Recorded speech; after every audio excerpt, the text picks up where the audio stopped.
There's something about lost media that's so incredibly unsettling. The idea of a piece of recorded history being effectively lost to time, cementing even the most mundane footage, TV shows, and even video games into the realm of mystery. It seems that each and every day, new relics of decades past are being remembered, spreading like wildfire to all the others who also vaguely remember it too. A year ago, I brought you through 5 of the darkest pieces of lost media that I could find. However, it was but a drop in the ocean of what's actually out there. There are hundreds, thousands of disturbing pieces of forgotten media, all with their own stories, their own significance, and their own intricate details that cement them as some of the darkest in existence. Tonight, you and I are diving back in. This is The Darkest Lost.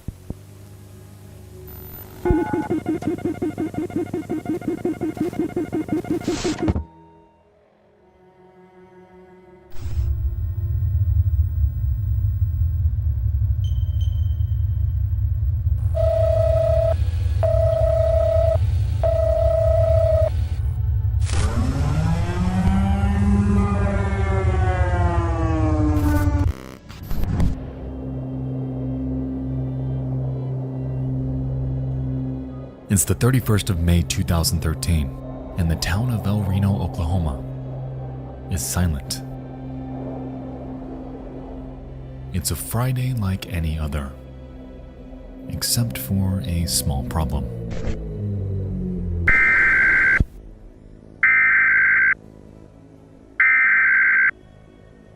National Weather Service in Norman has issued a tornado warning for southwestern Oklahoma County in central Oklahoma, southeastern Canadian County in central Oklahoma until 7 p.m. Central Daylight Time. At 6:23 p.m. Central Daylight Time, National Weather Service. As the early evening approaches, alerts ring in about a potential multiple vortex tornado that may touch down in the area. It's something meteorologists haven't seen before. It's unprecedented. It's different. At 6:03 p.m., an EF3 monster touches down around 8 miles southeast of El Reno, Oklahoma. Rapidly, it swells in size, becoming more violent by the minute. It mostly remains over open fields, a good thing for the neighboring towns and cities. However, for those with a passion for chasing supercells like this, the outcome was far more disastrous.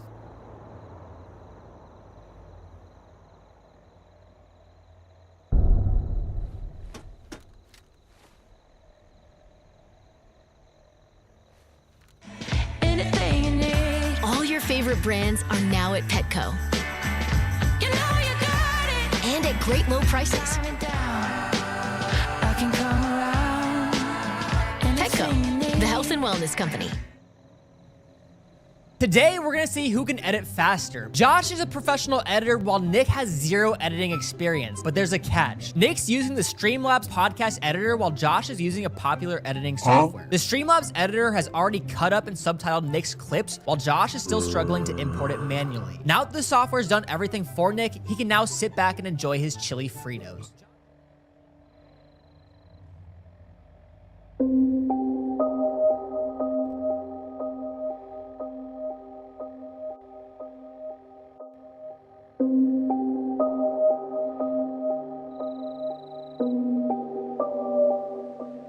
In the mid-2000s, a team of storm chasers going by the alias TwistX was formed under the Discovery Channel, headed by a man named Tim Samaras.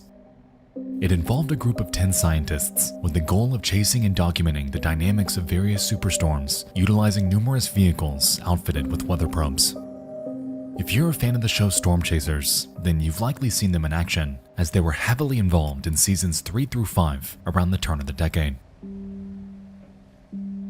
On the night of the El Reno tornado, Tim Samaras, along with 2 other members, a videographer named Paul Samaras and a meteorologist named Carl Young, were dispatched in one of the crew's Chevrolet Cobalts with the goal of deploying a weather drone in hopes of capturing atmospheric and seismic data. Ironically, being considered one of the safest storm chasers in the industry, Samaras was up for the task. And so, he and his crew decided to pursue the El Reno tornado, unaware of just how volatile it would soon become. I'm gonna keep going. Now it's mesmerized.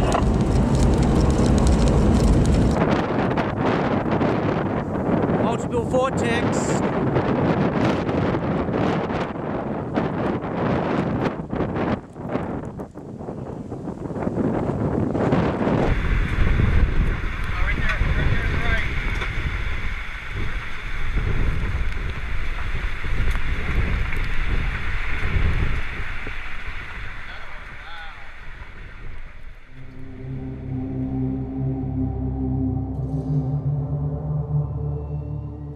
As the minutes pass, the vortex rapidly changes direction. It ramps up speed, and it grows to a size never before seen. At its widest, it attains a diameter of 2.6 miles, cementing it as the single largest tornado by surface area ever recorded. Regardless, the TwistX team approaches it with their plan of deploying that weather drone before getting out of there as fast as possible. They begin their drive towards the highway in hopes of heading south towards its direction. However, to their surprise, the tornado rapidly and unexpectedly turns straight towards them. In the following minutes, they do everything they can to turn around, to get away from this beast of nature. However, before they know it, the storm overtakes them, leaving the three men helpless inside.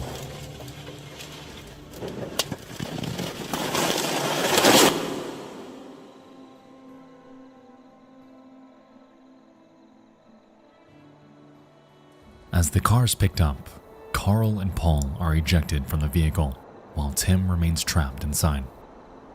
And with nowhere to turn during this entire ordeal, all three of them tragically lose their lives.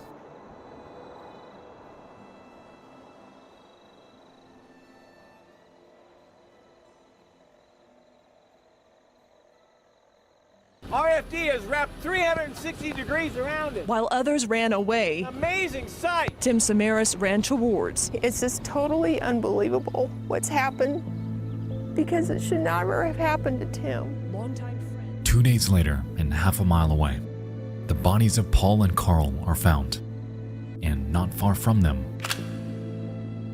their vehicle with Tim still inside. After a search, authorities find their belongings spread throughout a nearby creek bed, one of which being a camera belonging to Carl. Remarkably, it was still in working condition, and recorded onto it were the final moments of everyone in that vehicle. To this day, only a very select handful of people have been given access to this video, one of which being the crew's close friend named Gabe Garfield. Since the incident, he's gone on record to state that while viewing it, he could hear Carl describe how, quote, eerily calm the air became around them in the moments prior to their death. Immediately after, Tim Samaras retorts, "Actually, I think we're in a bad spot." Before his final words, "We're going to die," echo over and over through their radio. As far as it's known, this footage has never been released publicly, nor are there any plans to. Interestingly though, on YouTube, we're able to find a second-hand view of the TwistX team in the moments before the incident. Though, as they continue down their path, they're unknowingly heading right into this 3-mile monster. 81's coming up on the right.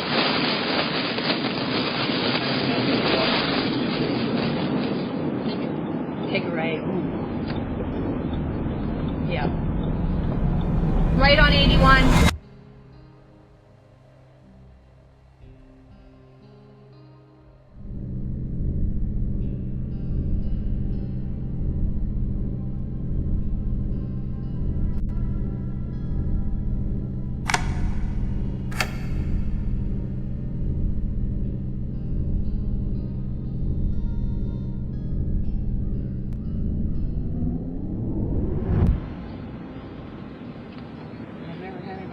go slow before. Honestly, I missed the check. What did you just say? Tell him if he wants to come out and take the lead. Do you want to take the lead?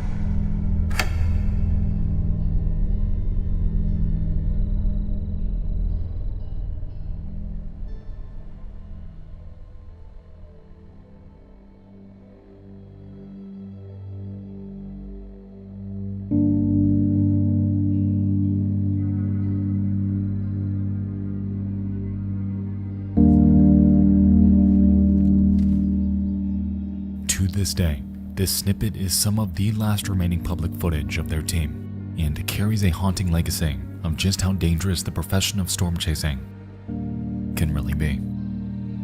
The demise of the TwistX team was caused by a phenomenon entirely unexpected. What began as just another day chasing just another storm had devolved into one of the most nightmarish scenarios one could ever find themselves in. And whether or not this footage ever sees the light of day, it's irrefutably tragic that multiple families were broken apart that night by this unstoppable behemoth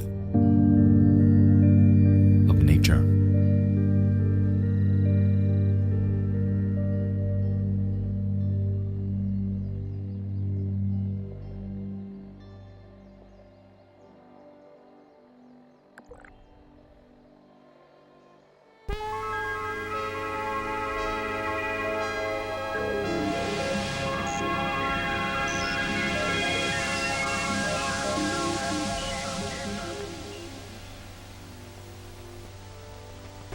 Hello everyone, quick thing.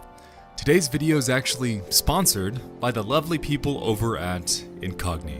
Well, hundreds of thousands of retirees have had their personal information leaked after a massive data breach. American Airlines and Southwest say they've notified more than 8,000 people who applied to become a pilot after a data breach to a third-party vendor. House leaders say the impact of the health data breach impacting members of Congress and their staff could be more extensive than previously known. One of the most important facets of the online experience today is privacy, which ironically seems to be escaping us more and more as companies shave increasingly intrusive bits of information from us. That's why I'd like to thank today's sponsor, Incogni. In the modern day, your online data has become one of the most valuable bits of information out there, and data brokers are circling like vultures to get it. With full names, IPs, emails, and even home addresses being but a fragment of your info out there, removing it from every service alone would take you years? That's why Incogni is such a valuable tool for me, because it takes the busy work out of it and gives me peace of mind knowing that I have a team working behind the scenes to help remove my personal info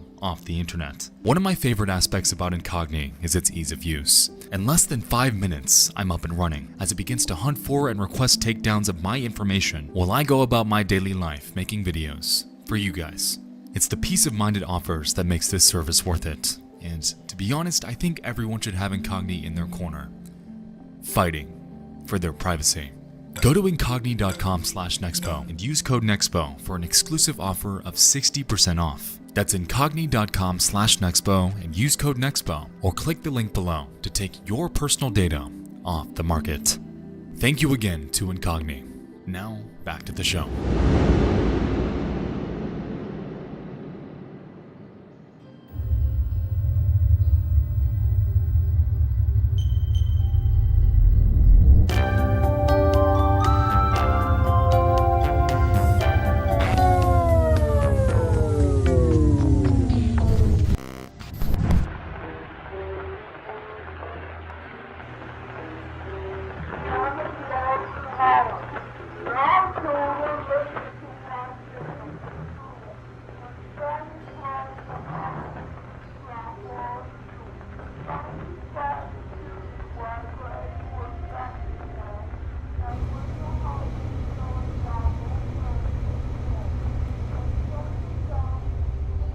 On the evening of March 9th, 2001, in the small village of Rothenburg, Germany, a man lies deceased. in a bathtub. He's been here for 3 hours and is lying in a pool of his own blood. His reproductive organs are gone. His throat is wide open. And needless to say, this scene is absolutely revolting.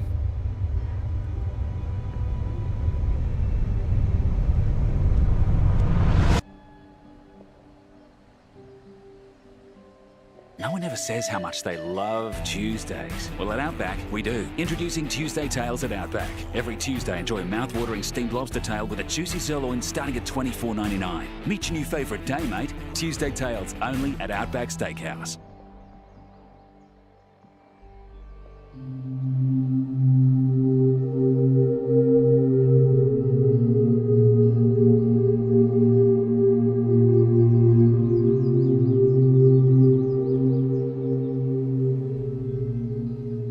Appealing to some of the most depraved types of people out there were a myriad of websites centering on very specific fetishes and interests, and the one that rose to mainstream prominence during the early 2000s was named none other than Cannibal Cafe.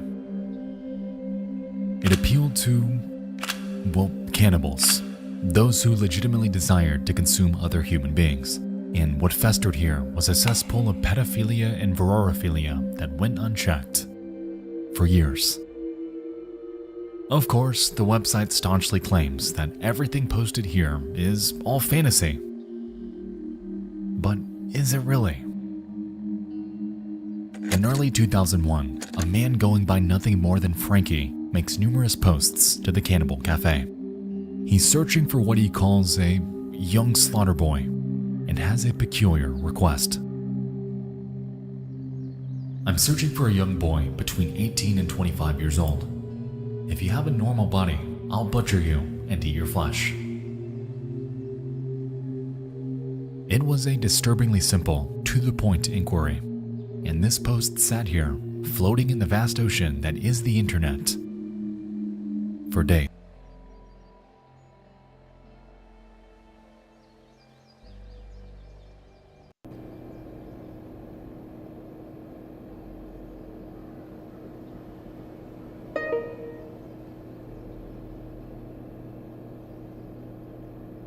As Frankie's post garnered slivers of attention, willing volunteers trickled in. When it really came down to it, though, all of them ended up backing out. But there was one that didn't. A computer engineer named Bernd Brandis expresses to Frankie that he has a very specific fetish. It isn't for consuming others, but for the exact opposite. He wants to be consumed, and he wants Frankie to be the one to do it to him.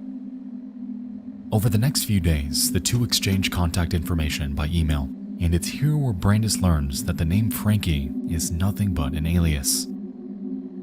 This man's real name is Armin Meiwes, and he's ready to meet as soon as possible.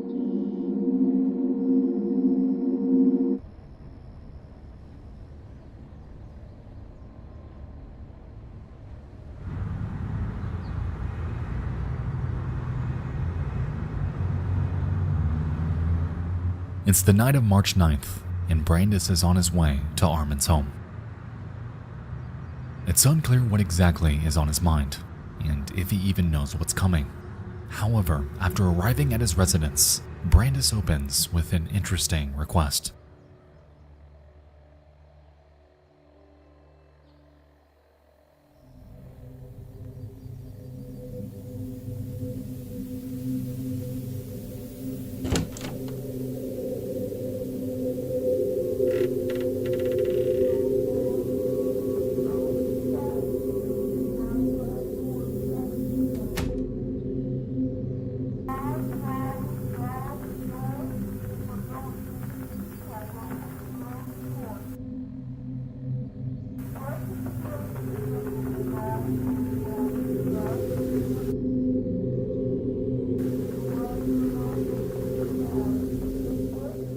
He wants to have his reproductive appendage bit off and eaten, and so, complying, Meiwes gives his wish a try. however is unsuccessful due to its chewiness.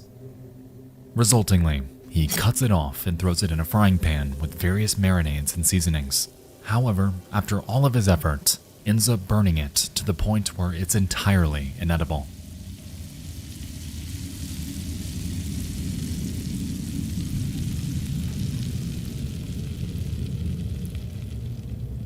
Growing weak and losing blood, Meiwes escorts him to his bathroom, and over the next few minutes, places him inside the tub, feeds him a cocktail of painkillers and alcohol, slits his throat, and kisses him on the forehead as the life of Bernd Brandes fades before his eyes. 3 hours Brandes sits here as Meiwes reads a Star Trek novel to pass the time. And bafflingly, during this entire fiasco, not a single thing was done without anyone's consent.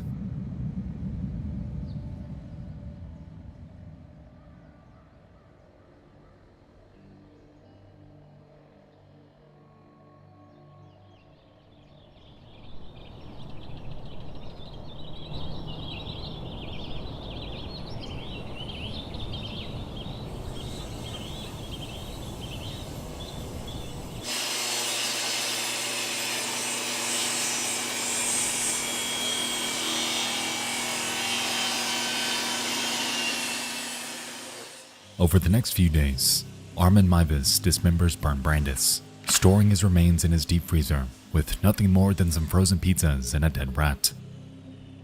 Meanwhile, every single thing he's doing and has done to him is being filmed by a camera he's had on hand the entire time. All of it is documented and all of it immortalized onto one single VHS tape. Over the next 10 months, Armin consumes over 44 pounds of Bernd Brandes' flesh, taking out and cooking his body parts whenever he desired them. With this, he takes to the Cannibal Cafe to boast in explicit detail about his actions. However, it's here where Armin finally finds himself on the receiving end of trouble.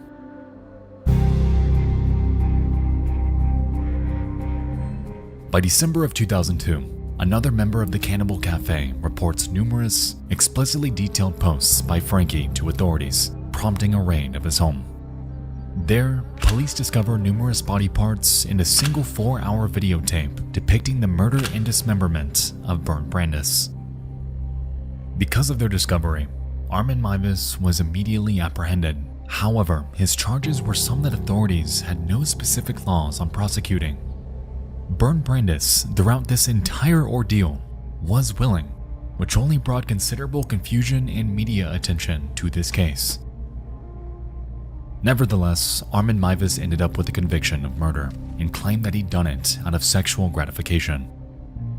Today, he remains incarcerated in Frankfurt, Germany, and will, for the rest of his life, remain behind bars.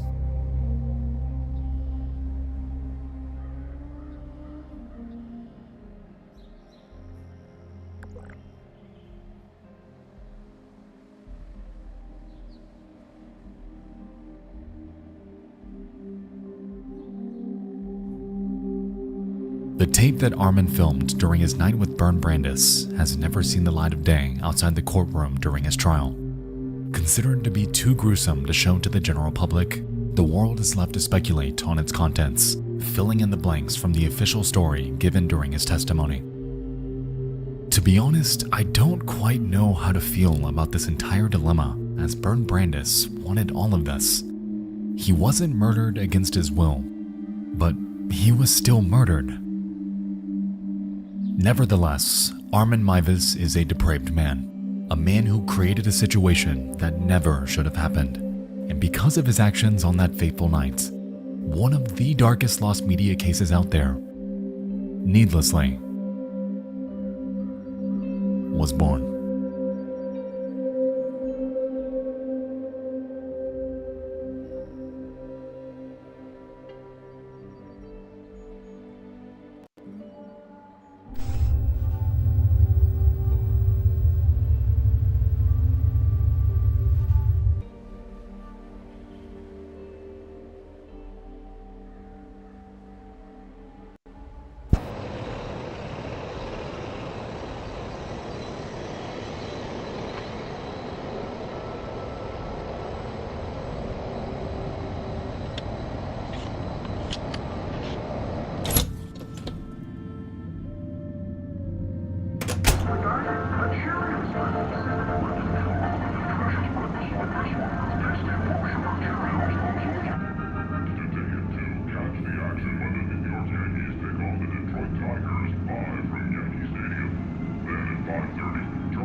late at night, and 18-year-old Kathleen Allen and her boyfriend Michael Carroll are spending time in a motel room in which they're living.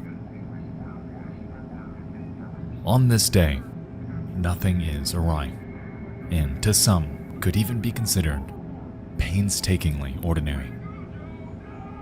At 10 p.m., Michael vaguely claims that he has to go do something and leaves after assuring her that he'd return in the morning. And so, Kathleen goes to bed, and her night comes to an end.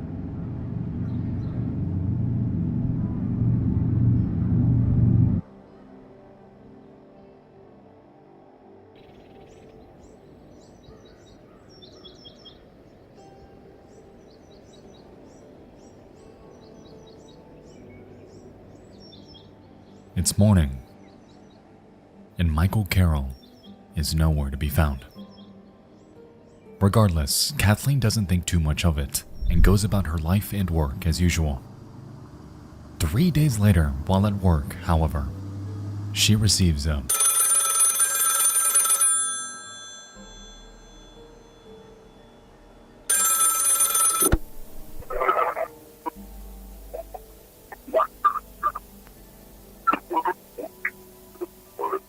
It's a man, and he knows where Michael's located. He claims that he was involved in a shooting and wouldn't be coming home. Shocked, Kathleen informs her boss that she needs to leave, and given the circumstances, she's given permission to do so. A few moments later, she's seen running out into the parking lot, where a bearded man approaches her. The two reportedly engage in conversation before she ends up jumping in his car. Soon after, the man joins her in the vehicle, and it speeds off, never to be seen again.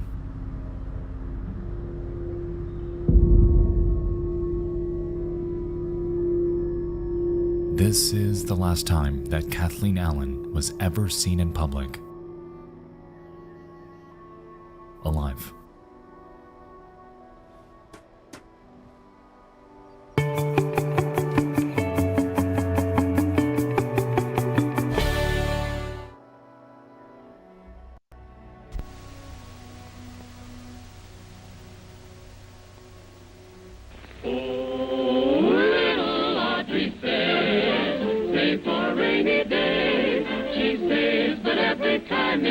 She spends what she puts away.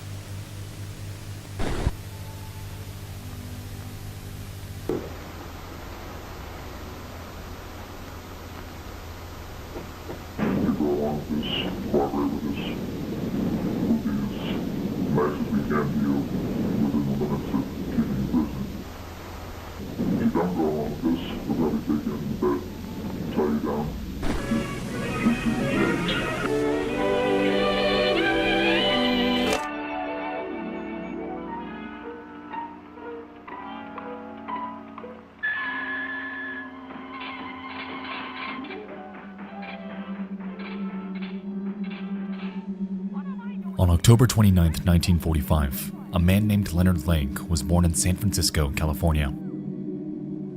Being regarded a bright kid, his early years were relatively unsuspecting.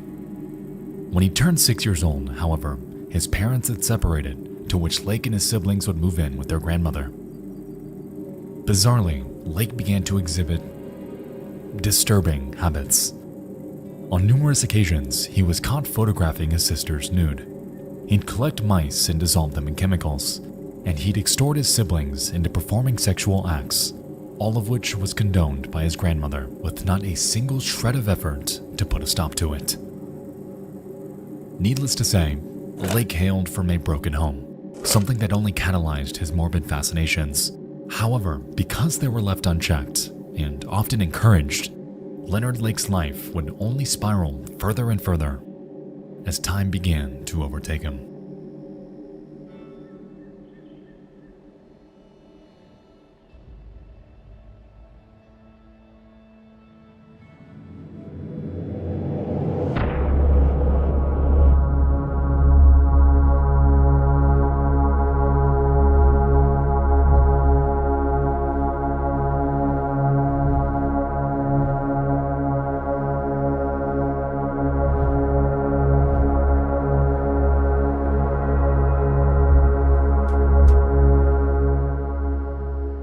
By the turn of the 80s and throughout adulthood, Leonard Lake became heavily invested in survivalism, a movement focused on preparing for severe emergencies. Notably, Lake had an undying fear of a nuclear holocaust, and on numerous occasions attempted to build safety bunkers at his residences, to varying success. In 1981, he put out an advertisement for a survivalist partner in a war game magazine in hopes of meeting someone to live with him for honestly, God knows why. The reason this is important is because this single page, this one advertisement, had led Lake to meet one of the most vile people in existence, exacerbating Lake's pre-existing morbid fantasies and leading to his status as one of the most disgusting and disturbing monsters ever to exist. The man's name was Charles Ng, a native of Hong Kong and a convict who was in and out of prison. Almost immediately, the pair hit it off, collaborating in numerous crimes like firearm theft that eventually led to their arrest and a brief stint in prison.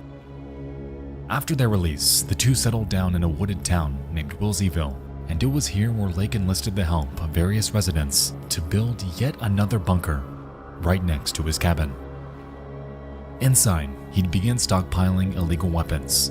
However, alongside them was something that didn't exactly belong. It was equipment to record video.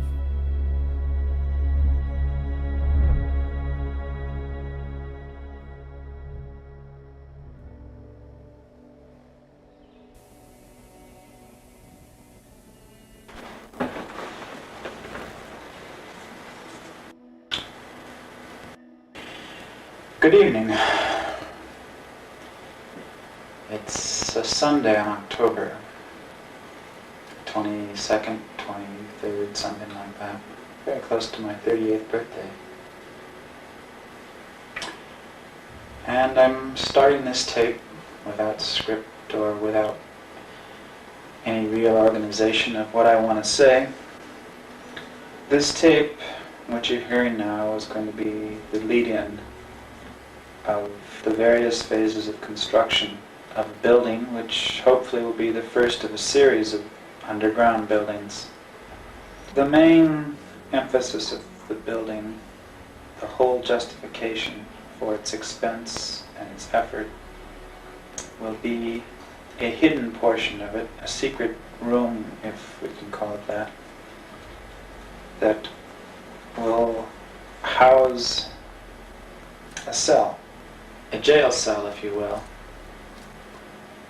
And the purpose of that cell, and the main purpose, hence, of the building, will be the imprisonment of a young lady who probably at this moment is unknown to me.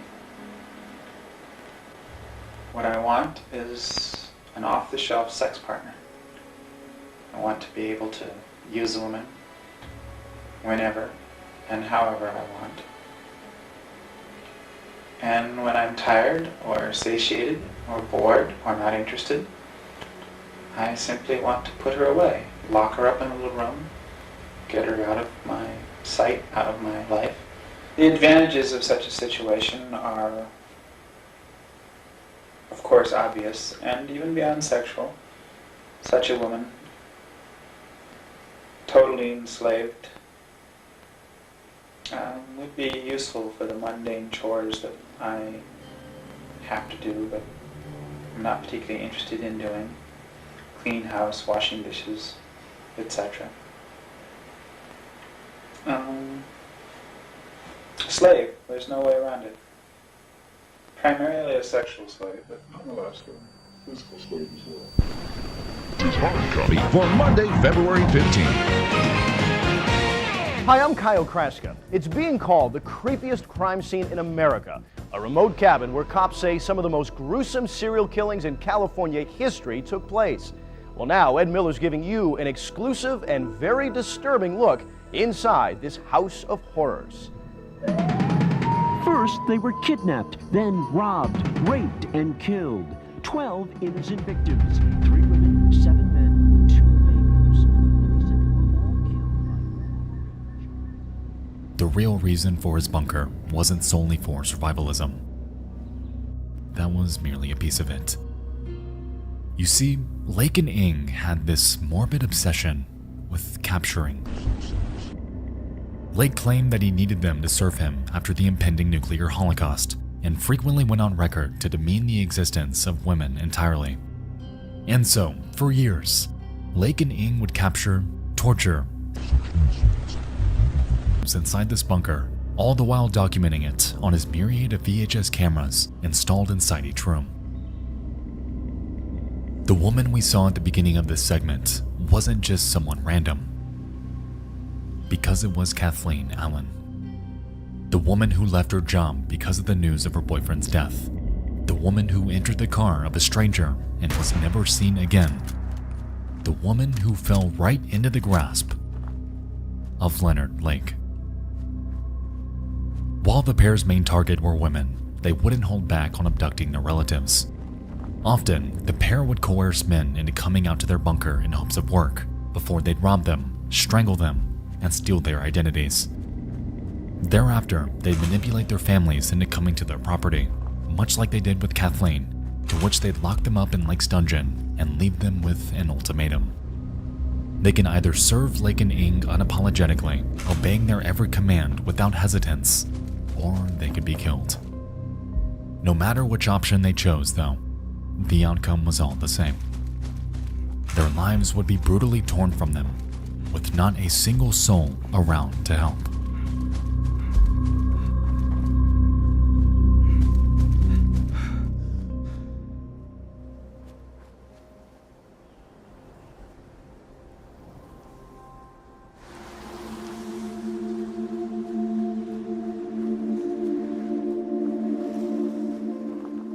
In June of 1985, police were called to a hardware store after Charles Ing was caught trying to shoplift a Vice. After catching wind of the situation, Lake rushed there himself in hopes of paying for it. However, when police asked for an ID, he handed over one that looked nothing like him. It was the license for Robin Stapley, a man who turned up missing just a few weeks prior. Following this, both Ing and Lake were arrested. However, just 4 days later, and while in custody, Leonard Lake would swallow cyanide pills, effectively ending his own life. Upon searching Lake's property, authorities discovered multiple vehicles belonging to their numerous victims, along with a makeshift burial site near their compound. Inside of it, they unearthed 40 pounds of crushed human bone fragments coming from what they believed to be the remains of at least 11 bodies. Inside the bunker, they find a treasure map leading to 2 buckets containing various IDs and personal belongings, and a myriad of VHS tapes depicting the torture and murder of their victims. To say that their discovery was grim is a criminal understatement, as the breadth of their crimes simply cannot be summarized in writing. The scene?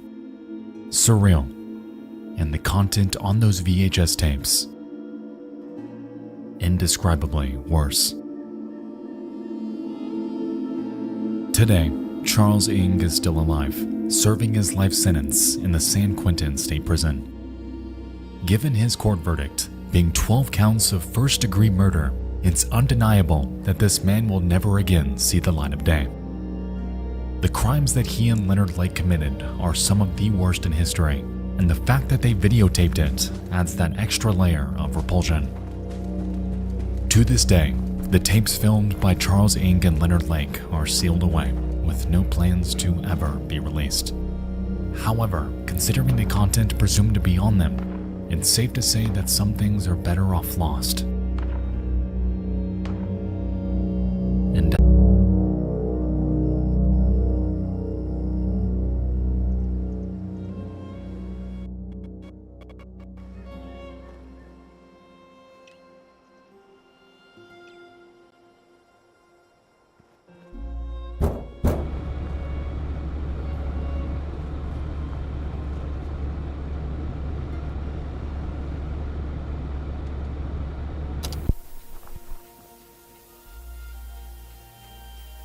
Around 1995, I was about 15.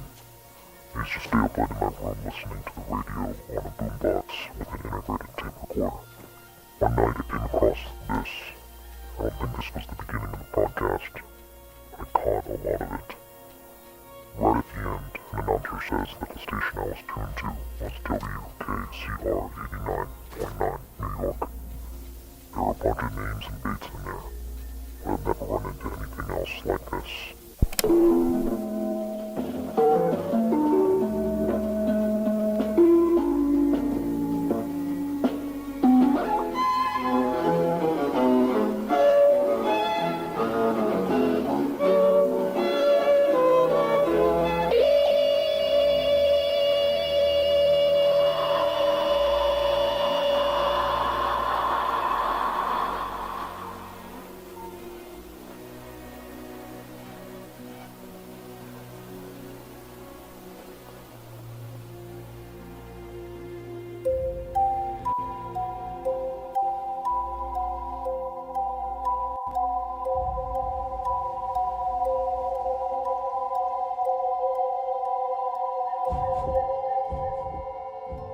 The creepypasta.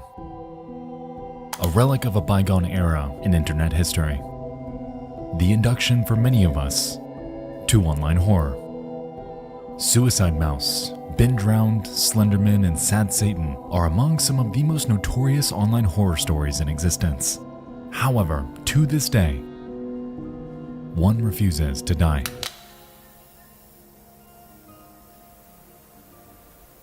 It's called Jeff the Killer, and by this point, he needs no introduction.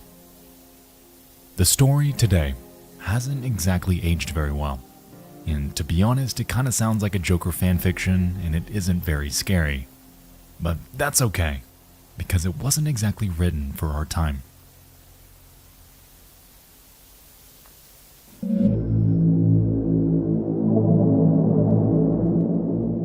Now, Jeff the Killer's certainly a tale that's past its time, yet it stands as somewhat of a cornerstone of online history. Contrary to all the effort put into the story, however, it's safe to say that the uncanniness of the image accompanying it was the major catalyst for its popularity online. All across the early 2010s, the image was shared like wildfire, though what most were unaware of was that it had coincidentally found itself caught in a web of both controversy and enduring mystery. And it was all based around one simple question.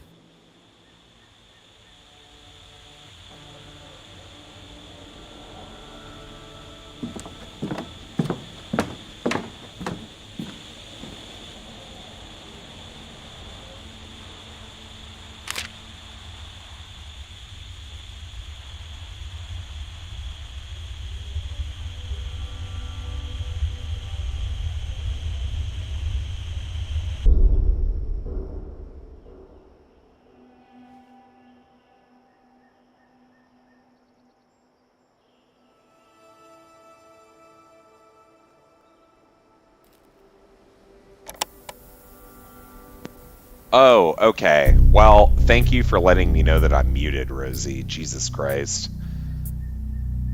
One of these days, Grandpa's gonna learn how to work the friggin' computer. Yeah. The story as we know it was written by thank you for being here, number one. The first thing I asked is if you were okay, which I feel like is kind of stupid is November 21st of 2011. You're posting. Curiously though, an online user going by the persona Seswar had come forward. There was a very scary video on that, in reality, Nexpo about hurricanes that I wouldn't suggest you watch. This should be relatively no, easy not to hurricanes, tornadoes. On October 3rd, 2008, yeah, don't watch a video it, was but shared man, to a yeah, YouTube there's channel like called first-hand Killer Jeff, accounts of an people alias that Seswar claims ownership of. Hopefully the video not is as more or intense less a on slideshow your side. and drops bits of Jeff the Killer lore over pictures of various characters from his story. Interestingly, this upload was accompanied Yeah, by a I have story multiple on layers where the same of user like made a muting and post stuff. on August 10th So of that same year. it was, yeah, I mean, shit. The story of old I Jeffy. was talking to you, He though. enjoys horror, such as ghost stories or slasher films. Have you ever met The him thing in I said person? about the vape This man was, is what other it's people not me call trying bizarre. to be cool. It's me He's trying like a to Bloody Mary not game, smoke cigarettes. except you must 'cause perform it's it in the closet, Not attractive. turn off all the lights, and and sit down cross-legged while Makes repeating you the saying stinky. 3 times while turning your head back and forth. He's in here with me. Thank After you the for saying, joining, though. close your eyes I and hope your call out day's the been name okay. Jeff. Did you have class He'll today? appear by putting his face right up to you and proceed to yell and try to chant harm at you. To make him stop is to stand there and compliment him, and not doing so will result in a nightmarish field trip. Okay, Yeah, no, I don't so blame you. There we have it. Seswar is the creator of Jeff the Killer, as Give me they 1 bear second, proof I'm gonna of the be earliest right rendition back. of utilizing both his name and image. With this in mind, surely they should have that picture unedited, right?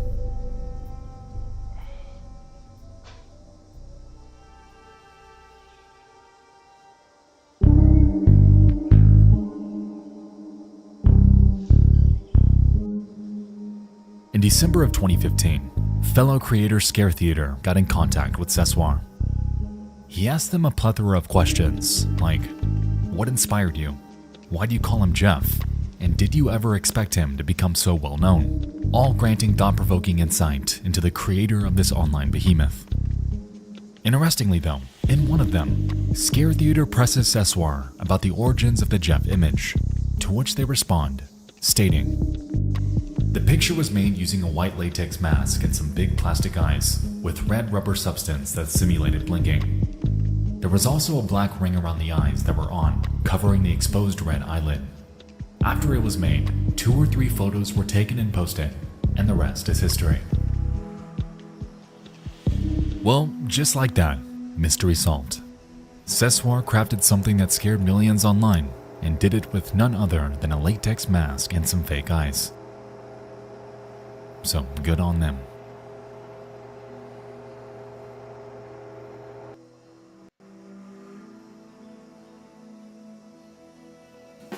TD Clear. No interest, just a simple monthly fee.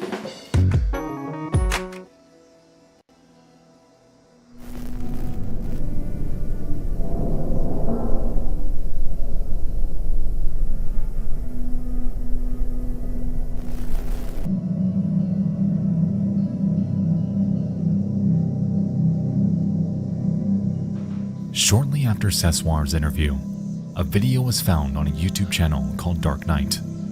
It was uploaded on the 2nd of August 2007 and is titled NNN Special Broadcast. Purportedly, it's based upon a Japanese urban legend surrounding a scrolling list of names at around 3 in the morning, when no one should be watching. The list is said to be accompanied by horrific imagery and bizarre sounds, before, at the very end, it states that these names are tomorrow's sacrifice. It's definitely some Local 58 stuff if I've ever seen it, but that notion isn't the reason we're here tonight. You see, at the very end of this video, Dark Knight sneaks in a small surprise, turning everything we thought we knew about Jeff the Killer on its head.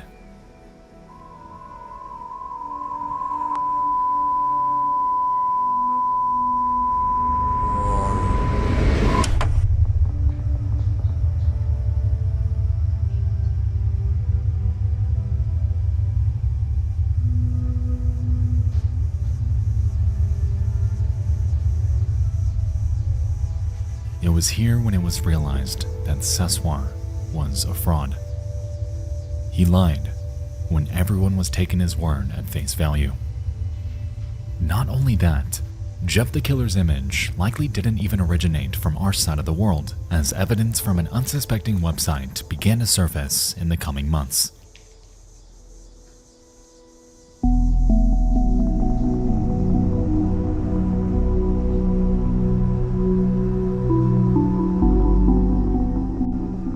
Where did this image come from, and what did the original version even look like? If Jeff the Killer were hidden within this video, unknown to the entire world, just sitting here since 2007, waiting to be found, there was bound to be more about him out there. By 2018, investigators made their way to a now defunct Japanese message board named pia.cc. It's your run-of-the-mill website containing blog posts and online discussion. However, way back in 2005, hidden away inside an otherwise innocuous and highly obscure post. No, I agree with the tobacco thing. Again, The vapes are pretty good. I like New Leaf a lot because their whole philosophy this is photo like trying was to get you to uploaded on the quit 15th of smoking. November by a user named Omega It's not Bolt. like, oh, I'm going to get a However, vape to this and then day, also smoke. contact It's with like, them has okay, been absolutely we're gonna try to help non-existent. you not smoke. They have seemingly fallen off the face of So the earth, I bought my mom effectively one. becoming I have one just of as these obscure ones that as looks Jeff's kinda like a origin thumb drive. itself. Aside from that, Downloading though, digital this nicotine. discovery was far from a dead end, as once this photo was run through an EXIF data analyzer, it was found that its file name is Pretty Face. Interesting, considering that just a few weeks later, I hope your tornado situation isn't as they crazy found him now. again.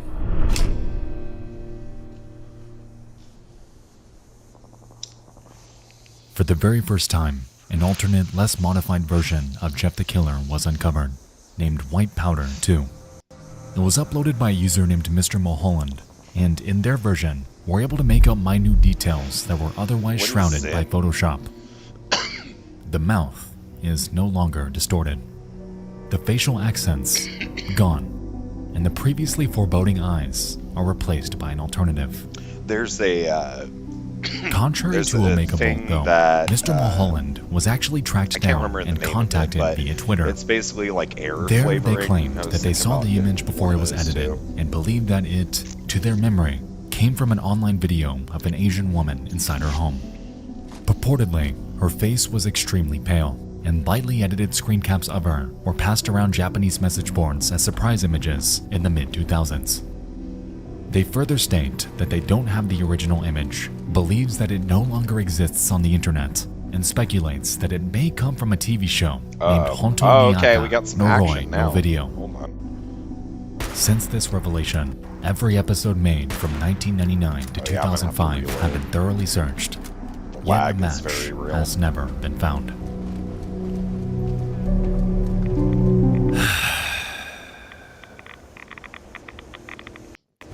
But there is one more, to this day, regarded as the oldest sighting of Jeff the Killer.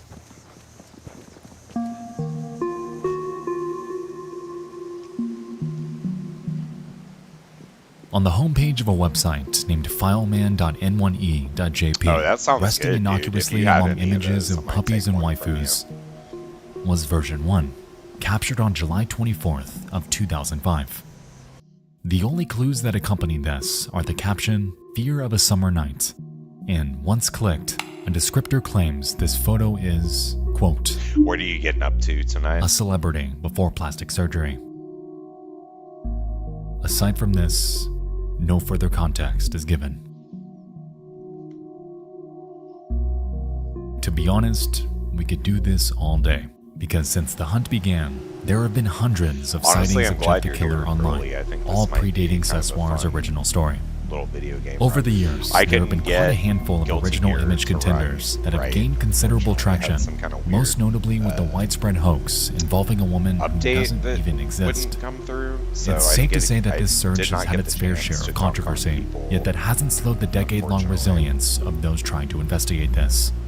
This is one of the longest-running internet mysteries of all time, and if I'm being honest, That's it cool. may What are never you find playing? a resolution.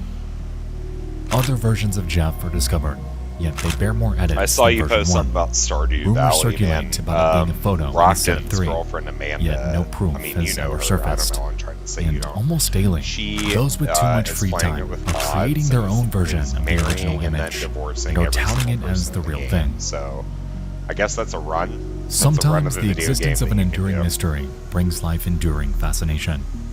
There's something hauntingly captivating about topics run, that I seem suppose. unsolvable, especially She in the told me modern too. day. She's like, I can't play In a as perfect good world, as it feels the existence of the having internet Stardew on should Switch. mark the death of all She's things like, I can't play it mysterious, without as mods at a moment's anymore. notice, every action taking place on this earth theoretically should have some sort of readily accessible answer.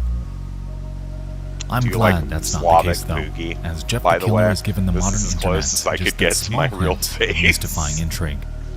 And it's based around a question so simple. It's quite literally the product of someone want who to knows meet someone who knows Muffin. someone who took this photo. Yet they, to this day, have never come forward. Maybe it's a language barrier. Perhaps they've passed away. Maybe they live under a rock and have absolutely no idea that the simple picture they took on a random day pre-2005 is now subject to one of the largest internet hunts in recent history. Regardless of where this person is, Jeff the Killer in some capacity has stood the test of time, and whether his identity is ever actually found, he will forever remain embedded within online conversation, always regarded an enigmatic paradox, effectively immortalized as one of the most recognizable yet completely unknown internet urban legends ever to exist.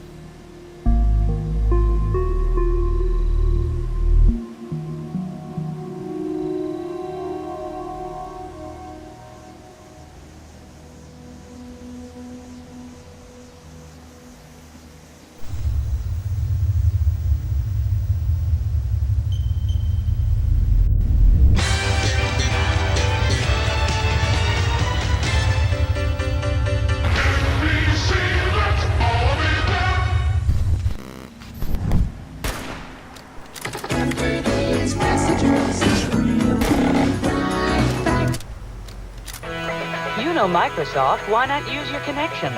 The people who made your PC fast and reliable with Windows now do the same for your internet connection. Alright, we did this last time, and we're gonna do it again here. Before we begin this next segment, I'd like to state that this next now entry that I'm may not be muted like an nothing at idiot, all. I could be reading way too much into it, today, but the following my topic little is something that's project personally haunted me for years, even though it's relatively simple conceptually. With that being said, this section does involve heavily disturbing imagery, so if that type of thing bothers you, viewer discretion is strongly advised. Good. I enjoyed it quite a bit. Let us begin. Am I still quiet? I'm off mute right now.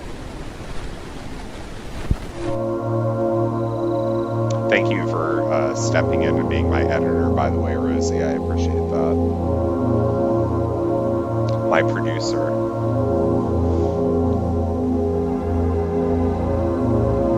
Yeah, okay, so you can Frontier hear me now. Sorry that found about mainstream popularity at the turn of the millennium. A seemingly the endless controller is repository very of history, good. If I can culture, get and Guilty conversation. Gear to run, you know what? Actually, I'm going to do that. The real rise of the quick. internet has given the world an think outlet the for vibe expression, that we have is a better vehicle for humor, Fallout. and so No, a I'll little-known leave it how it phenomenon is. known as the meme Guilty Gear's soundtrack was born. is so strong, I can't play This it. is not the I'll be best in the way to eat a background. And really, I just want to get Expo more Take the bottom followers. part, put it on top.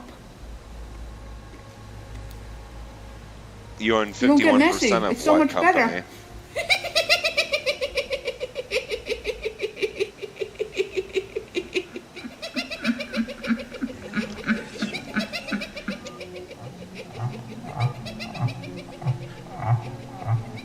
Jesus Christ.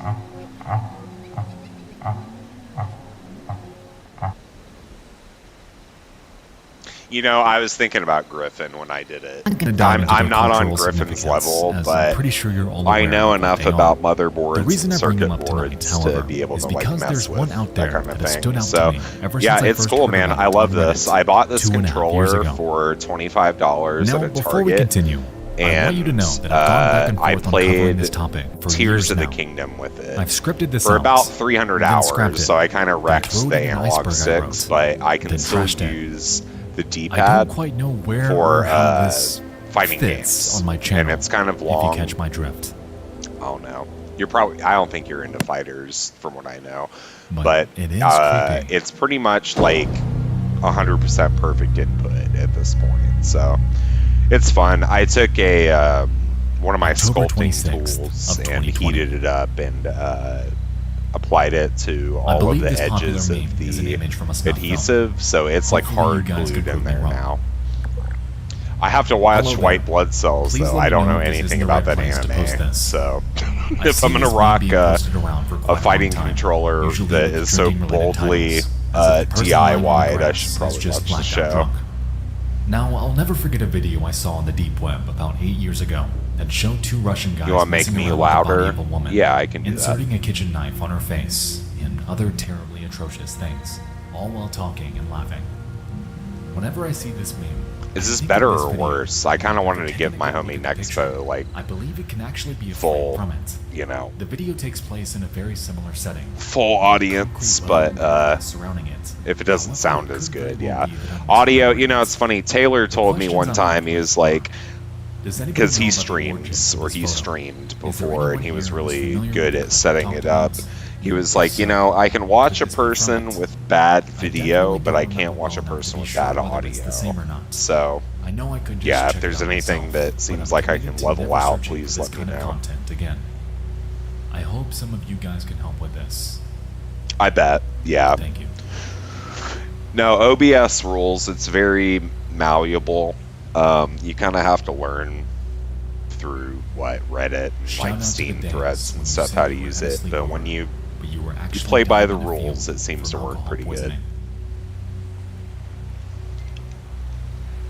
This is the image.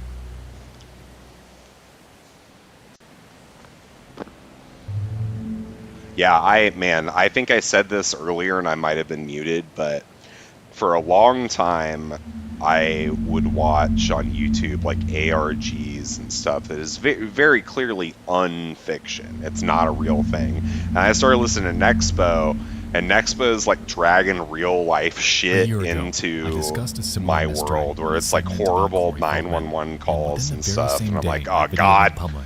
You guys will be able to dig up its source.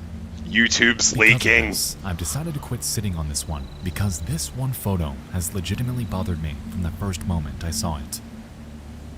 As we can see, yeah, I miss the new Animal Crossing. I dial into it sometimes. I think I did. I did about everything I could without rebooting and doing a new island. I wouldn't want to do that. This entire image is engulfed in VHS degradation, implying that it came from some sort of I have a couple of friends. There's one person that I know who has over 3,000 hours in Animal Crossing because they use it as like a sim. So they'll play Survivor and stuff in it, which is super interesting. No reference for height. Not even confirmation that this person is alive. At all. Yeah, I know. It's not. I think that it's intentional, like, to kind of switch the momentum a little bit. This guy seems very respectful of his audience. He's like, hey, here's a very fucked up thing that I'm going to bring to your attention. But we both recognize that it's fucked up, right? Yeah, it's not good. Itself gives us more of the same. However, upon pivoting to Yandex... Yeah, don't restart your island, man. I feel like it's immediate regret. I restarted... I have Control on the Wii, and it's a... it's like an online-only thing, because the Wii's not powerful enough to, like, run everything for it, really. And you can only have one save, and I did enjoy my second playthrough of Control, but there was a little bit of remorse of, like, flat-out deleting the first one. You know, I did a lot of stuff. But yeah, it's worth running back through. Control is, like, such a love letter to kids who grew up watching X-Files. I feel like it hits so good for those people. This guy's tired of the sun. Hero risks his life to save a dog. What have you? Honey, I don't get depressed anymore. I'm medicated. When we look at this one, if I say anything about it, I just that's a joke.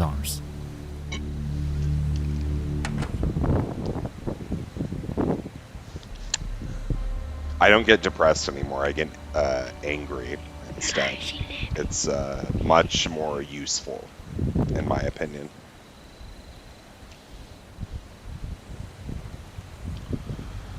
Let's see, what do we got? We got a creepy town. There's no further context to this. I just ran away from a bunch of people who were trying to kill me. To Dying Swan, and there are no other relevant videos on their channel. Now, the reason I bring this up is because don't get in the water. The water's bad. Just as haunting. Do I have any rad? However, it appears to be nothing more than a screen grab from an old, obscure prank. I'm not saying that this image is something just as lighthearted. Yeah, it's I want to go back and listen to Besties and a few other podcasts that the McElroys did, because this is like their backyard, You know what I mean? These are the questions It would be that have very bothered cool me for to nearly 3 years now. experience this game This is where I through need your their help to eyes a figure this little out. bit. FXer is cool, but I feel like it wasn't strong enough for me. I'm glad if it's working for you, like, that's great. Like, I love that. Hey. Oh, hey. But, I've had friends who were like, yeah, I tried FXer, it just wasn't, you know, it didn't hit me hard enough, so. But at the same time, I'm on a pretty high dosage, so it would probably be better As we to can see, not there's no shortage do of that. obscure, disturbing content like this, and I hope you all enjoyed this trip on the dark side of the internet. But yeah, as you much know, as I know a enjoyed few making people that have had If you have any FXer. What suggestions is for that? future entries for this series, Fuck feel is free to okay? submit I'm them at leaving. DTFAI submissions Okay, at yeah. gmail.com. Apparently, I'm just gonna drown myself. Thank you Jesus guys so much Christ! for watching. I'll see you I'm leaving. I'm going away. Thank you. And good night. Not today. I'm extremely radiated. 75 milligrams. I'm on 40. It takes what it takes, man. Our brains are. I talked to somebody at work today who is like kind of new to the position, and I told her, I was like, listen, man, your brain's not built for this. You can only do the best that you can. So, as I get murdered, yeah, I don't know, man. We're all like. Everybody that I would be surprised if I met somebody who like shouldn't be on meds, because I think you have a mental illness if you can live in the world that we live in and think that everything is like cool and okay. Like, it's so backwards. The people who are medicated are the ones who like kind of get it, and the people who aren't are the ones that should. So I don't know. Hopefully we have people out here, thank God, like most doctors are good people. You know, they want to help you. I mean, that's part of the job. So I think if you find a good doctor, that's the way to experience life, you know. Yeah, I don't know, man. I have such ego death that I don't want to pull my personal experience and try to be like, okay, this is everybody's deal. But I do think that millennials specifically are like in such a weird position, because you have parents and older people who were able to get property and have a lot of money because the economy was so good post-war. And the minute that I turn 18, the housing market just crashes. And, you know, whatever. I'm booted up into fucking capitalism against my will. Like, come on, guys. Come on. Anybody who can circumvent having to sell 40 hours of their life every week to bullshit that they don't care about those are the heroes. And the people who willingly sell their time to help other people. Like, God bless them. Anyway, I'm dead. Good night, Poogie. Good night, Poogs.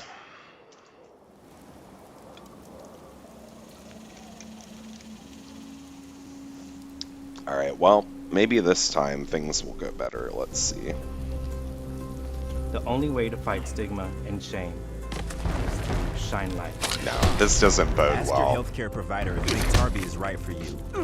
I'm like trying to switch into full screen mode and getting murdered by a scorpion. I'm good, please. Thank you. Yes, I appreciate everything that you can probably do, giant scorpion, but I don't On want April 25th, any at part this of bus it. stop, one boy, 15 years old, shot and killed a 17-year-old boy with a revolver. Oh, Jesus. This early part of this video is pretty rough. I don't know how to skip forward when I have OBS added in as a browser. Hey, giant scorpion. So yeah, Lost trigger media is a warning. topic This that first I've been story is enamored pretty by bad. for years, yet have surprisingly not formally gotten into. Alright, just kill me, dude. The thought of Yeah, thank disturbing you. TV broadcasts, audio, and VHS footage that have been lost to time is fascinating, and the links that people go to find them is incredible. So much dark and disturbing content has Hey, existed thanks even for before the internet, hype and the there, aim of this pal. series I is to dive into appreciate them, that. their search, and their stories, because, as it turns out, some of the darkest lost media Rosie, out you've there turned out to seems be kind of like a always little exist. Midwest cowgirl, man. Is Mississippi part of Appalachia or no?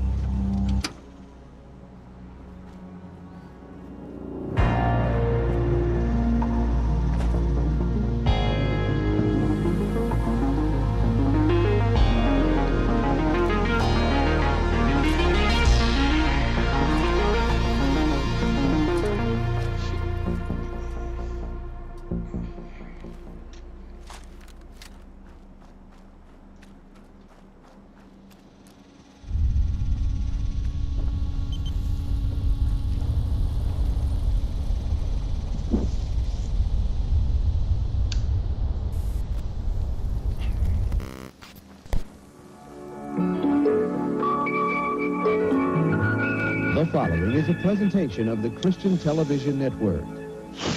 Yeah, this is rough. I wish I could fast forward past this part, but Grandpa has no idea how to do that. It's-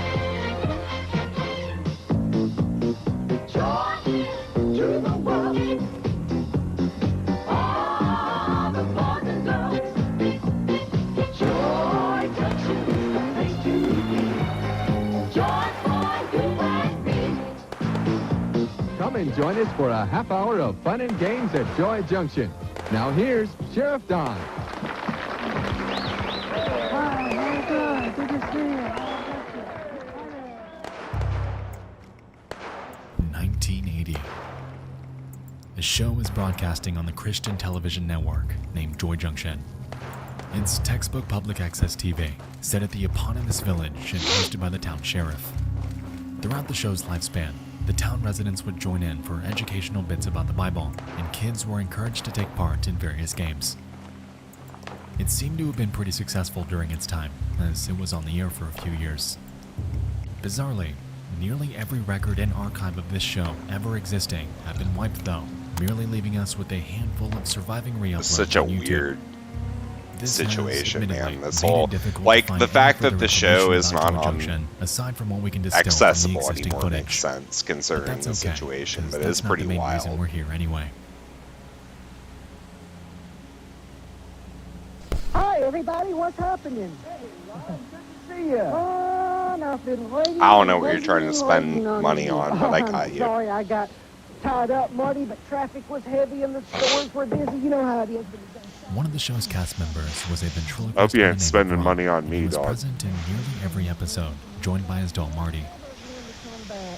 Well, I did come back, didn't I? Yeah. I told you I would come back, didn't I? Do you get Yeah. enough of the video with it being that small up in the top left corner? Was, and it, at least in the surviving archives, appeared to serve as a bridge. I tried to between two put it in segments a of the few show. different places, and I feel like that may be Ron's the full best. name was Ronald Brown, and in the years following the show's eventual end, he'd launch his own puppeteering company out of Florida called Puppets Plus.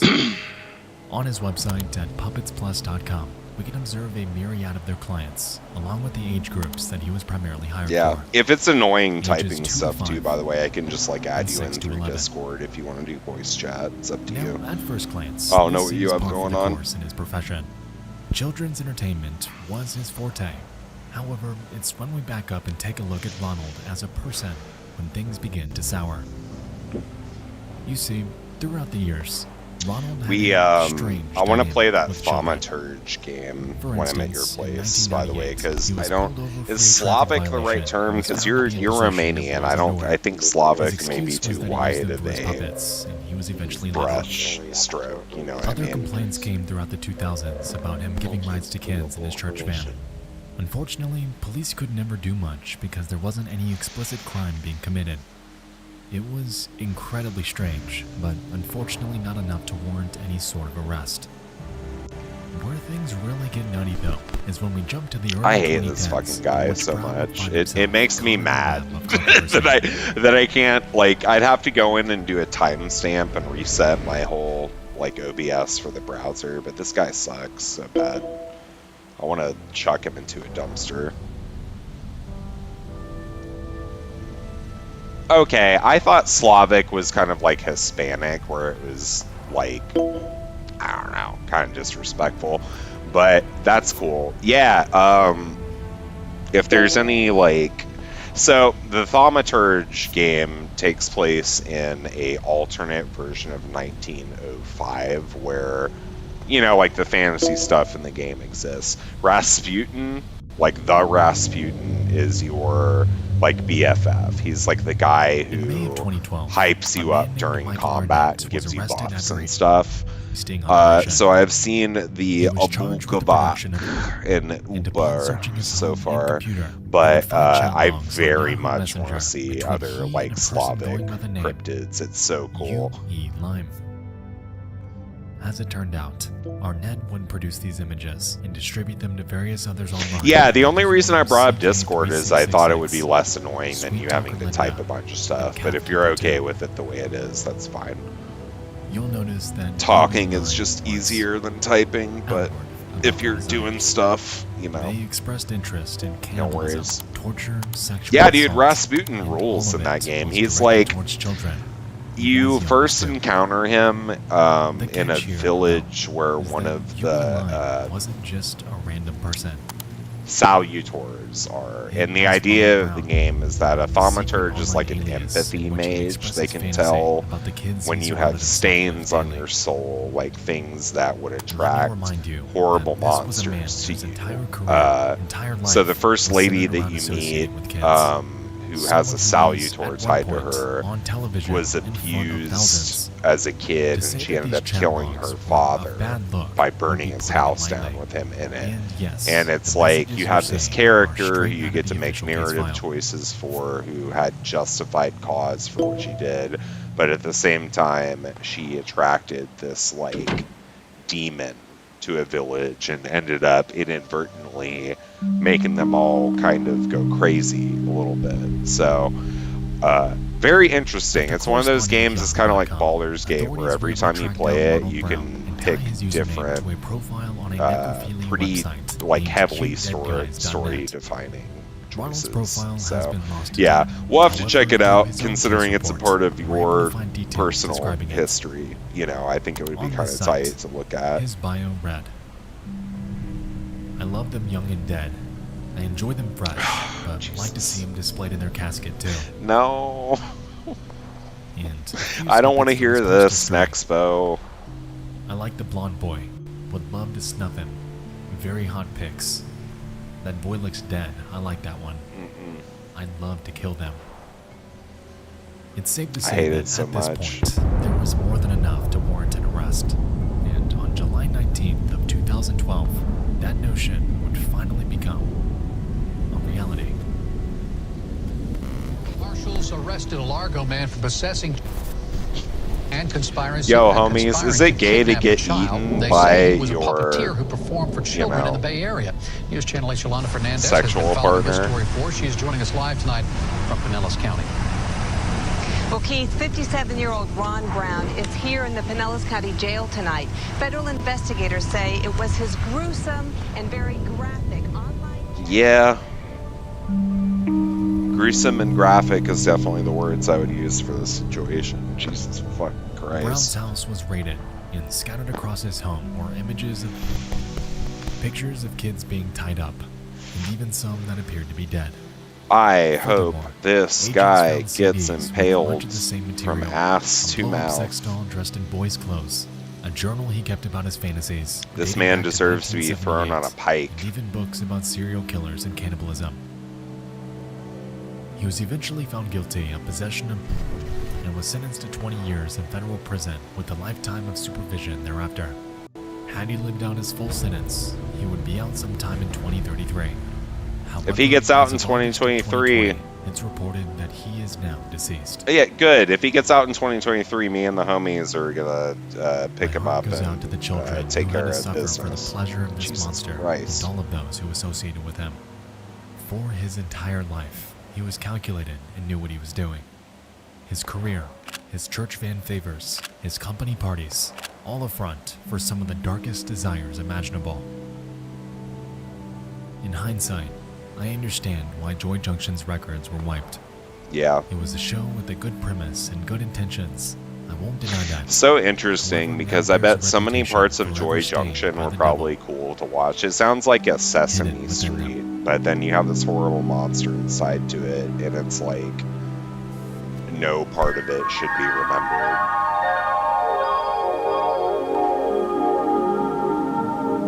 Terrible.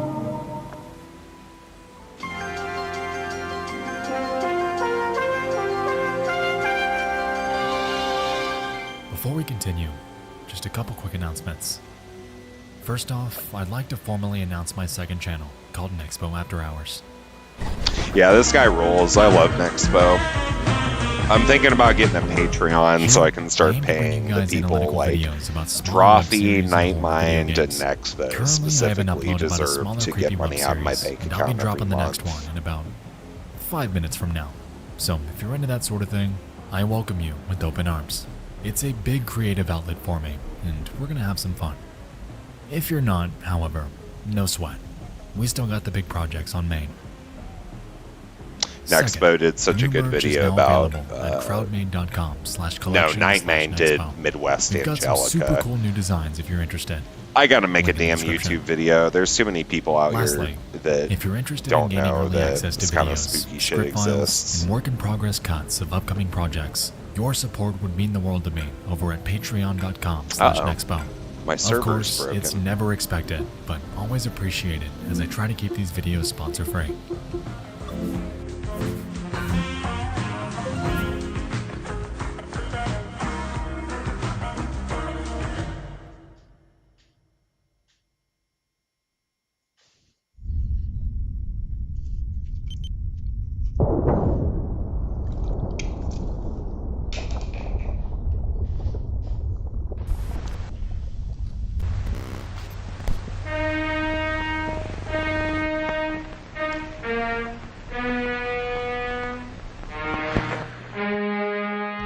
Possibly. I mean, you don't need to post your Discord thing, but I'll message you here in a second. I'm actually going to take a little restroom break, so I'll send you my info. Disaster film about Noah's Ark BRB. hits theaters.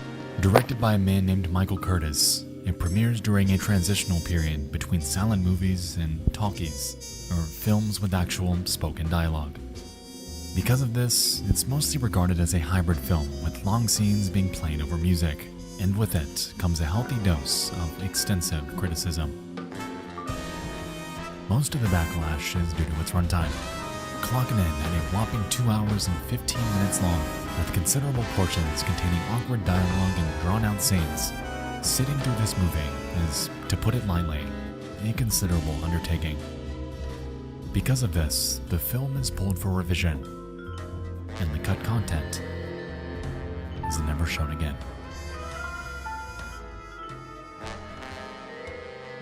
A good portion of the cut footage came from what the movie is mostly known for today, and that's the flood scene.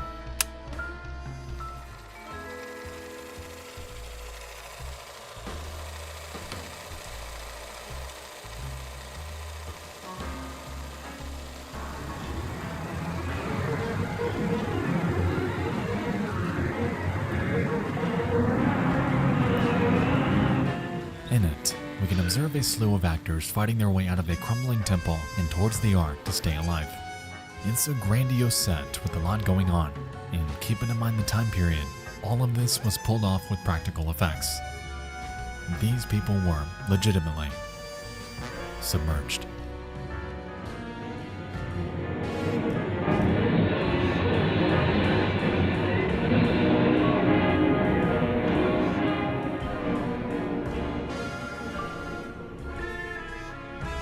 Some might consider the acting here to be pretty well done. Like I said, this scene is grand, and due to the time period, was all pulled off practically. The thing is, some of these actors weren't actually acting, as during this scene, 3 actors drowned and 1 reportedly lost their leg. This was the result of over 600,000 gallons of water being dumped across the set, something that the film's extras were reportedly unaware of.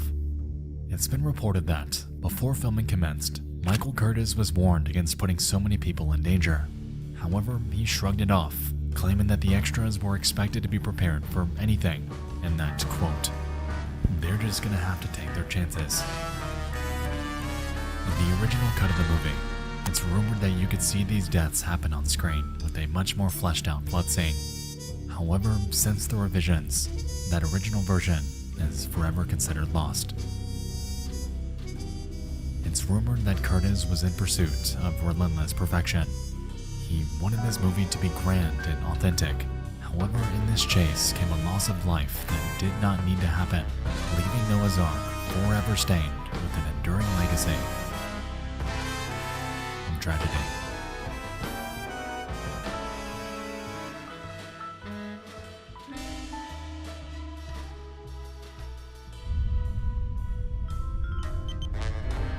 Searching for a website, a window to the world, got to get online. Take a spin, now you're in with the techno set. You're going surfing on the internet.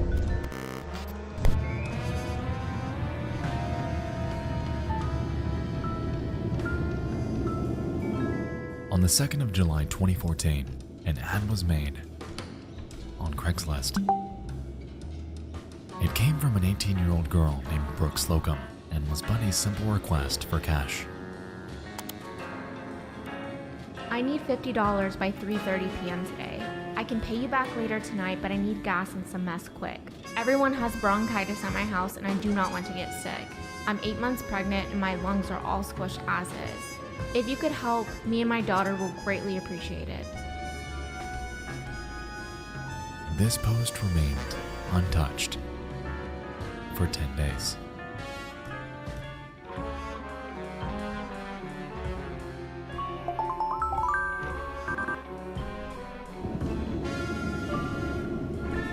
At 10:08 p.m. on the night of July 12th, Slocum receives an email from a man going by the name Mike's Hard. I can host, what are you thinking? I'm 25. This was a reply to other, separate ads that Brooke made around the same time period, in which she would solicit sex for money. According to her friends, it wasn't willingly, as her then boyfriend, 25-year-old Charles Oppenheer, would coerce her to do this while accompanying her during these meetups. Reluctant, Slocum responds 20 minutes later. Well, we're looking for donations if possible. Kinda in a tight spot, and we have a baby on the way. As far as the fund goes, though, there won't be any mail. How does $120 sound? I can drive you over here if you need. No, we can travel, just can't host is all. When and where would you like to meet up? I like to f*** outside in a park around 11:30. That okay? I don't know. I don't want to get in trouble for indecent exposure or anything. I can't go to jail being 8 months pregnant. It's cop-free. It's a park, but behind it there are lots of woods. No cops at all. This last email arrived at 10:59 p.m. and as we can see, Mike's Hard was keen on meeting that same night. Needless to say, Slocum ended up accepting, and their trip to Kazan Park in Wyoming, Michigan was on.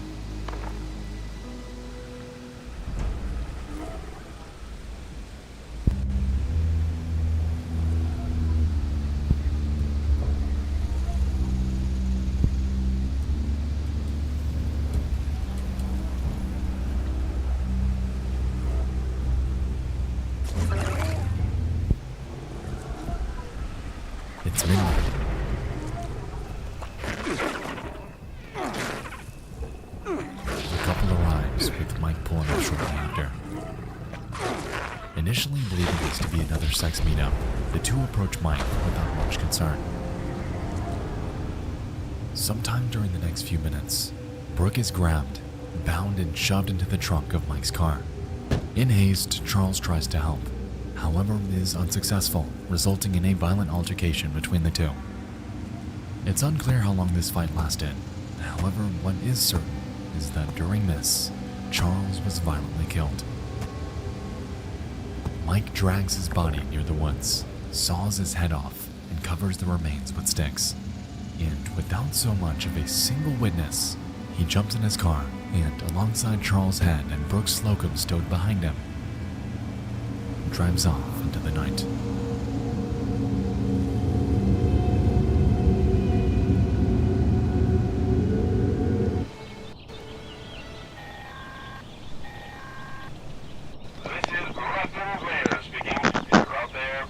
Okay, so yes, I think we are Discord pals. I'm about to ping you and bring you in if that's cool. When asked, his parents drummed up nothing. His work, nothing. No one knew where he was. But his car was there.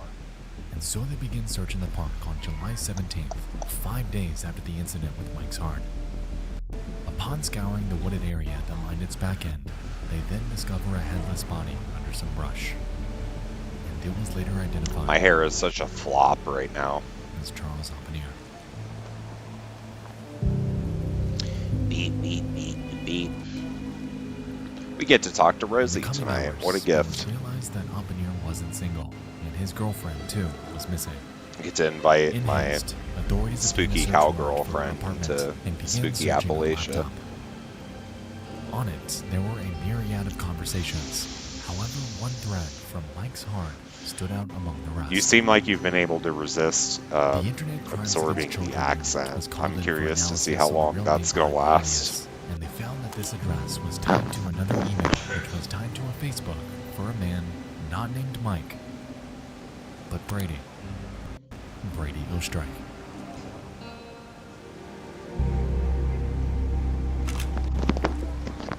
They stake out Eric's home while they await a search warrant.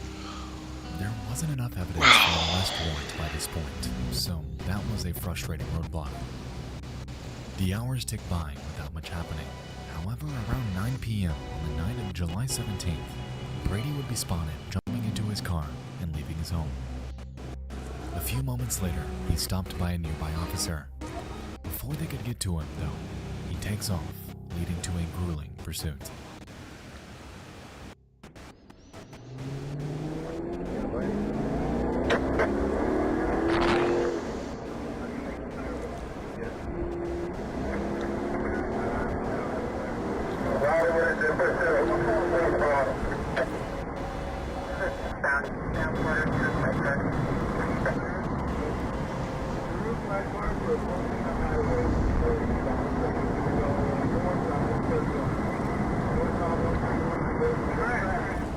Eventually, he loses control and crashes into a cement barrier.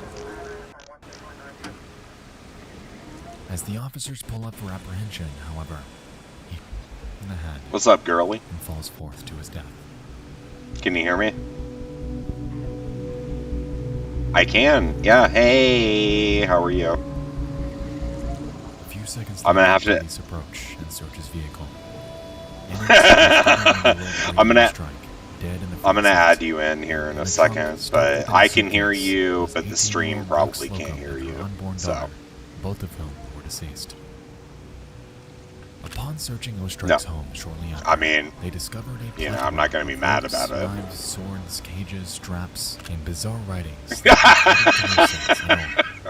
His toilet was inoperable, and the entire place was nothing. Well, welcome, Rosie, to the people who don't exist that would actually care about me saying this. We have a very funny, charismatic lady here now. Interesting of all, however, she's got a nat 20 on my charisma. No, that's you. Turned out, he had them all over his home so he could document his actions. That is. So, I'm gonna try to not die, I guess. I'm gonna try to add you in so that people can hear you. Are you okay with that? Okay, cool. What are you up to tonight? Say that they will never release it. However, describe it as something straight out of Hell yeah. During the time Slocum was captive, And even when police were Good. right outside the home, she was locked in handcuffs. With Yeah, a chain around her neck. so Reportedly, have you ever had any food that Brockton made? Like, have you had, you've experienced their snack romancy then? all of this. Yeah. So we had on Sunday, Years later, you know, it was Brockton's birthday, and we went to Boone Park, and they had like a big, sort of like a potluck thing.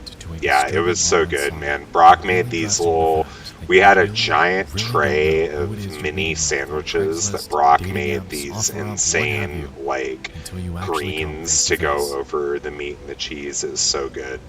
I wish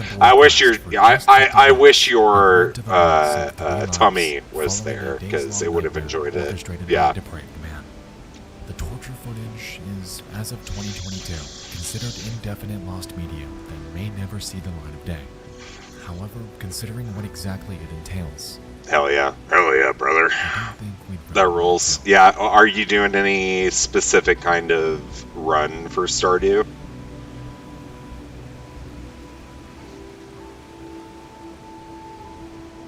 I know about as much as somebody who played Animal Crossing but has never played Stardew does, but has, you know.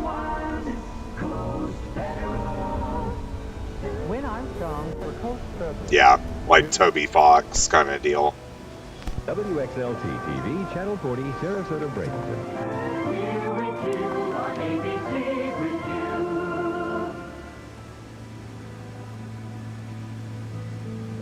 Right.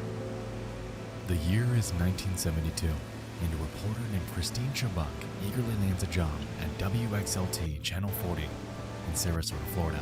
Right, yeah. Initially hired as a reporter, she was reassigned to a spot named Sunday. That rules. Digest, a local affairs I love segment that. ran at 9 a.m. every Saturday.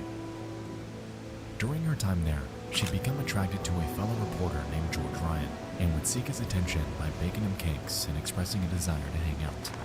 When she realized that he was already romantically involved with another coworker, however, it was detrimental to her self-image, as Christine historically had difficulty finding love.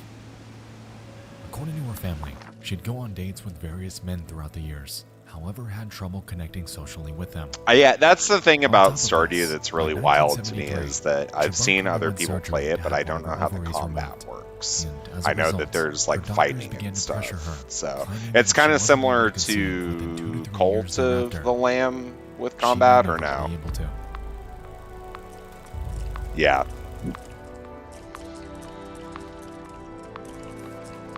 The following Yeah. program is brought to you in living color on NBC.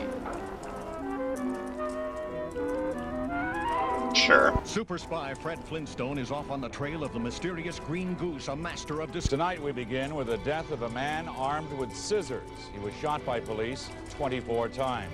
Do something. Get him to do something about the problem. Meantime, they say they're going to back the leafleting up with a meeting this Friday with city Right. and state. Man, you're going to love Baldur's Gate. I really want to do at least the first 2 or 3 hours together, because, I mean, if you're into it, you know, whatever.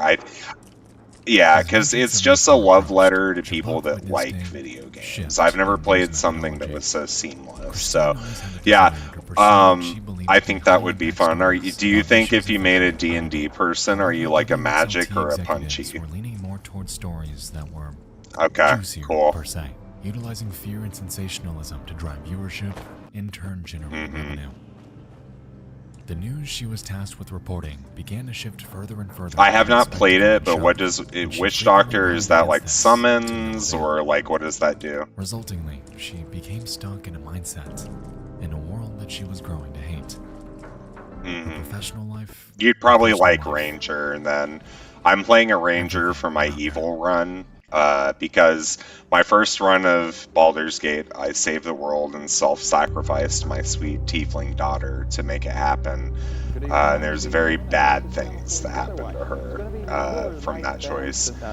So the new game I'm doing, I'm going to burn the establishment to the ground. I'm going to eradicate, anything that's not nature. So rangers get the ability to summon animal pets. So you might be into that. Opening Suncoast Digest traditionally, however, I love druids. That's my favorite class by far. Something that hadn't been done hitherto. She takes her seat at the news desk. Never played a wizard in my whole First 8 life. minutes, opens her segment about 3 national news stories and a shooting that took place the day prior.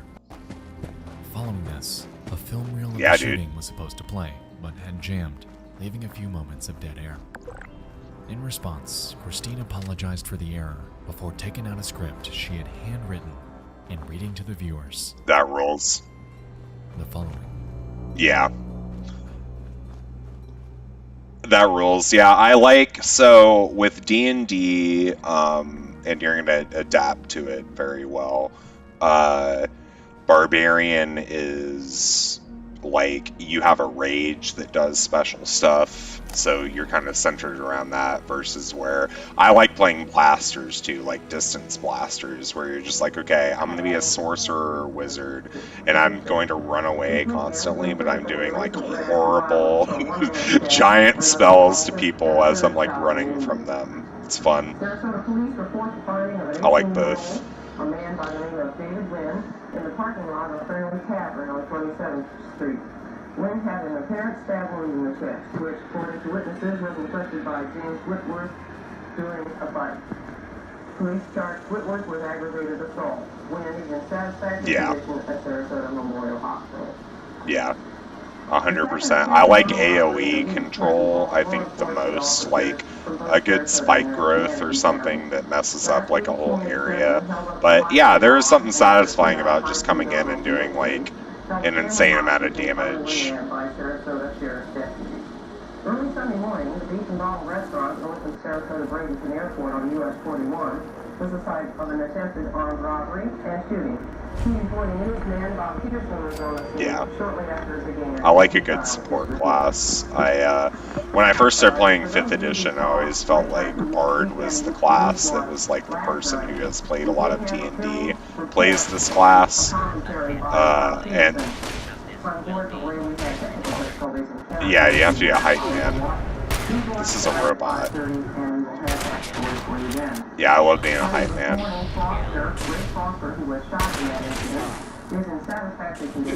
Same.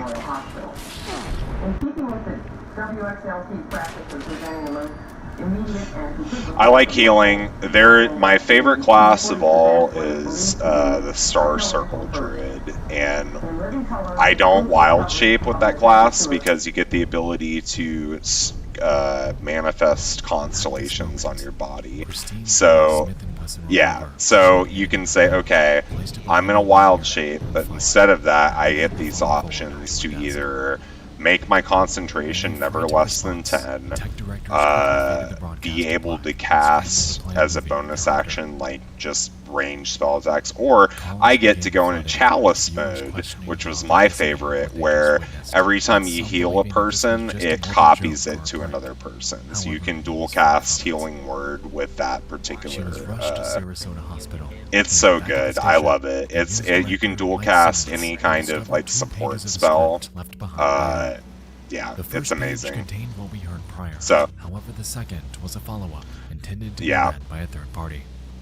I'm gonna be a possum real quick. It's very fun. BT dubs, yeah. I'm gonna tuck myself away and go into possum mode. Now, I think that Baldur's Gate does a good job of that, where there is literally a giant possum you can turn into. But IRL D&D, you kind of get that choice of like, are you going to be an Animorph or are you going to be a Encyclopedist? Because Samantha in the game that I'm running right now is a Circle of the Moon Druid, which is the one that's the best at wild shaping. And I told her, I was like, well, yeah, I'm like, okay, do you want to be the type of person who has to meet an animal and be able to turn into them, or do you just have to know about them? And she picks the harder route, which is, I can't turn into something unless I meet it.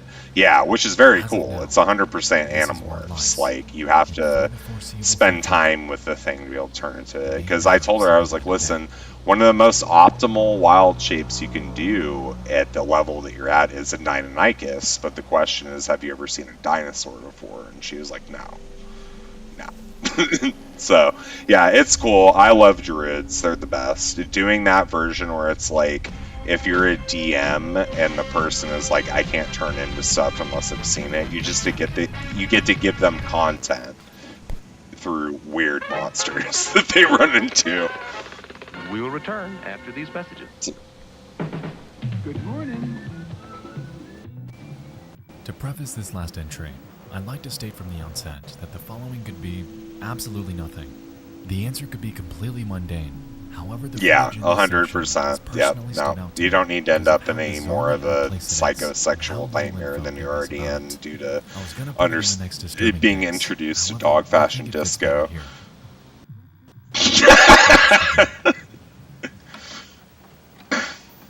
Yeah, it's fun, man. I went back and listened to a bunch of their albums, and I was like, oh yeah, this still rips. Yeah.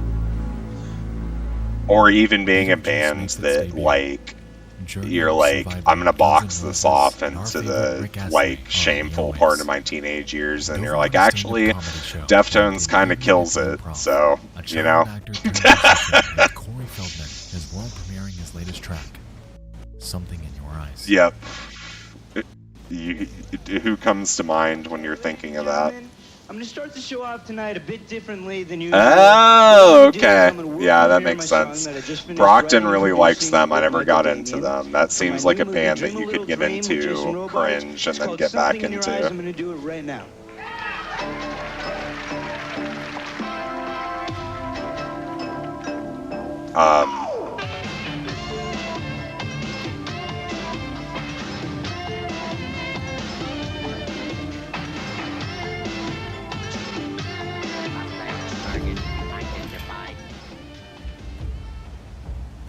As we can see. Yeah, you trying to sound like Wendigoon.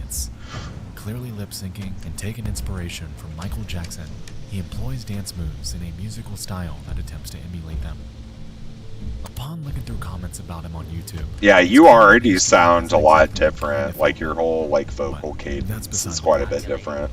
It's interesting. In the first place is because towards the song's end, Feldman's producer makes an incredibly strange cutaway to something that is very out of place for a video like this. Have a look. Nah. Yeah. What? When I first moved to Florida, yeah, I want to bring that in. When I first moved to Florida as a small idiot child, I was like, I'm never gonna say y'all, and then it's like the most country phrase ends up being the most like inclusive. What is this? Why is it here? No. Who is this? Why is a robot punching me in the face? God damn it! I'm trying to vibe. Like this never happen again. What did I do? And discussion about this is painstakingly few. Yeah, I know. No flame wars. YouTube comments. However, none of them garnered much Jesus attention. Christ. Yeah, it's pretty interesting. Like, I found Point Pleasant, and there was, of course, a cult to fucking Mothman there, but no actual Mothman. I found a Mothman out in the wild, and it's the most horrifying thing I think I've seen in video games. I legit threw my hands in front of my eyes, just like this, because the visual that it gave me after I shot Mothman was so horrifying. Is in what appears to be a small room with a swinging light above her. I did shoot Mothman, so it's kind of on me. To me, this footage could be one of three things.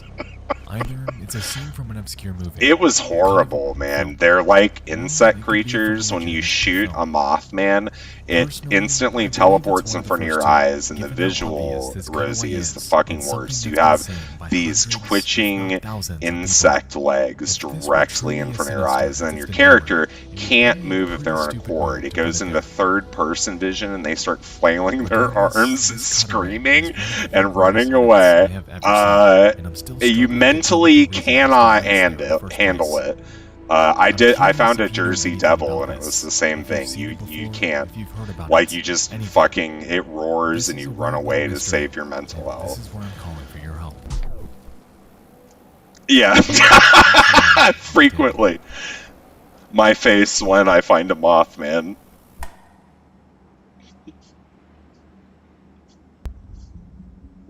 Yeah. There's a song about that I need to send you, actually. Do you like, have you ever heard of Lung? It is a lady who plays an electric cello and a fella who plays drums. I've seen them probably 4 times, I think. It's extremely good. Yeah, it's like witch music, man. If you're trying to get into that witchy energy, it's very good for that. And I truly apologize for the delay on this one. Yeah, I figured. Yeah, that's my resting witch face.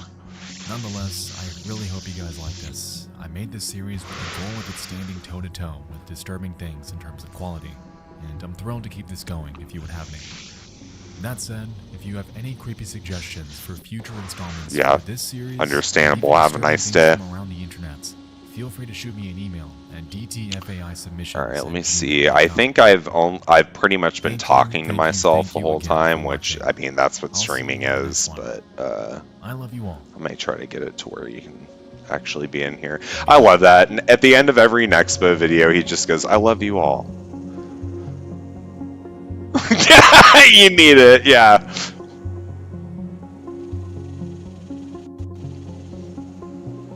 Yeah. Have you heard of them before tonight? Yeah. Okay, well, that probably means you can sleep okay.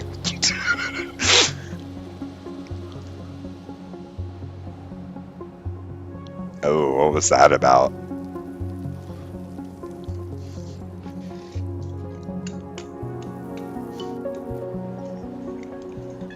Tells me they do Great. not expect a Yeah, I saw an ad about that. Their home in Largo, at least not anytime soon. At this hour, bags of possible new Yeah, you know, seized late last live, laugh, night at love kind of content, yeah. Agents can't tell us what's in those bags yet. The 57-year-old puppeteer is accused of crimes against children. Authorities say Brown had pictures of That's so you like to punish yourself is basically what you're saying. You said I'm gonna wake up today and just really make this as worse for Rosie as I possibly can. Hold on, excuse me. Yeah.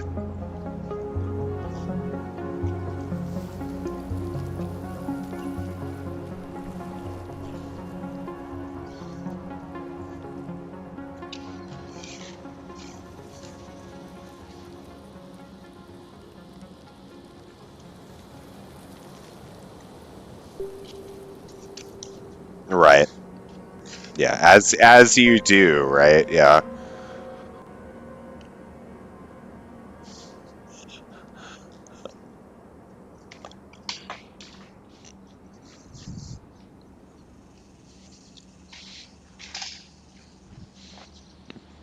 Honey, yeah, you need a break in between. You need to. I literally was talking to somebody the other day about, like, God, it was a Brock's thing, talking about horror stuff with Elizabeth, and they were like, yeah, you know, I watch this shit right before I go to sleep, and I'm like, yeah, I get it. I need a palate cleanser, so I usually just go into fucking, like, Dropout or something and watch the silliest shit possible right before I go to sleep, because, yeah, you know, the sleep paralysis demon, he doesn't need any extra ammunition. He's already there.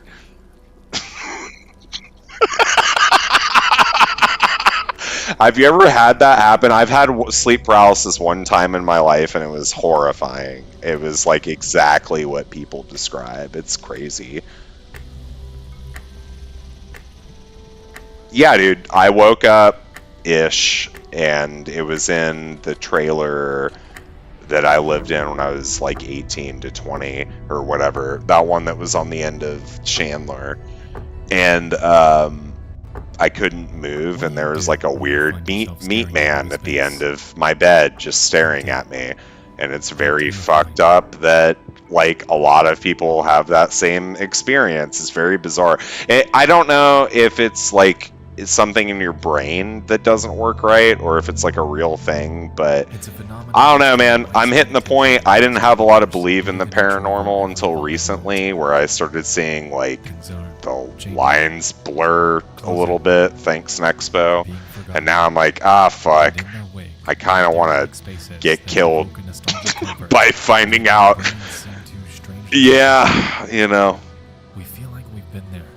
We associate memories with images that we long for the aberrant strand. We become stuck in this trance. It's like eerie fascination. It's like, oh, okay, I found out how to get to the 5th dimension. That's cool. I'm probably not going to live through this, but it's pretty tight.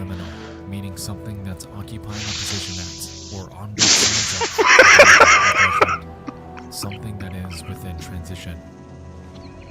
With widespread interest catalyzed by subreddits, forums, and social media, the internet has served as a vehicle for sharing pictures of liminal spaces with others. This has effectively paved the path for various forms of media and online storytelling to capitalize on it, resulting in a myriad of personal stories, creepypastas, and indie games to play on the uncanniness that comes with It's because we're white and we don't have enough ingrained horrible shit that we have to go dig it up and be like, ah, that feels better. That's good. Yeah. We've just never really noticed it. Yeah, it's like, hold on, I don't have enough anxiety from being brought over from another country and used like a tool. I need to like find horrible things and just be like grounding myself through them. So that's cool. It's a fun it's fun. Yeah. Yeah, I don't know, man. You know, I think to an extent, if you're a honky, you're a honky. It's like there's a part in your life where it's like if you looked white enough, you were good. That's why the people who are like, I'm Irish as fuck, and I'm never gonna be like, actually, when we were no, we're not having that conversation. It's fucking stupid. If you look white, then you're like, you know, there's certain things you need to fucking chill about. A feeling of confused anticipation as we await people that will never come. Man, I love this game. It's so cool investigating like furniture within a cozy apartment. Weird old West Virginia. Nobody ever will. Well, it was supposed to be trash when it first dropped. Like I heard it was like really, really bad. They had to. It's video games are playing on the trope of liminal spaces without even knowing it. Gary's Mod and Silent Hill are two that come to mind. No, it is weird, man, because that's like. I've had that conversation with a few people where if you look at Baldur's Gate versus Cyberpunk in this, Baldur's Gate entered early access in 2020 and you had the consent to opt into a game that was broken that they knew they were going to fix. Versus Cyberpunk in this, they sold you a fixed game that ended up being broken, and that's bullshit. Like, it's really apparent what kind of a philosophy difference there is. But at the end of the, you know, I mean, it's capitalism too. These poor fucking game companies, people get fired left and right. So I don't know. Bethesda makes a lot of good games, and they're kind of like the cornerstone of these type of games. But I feel like they probably treat people so badly. No Players Online is a 2019 corner store, yeah. That takes this notion and cranks it up to 10. Everything about it is liminal. We expect the game to be littered with other players. It's kind of like wrestling, man. I was talking to somebody the other day about, you know, being into pro wrestling when you're a kid, and you find out as an adult that a lot of these people are contract workers. They don't have benefits or like anything. It's insane to think that, like, Stone Cold Steve Austin, who is like the wrestling guy, might have just been a contract worker with no health insurance for like a long time. It's fucking insane. as his life. Yet, it isn't. It's the foundational rejection of Yeah, it's bad for your everything. brains. And when this loneliness is portrayed through art and even photos of reality, that is where the uncanniness sets in. Oh yeah, well. He's coming off the top rope and he's landing in, oh boy, the worst. Yeah, no, the steroids and shit, man. Like, I don't know. That whole situation, I think, is healthier now because, like, when I was a teenager, if I saw two hot ladies wrestling, they probably were stripping each other's clothes off, whereas now it's actually a legitimate, like, there's just a part of wrestling that is girls who are doing, like, UFC stuff. So that's cool, but I feel like it's completely agnostic of, like, Vince McMahon. Like, he definitely is not the one that woke up one day and was like, you know what, let's treat women better. That's not a thing Vince McMahon does. Yeah, he's like, you know what he stares out his window and is like, what day is it?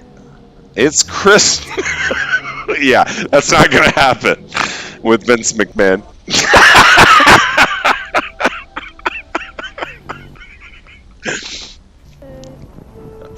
Yeah, no.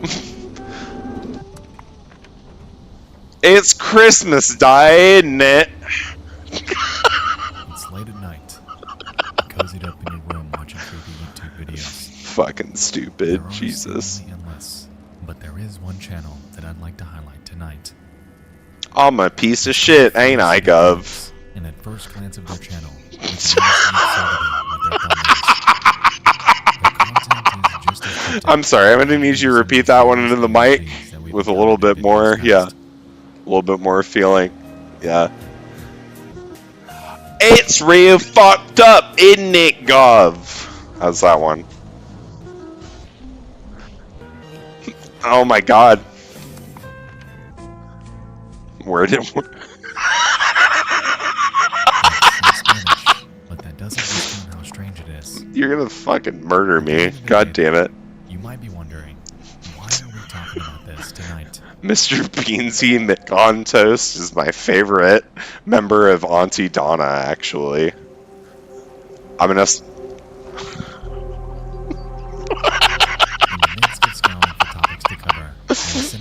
I hate you.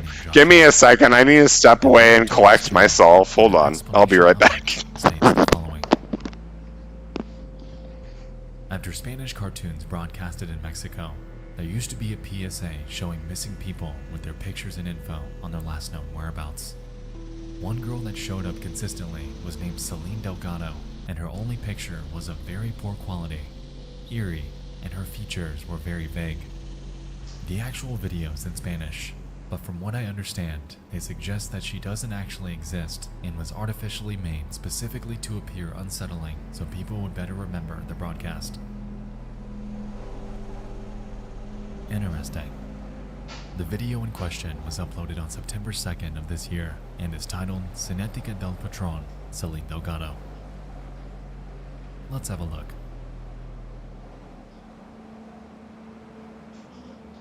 Evento. Celine Delgado. Celine Delgado es un patrón de rostros artificiales.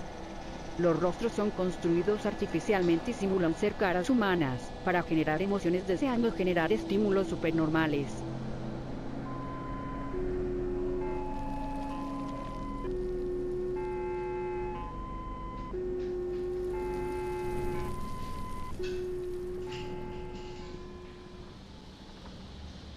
Alright, it seems bizarre, but they're onto something. At the beginning of the video, Floresita seems to assert the hypothesis that the face of a woman named Celine Delgado, quote, kinetically fits non-human, AI-generated faces using the constant tau. They go forth to explain the uncanny valley and how facial reconstructions cause uneasiness in those that encounter them. Following this, they superimpose various faces with the resulting images off to the right, and among these, Celine's face is shown mashed up with various others. They display a few examples that are, admittedly, eerie, and ultimately argue that the identity of this Celine Delgado is, as Joshua stated, artificial. Now, this is a lot to unpack, but considering that it's something that we haven't looked into prior, I found it worth considering. So, who is Celine Delgado, and how did she become wrapped up in this eerie shroud of urban legend?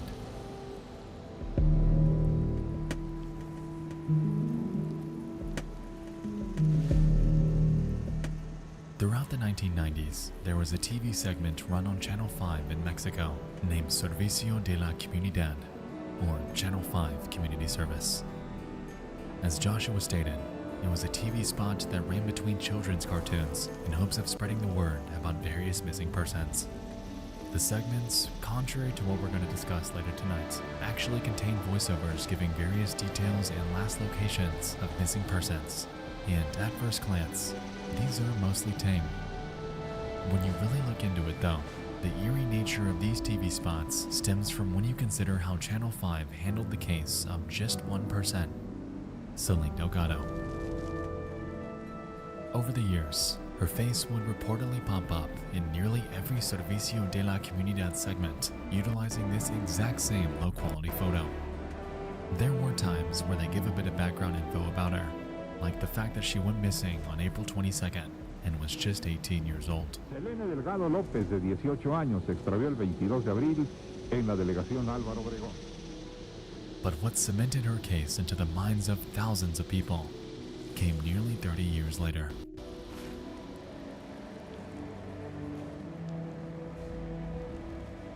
Time for lunch, munch, munch. Time for a munch, crunch, crunch.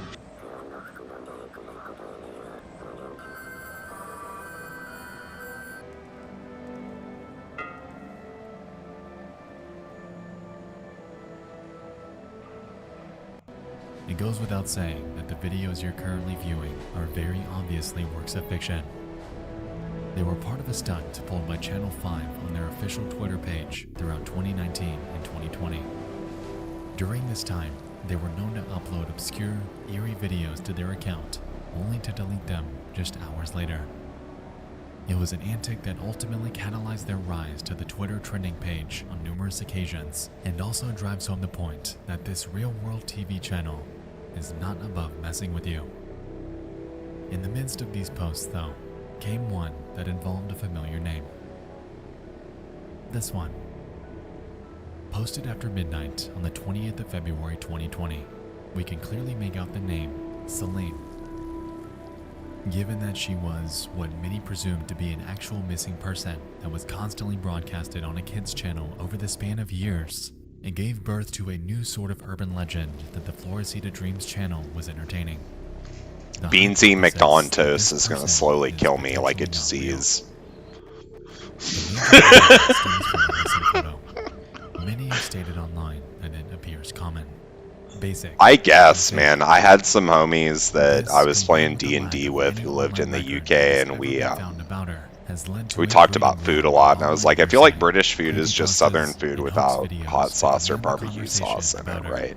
It's just lumps.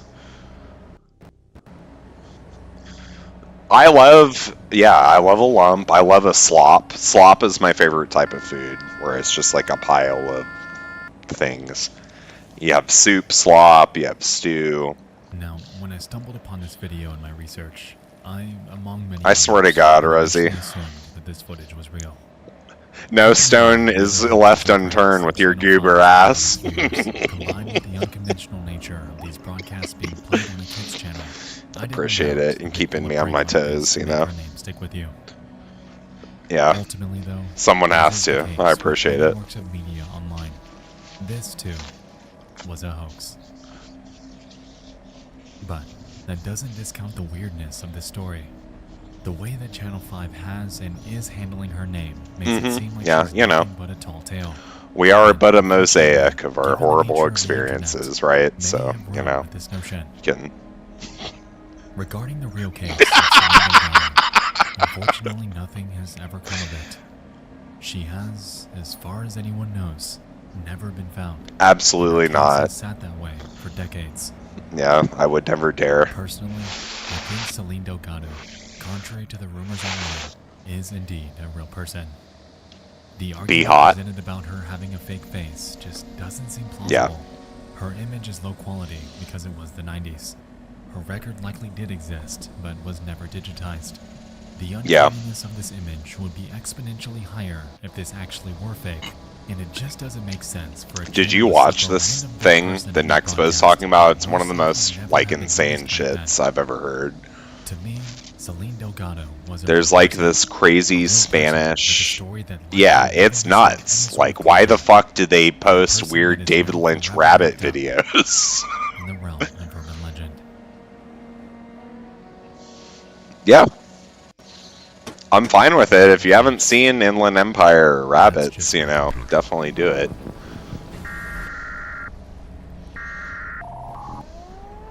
My poor man looks like a zombie on my Pip-Boy. Should I feed him? Yeah, I mean, hold on. My man needs some juice. Alright, hold on. Let's give you some spoiled fruit. Some sugar bombs, which that doesn't... I don't have anything good! Just 36 hours, resulting in immense devastation. Watermelon perk bubble gum? Texas, Oklahoma, and Illinois. Well, my man's is doing the best that he can out here, alright? I mean, look at him. Look at him! Yeah, well, I'm trying to survive in the wilderness. As one of the worst natural disasters to I'm trying to survive. I'm making the best of my life in West Virginia. This is Poggy. It's like Poogie with one O.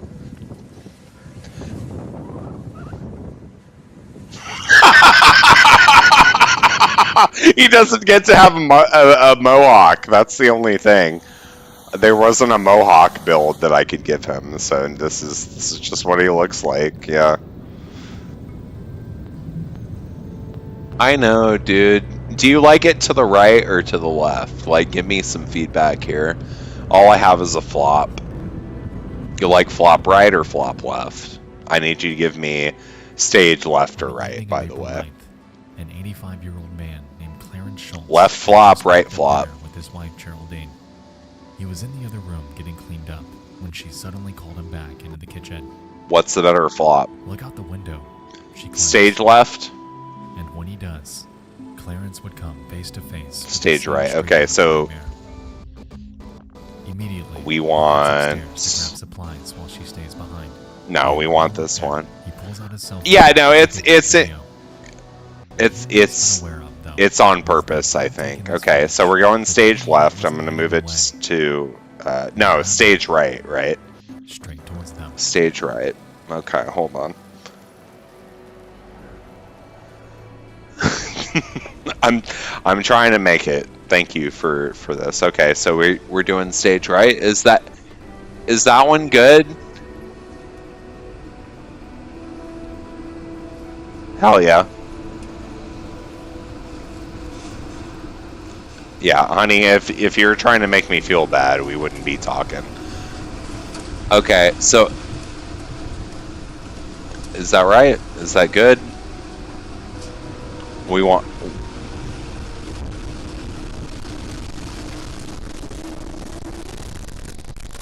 No, we need to move it over here. You like that one? Really? I feel like the other one's better.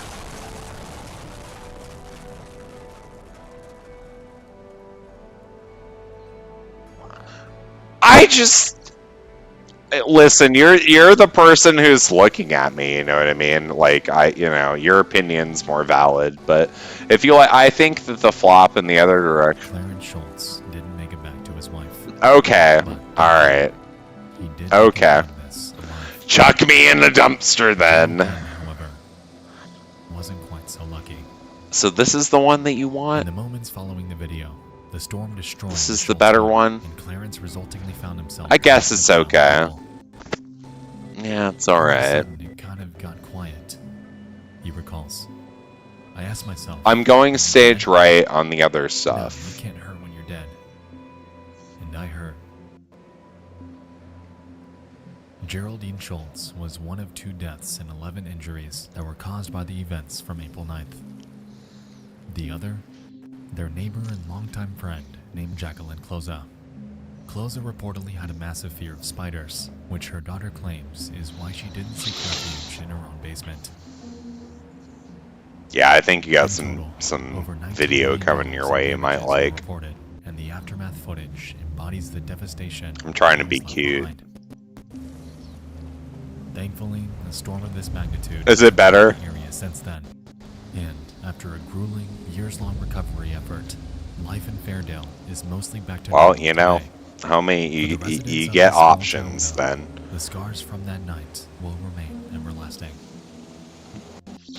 Dude, I know it's opposite in the video. Like, I'm like doing it in the opposite direction that you want, and you're like, God damn it! Okay, he'll get there eventually. give him the benefit of the doubt, I suppose. Yeah. Today, Fairdale stands strong. I'm trying to listen. All I want to do is be okay to look at. So you're helping me out. In case something like this ever happens again.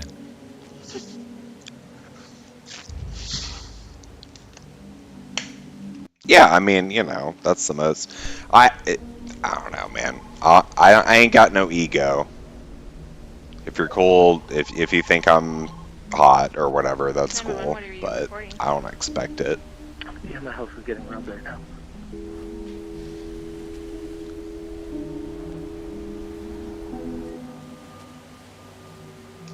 Mm-hmm. What's like the biggest difference, you think? On December 1st, 2019. It's touchscreen, yeah. A certain goods games are what? And their 2-year-old daughter Charlotte were okay.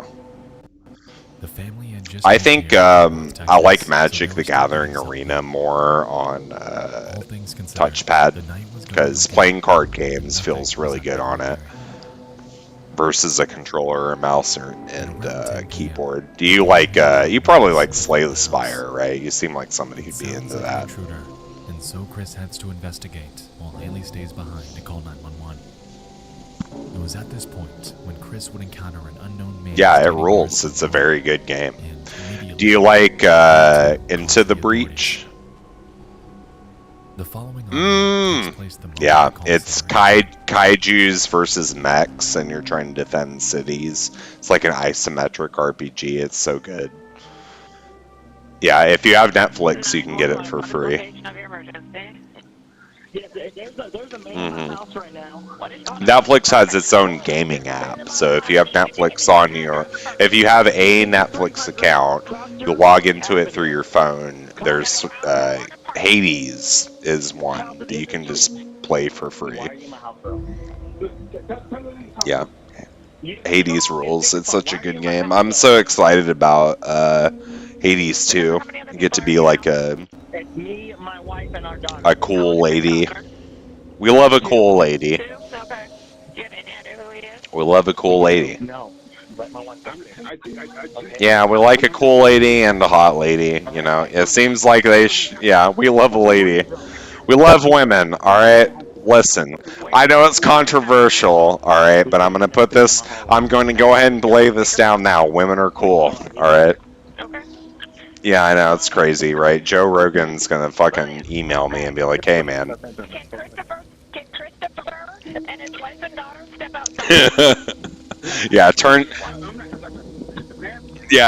Turns out women are cool. What are you doing in their house? I told you there's shots fired. Yeah, 100%. Sponsorships. The only purpose of me being on the internet right now is to get to Riz you. So, you know, sorry to put you in the seat, but I wish that, you know, for your own benefit, you weren't as cute and cool as you are, but turns out that you are, so, sorry. I get what you're saying, but you got 2 guns, bro. You got 2 guns? I'm kind of crazy, man. I'm not doing anything. No, yeah, it's my house, man. I'm sorry, man. Do you want to see Scoops? Here in the first place. William, can you listen? Yeah, hold on. Hold on. Let me go get her. Hold on. I've got officers that want to help you. I have officers that want to help you and keep you safe, so I need you to put those guns down. Who are you, man? I'm 911. I've got help for you. I need you to put those guns down so that they can get you the help that you need. I want police here so I can leave. The police are there, William. The police are there. No, they're not. They are there. They're there. So, we have the baby. Look, man, listen. I'm not harming you, I promise. My word. My life keeps got threatened, man. I can hear you, bro. You understand? I hear you. They got threatened last night. Okay, I get you, bro. I'm not harming you, or your children, or your wife.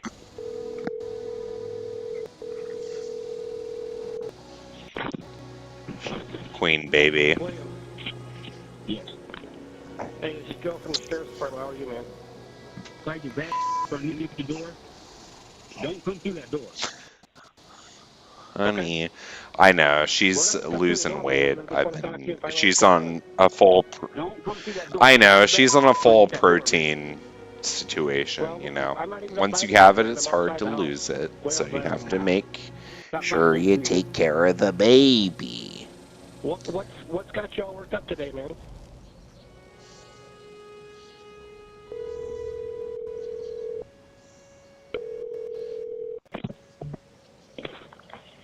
I think me flexing, holding a kitty is probably the most sexually explicit I'll ever be in my life. Yeah, I need to. There needs to be an NTSFW.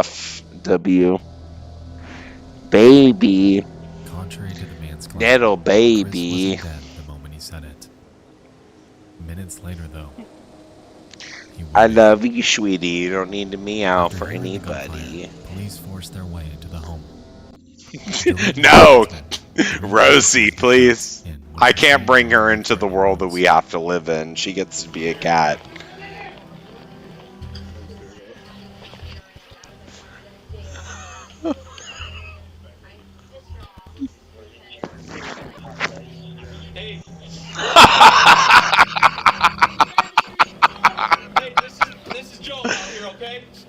You cannot do it, okay? She's just here to be a baby. I love you, Scoopy. I love you, baby. Once they charged towards the bedroom that Jones was How dare you? they'd encounter Neil lying on the You floor. don't get to know what my address is. Outside of it was Jones trying to flee. Baby, I love you, Scoopies. I'm supposed to be playing Fallout right now, but I think people just want to make me hug you. And was accused of killing Christopher Neal and wounding 3 officers. I just did. He was reportedly well known That's a little for surrounding smooch from counties Rosie. as a Rosie wants to give you a kiss on the forehead, baby. Just 5 days prior to the murder, he was released from jail after serving time She for a texted you previous earlier. offense. During his arraignment, his defense attorney maintained Baby, claiming that Jones I love you, was running from an attacker Scoopy. that night and ultimately sought refuge in the Neal home. I think the 911 audio speaks for itself. However, it'll ultimately be up to a jury. I know. I just want to make her so happy. Since the incident, You're my little Nico has baby. given birth to the couple's second child and is My now sweet raising little it. daughter, Scoopy. With this, I their know. oldest daughter will be forever scarred by the loss of her dad. that I night, and know. their youngest will never know him. Christopher Neal died I protecting know his family, we do. protecting his family from a lifelong criminal. And no matter if Jones is sentenced to life in prison with justice served, the Neal family will forever have to live Do you, on without a do you want to husband. go on the floor? Yeah, she's biting me. Okay, here you go, baby. Good girl.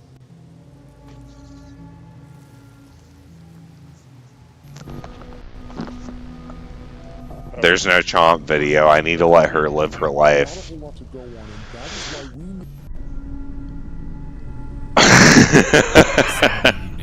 This, yeah, she's a little meatball. You're my little meatball baby. Are recovering from a recent Category 5 hurricane. United States President-elect George H.W. Bush is preparing to swear in as the 41st president with just under a week to go. And on Channel 5, she is Chicago, a fancy Illinois, beast. An NBC-affiliated news station by the name of That's true. WMAQ is wrapping up its nightly programming. In relation to the other two, a news station broadcast keeping up the status quo doesn't seem all that notable or interesting.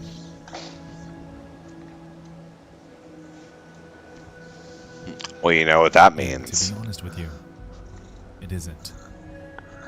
Rather, I'm gonna eat cat food for an extended period of time. subtle, but after being For the middle, I'm gonna hug this little footage you're goober. about to watch has opened the door to a mystery that's perplexed a small but growing corner of the internet. Say hello. Oh, baby. We get to go down now. This is WMAQ TV, Channel 5, NBC Television in Chicago.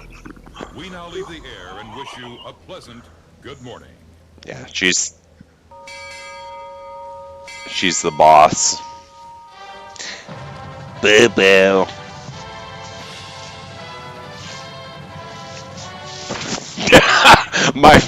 I gotta be one of my favorite genders. Mad Scoops. Sharp Cat's one of my favorite gender. Oh Lord, idiotic. It's a rarity. Other, I'm a scratching cat. Uneasiness. And I think it's because this TV spot is so obscure. Yeah. This image is Bro drank the gender fluid. No height, weight, or age. No information about where they were last seen. No family contacts. No investigative progress reports. No voiceover to fill you in. Absolutely nothing. This just... Yeah, I'm gonna tell a cop tonight that you fucking murdered me. Stop being so funny. Elsewhere. All we're left with is the name Joanna Lopez. I don't know if you understand how female comedians work, but you're technically supposed to be, you know, insulted to the point where you stop doing comedy. The way this was presented just seems off. And considering the current online discourse about it, I'm not alone in feeling this way.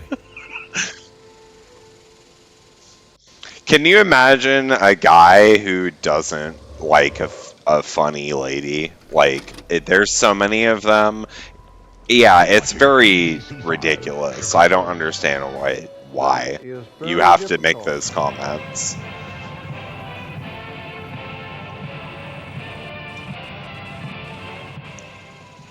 Two years later, in 1991, WMAQ would once again wrap up their nightly broadcast. In a strikingly similar and almost random fashion, Joanna's missing notice would be played once more. Yeah.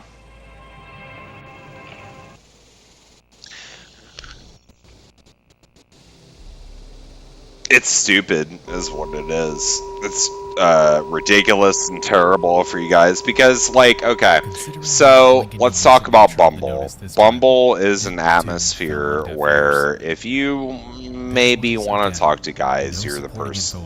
Like, you have to make the first move.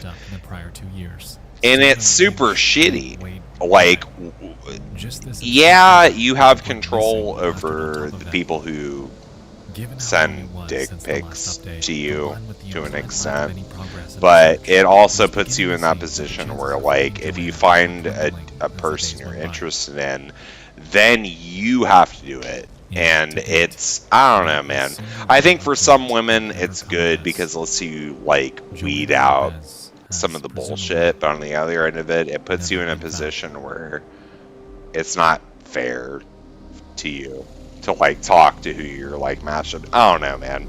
Dating websites are weird. It's like, okay, there's a robot involved too. That's the worst part of it, is like the algorithm, so OkCupid has an algorithm that wants to help you, I feel like, but you will run out of people. Tinder is a fuck app. Like, you're only gonna fuck people on Tinder. Hinge, I think, is pretty good about relationships. Hinge is cool. I like Hinge.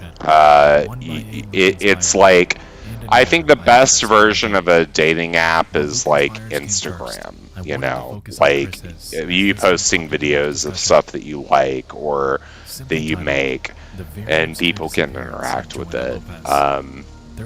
It's just hard, man. It's hard to romantically or sexually interact with people now because there's a robot there in the cuck chair the whole time. This is a subreddit devoted to discussing. It's very weird. Others quickly chimed in with theories on what they think might have happened. Mm-hmm. I think she was a runaway and was found pretty quick. Maybe she ran away again in 1991. Yeah, oh, it all comes full circle. Thank you, Rosie. Thank you. And if she was in foster care, that's why you should be a dungeon master. You don't leave the story with any threads left untraveled. Wow, this one is strange. I found the number listed here as the youth division of the Chicago Police Department. So, on the face of it, the number is in fact legit. No, it's a... but it's there. Oh, yeah. Escape some kind of juvenile detention or probation. If it weren't for the reappearance of a photo, it's hard. I'd be inclined to believe the rules for that game are very difficult. Then she was found and returned, with her case never having a chance to escalate to federal involvement. The fact that it aired again in 1991, however, she was never found. Yeah, no, it's very difficult. I've played Feng Shui, which is cyberpunk a little bit, but less complicated, and the numbers, yeah, they're very, very difficult. They claim the following. Came across this post late last night, and it creeped me out so much that I couldn't sleep for a while. It really is so sad to think that a person can slip through the cracks like that and seemingly vanish altogether. I've been scouring the Doe network for unidentified Jane Does in and around the Chicago area all morning, and the only possible case I could find is from 1994. Here.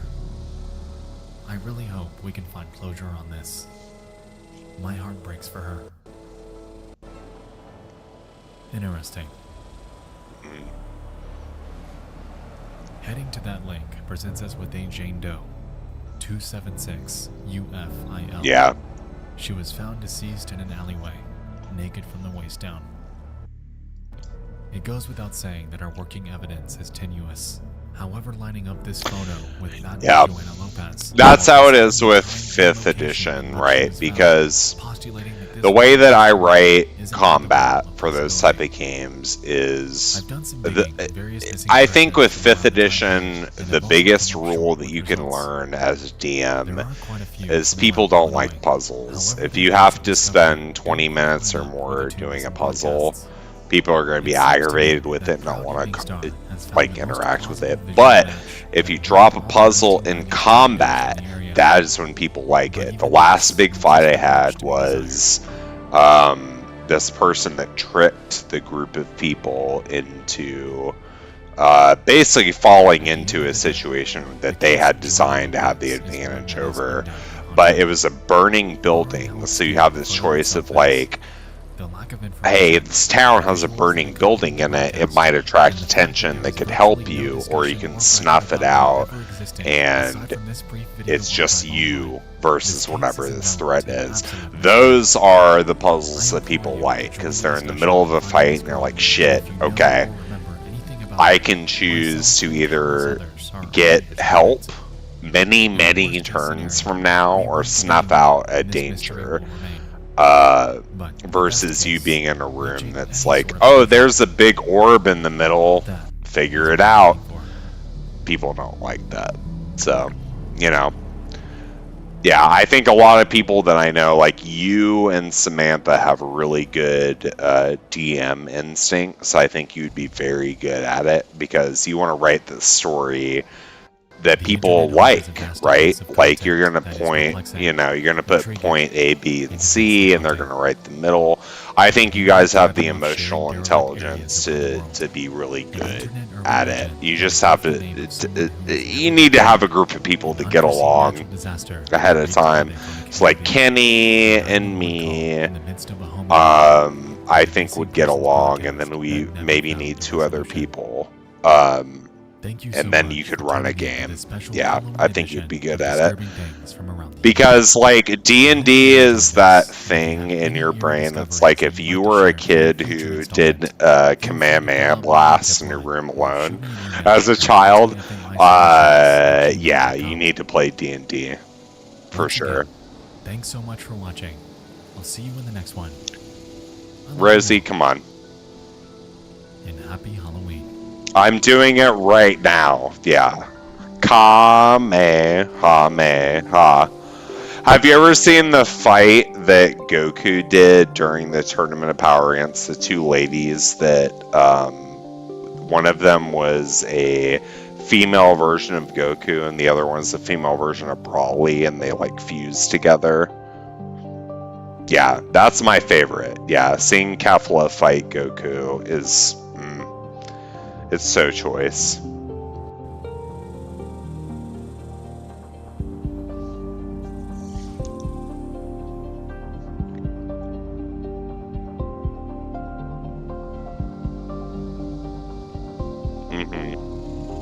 You have to get your meds, yeah.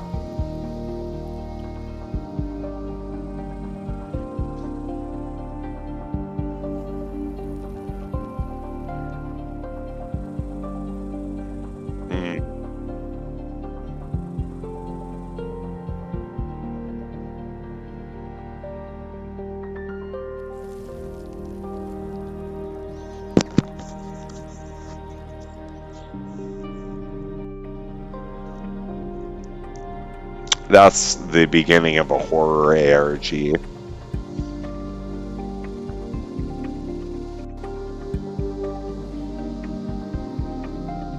Yeah.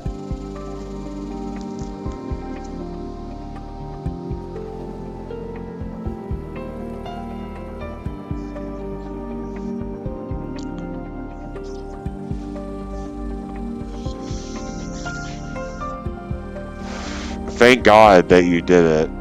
Yeah.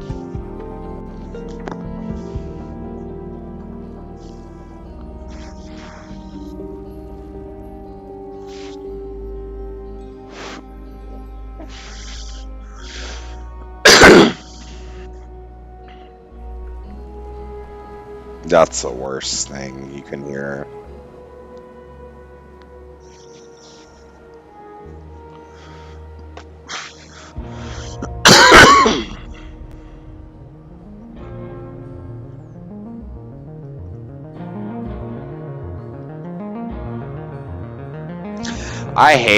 I hate that you even have to entertain that thought, man. I'm sorry.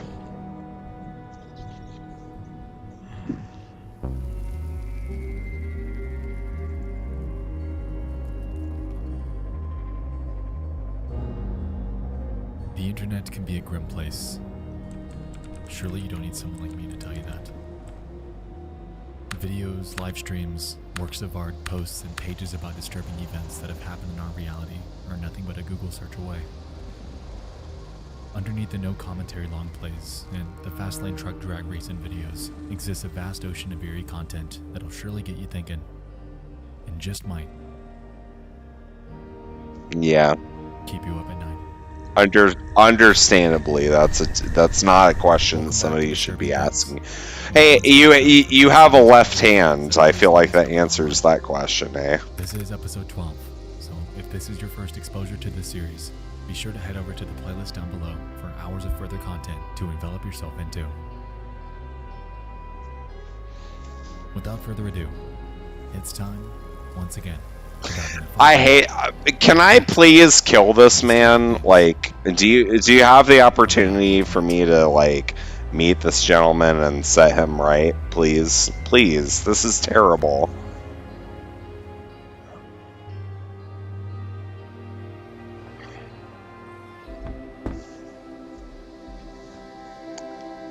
My skin is coming off, Rosie. My skin is disappearing.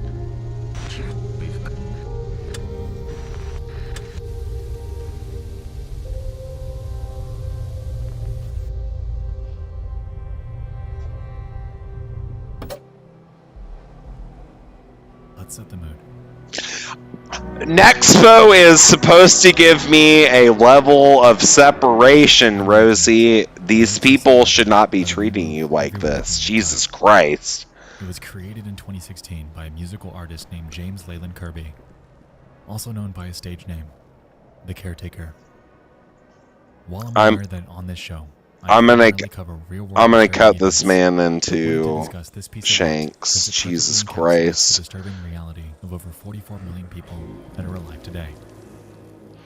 No! The album's an artistic expression of the numerous stages of dementia and how it slowly overtakes the mind, sending it spiraling into a wormhole of forgetfulness, twisted by a reality that they stray from. Can you invite that person over this weekend so I can make sure that they... Oh, I think it's a very good idea. I think that I can definitely... Jesus Christ. It's cheery, calm, and invokes a sense of comfort. As the hours pass and it progresses, what the fuck kind of person is... Okay. Into something that hardly resembles what you were listening to a mere half hour earlier. The description... Yes! This person started breaking into your house and, like, SA you. Stage 1 is described as the first signs of memory loss. It's a stage that's most like a beautiful daydream. I'm very glad that the people who have insidious goals that could make sense are fucking idiots. Like, god damn. Stage 2 encapsulates denial.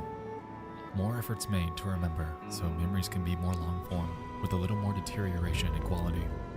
The overall personal mood is generally lower than the first stage, and at a point before confusion starts setting in.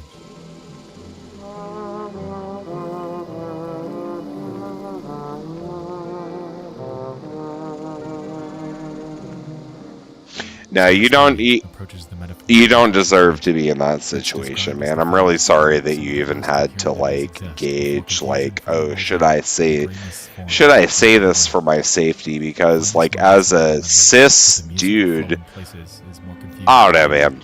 I'm mad. I need to take a couple minutes. I'm gonna step away for a few, to be honest, because, like, I want to be supportive, but I'm really mad on your behalf, and I need to work that out. So it might be about 15 or 20 minutes, but I'll be back if you want to hang out. Okay. All right. Sorry. I need to digest that. So I'll be right back. As it begins to exemplify the post-awareness stages, the spot where reality becomes a bleak, confusing mess, and where little seems to make sense. It's described as the point where serenity and the ability to recall singular memories gives way to confusions and horror. It's the beginning of an eventual process where all memories begin to become more fluid through entanglements, repetition, and rupture.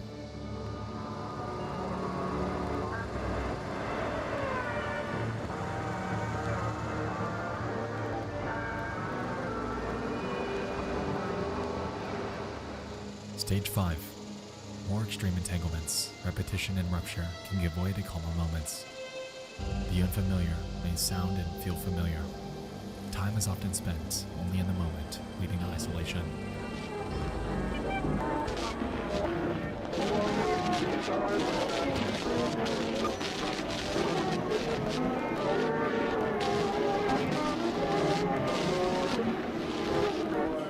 In stage 6, one without description.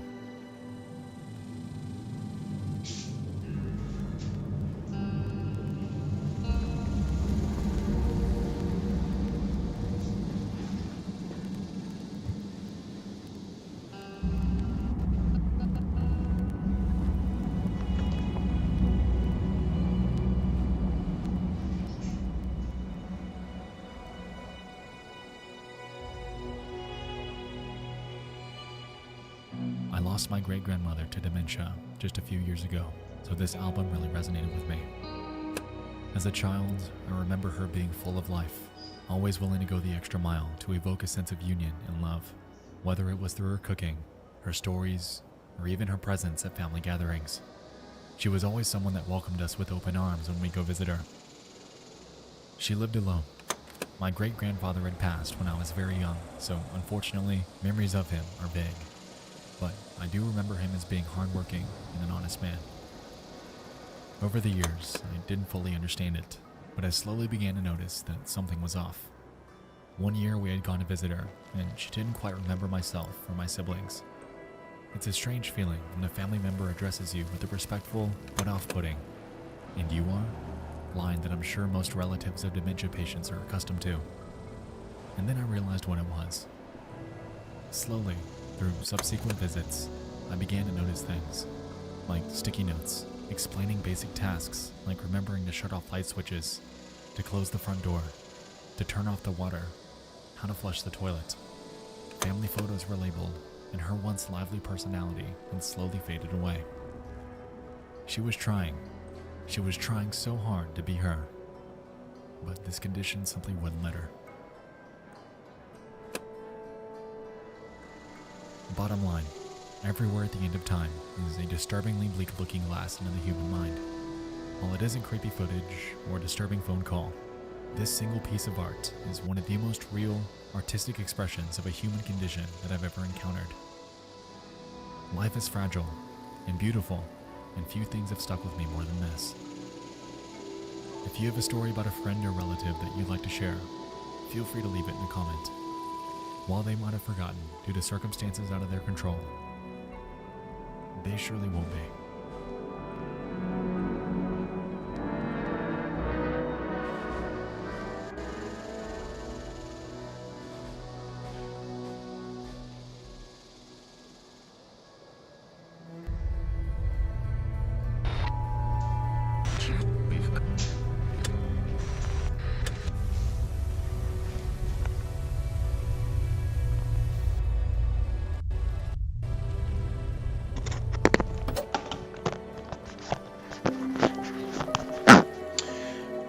Okay, so I'm gonna be gone for probably about 15-20 minutes. If you're willing to hang on, you know, I'll be back after that. Lasted around 38 minutes and reached wind Okay. speeds of more or less 200 miles per hour.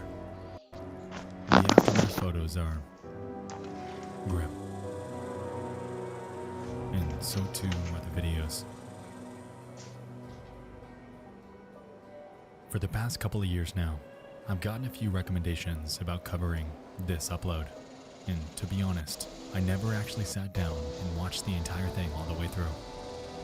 Life and such just got in the way, but I digress. The video is titled First Person Video of Joplin, Missouri Tornado, created by a user named Izel SG and uploaded on the very same day that this tragedy occurred. Their description claims that they took this footage inside of a Fast Trip gas station on East 20th Street. Initially, they hid in the back of the store before taking refuge inside of the storage fridge. While there aren't many visuals within their recording, the audio conveys everything you need to know about being caught in a storm of this magnitude. Have a listen.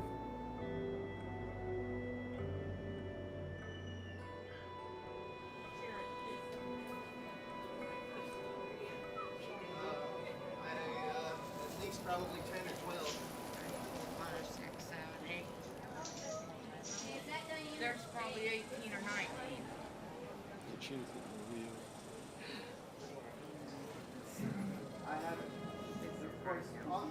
Yeah, they said there was one on the ground at 7th and 8th. Yeah, but then this is one coming around 20 of them. No, they haven't yet. The sirens aren't going. What? It's pretty crazy. This is getting real. Someone in. We need it. Get inside that. What is that? Rude red. Yeah, I know.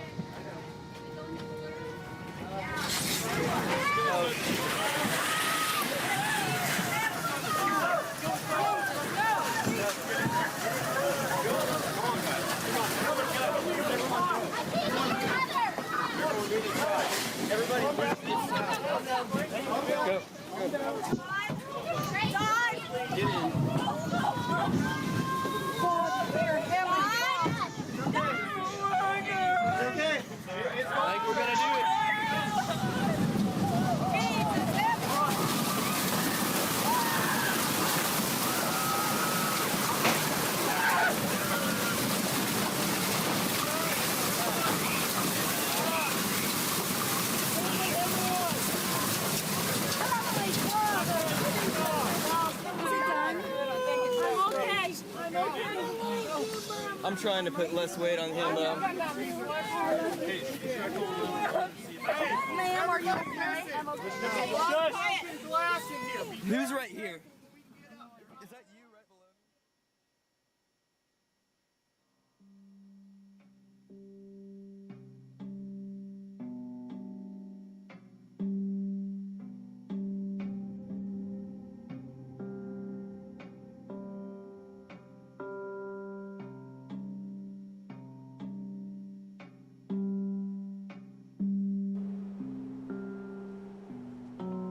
Thankfully, everyone in that store was okay that day.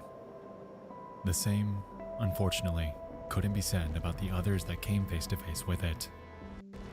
In total, the storm took 158 lives and left over 1,100 people injured.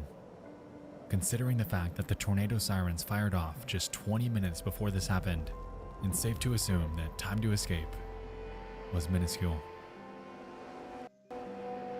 The incident in Joplin is haunting, and to date, it's cemented into history as the fourth deadliest tornado on record.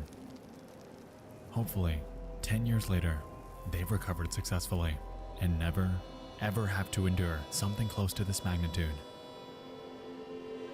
ever again.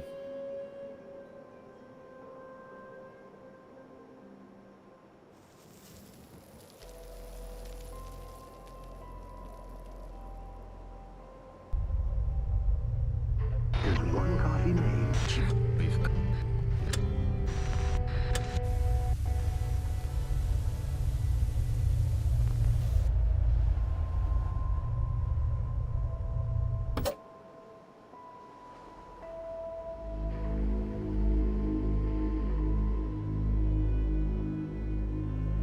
In 2012, a man had killed himself by the name of Israel Keys.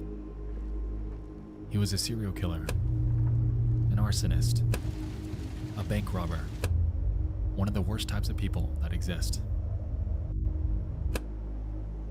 The reason for his suicide was because he was caught after a kidnapping and ransom attempt over 18-year-old Samantha Koenig of Anchorage, Alaska. This is his ransom photo proving that she was alive, to which, in exchange, he had demanded $30,000. Except, in this photo, Samantha Koenig wasn't alive. Let's back up.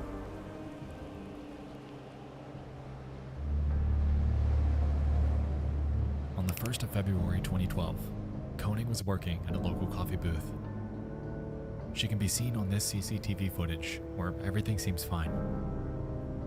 About 2 minutes into it, however, we can observe someone approach the window, to which she reacts with unease. Afterwards, we can see her hastily shut the lights off before carrying out his demands in the moment. After some back and forth, she opens the register and can be seen taking out cash to give to the man. He then demands that she kneels before he enters through the window. And a few minutes later, he proceeds to escort her out of the trailer. After this moment, she was never seen again. As it turned out, her final moments were grim. Later that night, and back at his home, it was reported that he sexually assaulted her, robbed her of everything she had, killed her, and placed her corpse in a shed. Even more bizarrely, the day after, he took off to New Orleans where he went on a 2-week cruise with his family. The entire time, she was left there and was never found. 2 weeks later, and he comes back from his trip. Her body's still in place, and so Keyes dresses her up with makeup and sews her eyes open for a photo with a recent issue of the local newspaper. He did this to invoke the belief that she was still alive, and like we established prior, he had put a $30,000 price tag on her. While this facade was happening, in reality, he had dumped her body in Matanuska Lake, a few miles north of Anchorage. Israel Keyes was later caught. However, it wasn't where you'd expect. As it turned out, he'd taken off towards the mainland US, utilizing Koenig's bank card for cash withdrawals as if nothing happened. Because of this, police were able to follow his trail and eventually tracked him down to a Cotton Patch Cafe in Lufkin, Texas. It was the morning of March 12th when Texas Ranger Stephen Rayburn would perform the arrest, and afterwards, Keyes was promptly sent back to Alaska, where he eventually confessed to not only this act, but numerous others. By December of that year, though, he would be found dead in his jail cell. He had slit his wrists and tried to strangle himself, leaving behind his own corpse and various notes and drawings made in blood under his cell bed. To this day, police are still frustrated by this, as with his life went countless questions unanswered. Samantha Koenig was just an ordinary person working her job, as we all do. She didn't sign up for this. She didn't provoke anyone, and she sure as hell didn't deserve the fate that she was given. What she thought would be just another night at work had devolved into a surreal night of hell. A night of hell that led to an injustice. And, frustratingly, there's nothing that anyone can do to ever bring her back.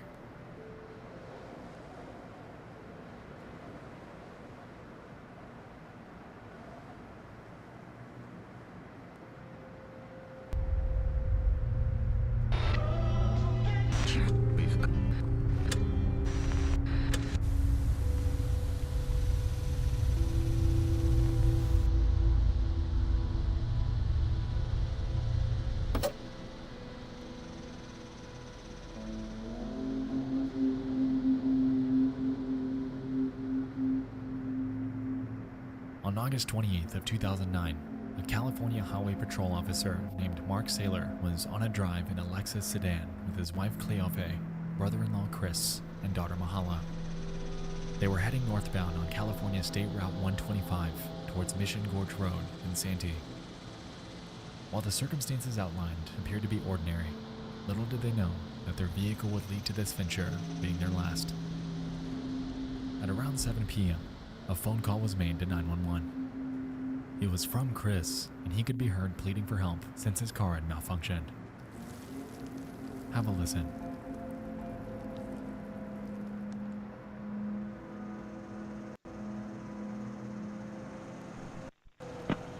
Oh. 911 emergency, what are you reporting? Yeah, we're in a I'm sorry, your cell phone's cutting out.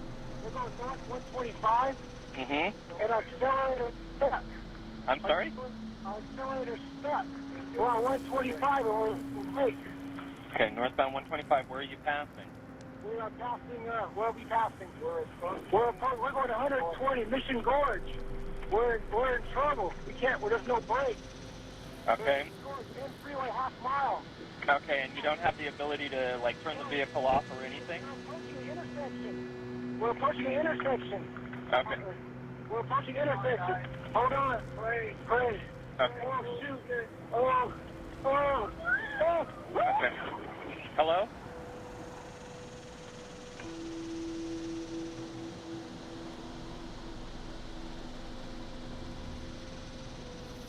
First tonight, we are hearing from the attorneys for both Bob Baker Lexus and the family of Officer Mark Saylor, who was killed along with his family in a fiery crash 1 year ago in Santee. Today, Toyota announced it had settled the lawsuit with the Saylor family, but 10 News has... As a result of this, everyone in that car lost their lives that night.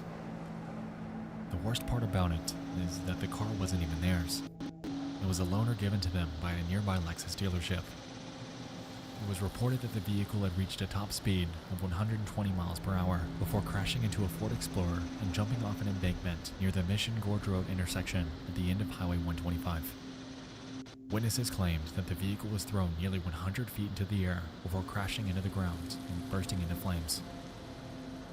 After the incident, it was reported that the Explorer driver had suffered minor injuries and was promptly treated at a nearby hospital. For the family, it was believed that the accelerator had become stuck due to an engineering oversight in Lexus models that included rubber floor mats. After a myriad of other incidents related to this, Lexus eventually rolled out numerous recalls from the span of 2009 to 2011, most of which being related to the accelerator pedal. The sheer amount of issues in affected vehicles are staggering too. On your screen is a list of the recalls they'd sent out, and as you can see, a ton of them are related to the brakes or the accelerator pedal. By the end of it, over 5.2 million vehicles were affected, and in hindsight, it's safe to say that anyone driving a Lexus model from 2009 to 2011 were rightfully on edge. The families of the victims eventually filed numerous lawsuits against Toyota, and as a result, they eventually came to a $10 million settlement. No matter how you slice it though, no amount of money can bring someone back from a design failure that they had no control over. They didn't deserve to die that day, and his final 911 call will forever remain cemented into internet history as one of the most disturbing real-world examples of a simple weekend drive that shouldn't have ended the way it had.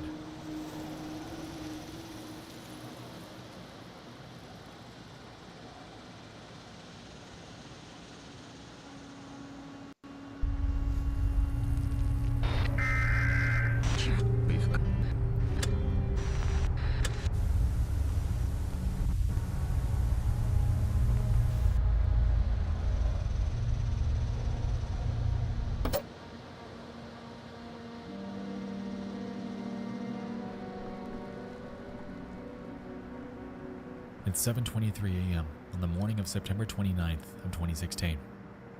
Passacack Valley Line Train 1614 departs the Spring Valley Station in New York, heading southbound for the Hoboken Station in New Jersey.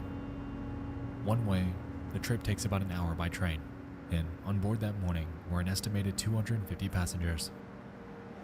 The ride itself is mostly okay, with nothing seeming awry. Time begins to pass, and train goers await the day of work ahead of them.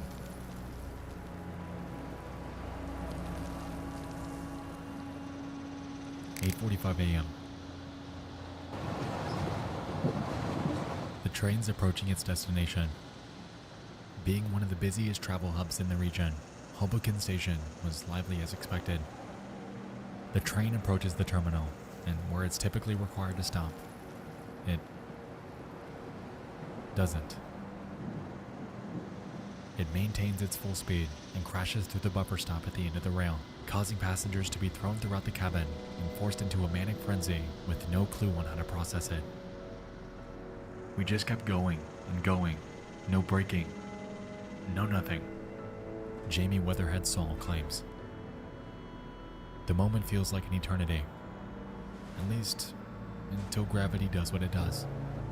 The train comes to a halt past the rails and up against the terminal wall, and the normally busy and lively train station is now temporarily declared a disaster area. On this day, 114 passengers are injured and one loses their life. September 29th is now forever associated with the tragedy that should not have happened.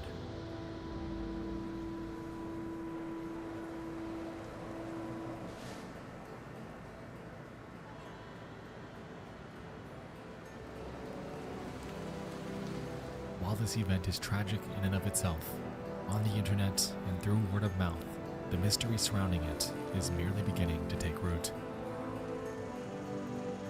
Let's back up.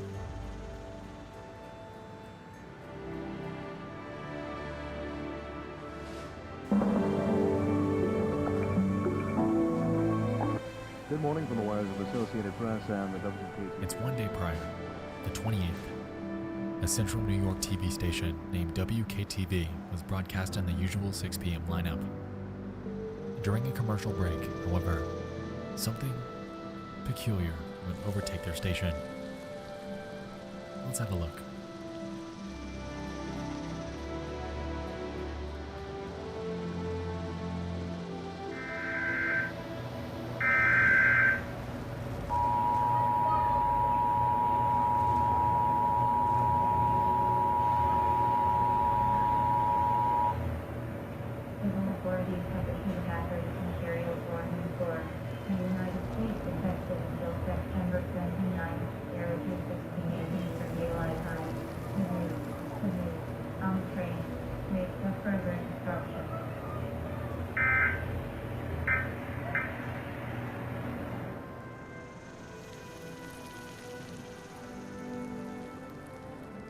Civil authorities have issued a hazardous materials warning for the United States, effective until September 29th, 2:16 a.m.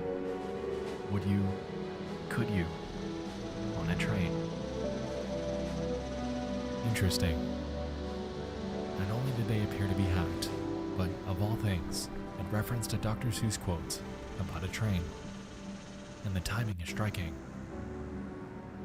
Immediately after, WKTV puts out numerous statements.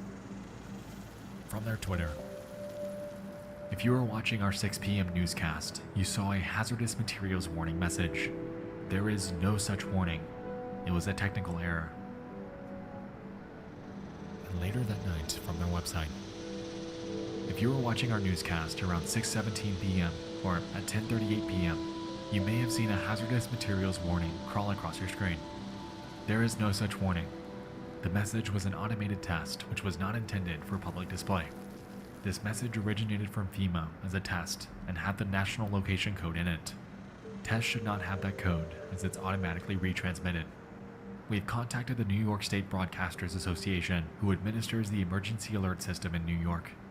We're working with FEMA to resolve this. Our apologies for the confusion this may have caused.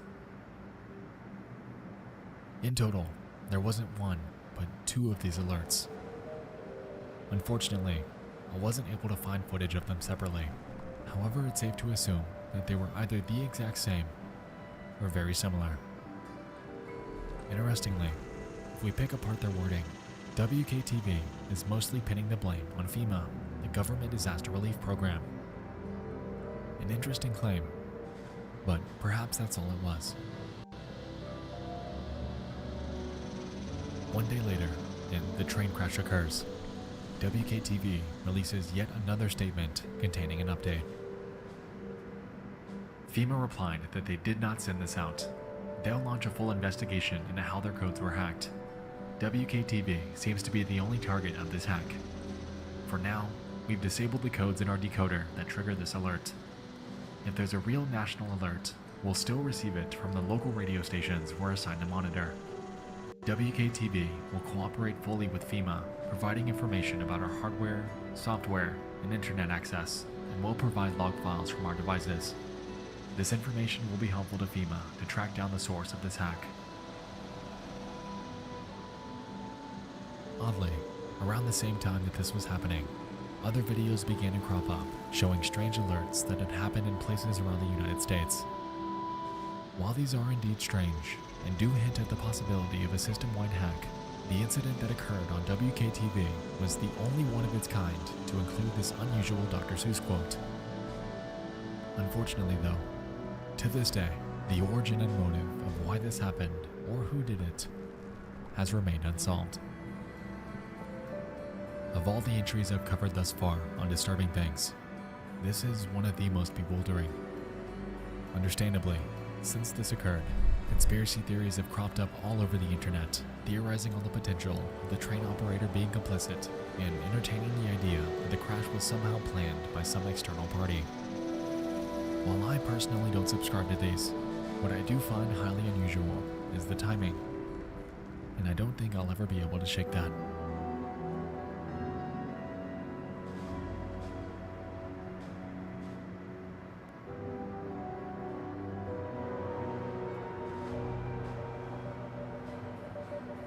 An audible simulation, Mother Nature's wrath, a nightmarish abduction, a disturbing plea for help, and an eerie broadcast alert. The world can be a depressing, creepy, and disturbing place, and tonight's topics are absolutely prepared.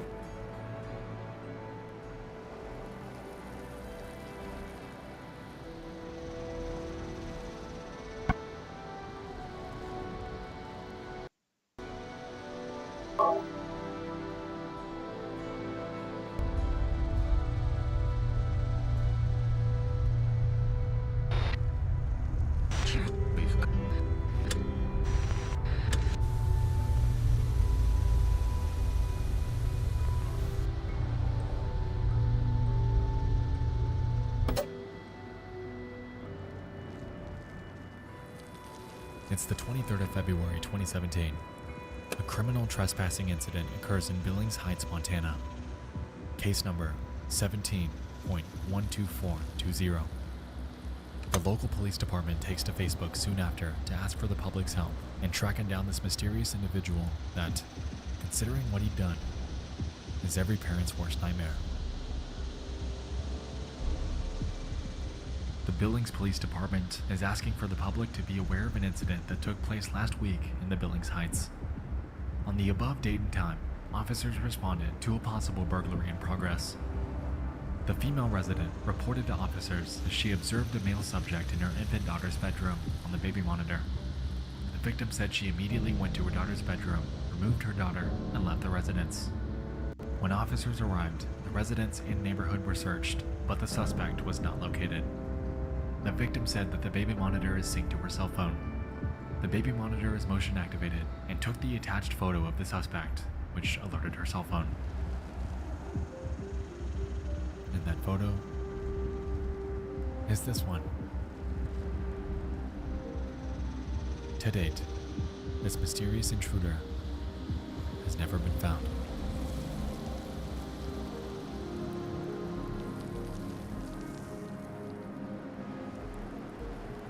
The world can be a depressing, creepy, and disturbing place, and tonight's topics encapsulated that.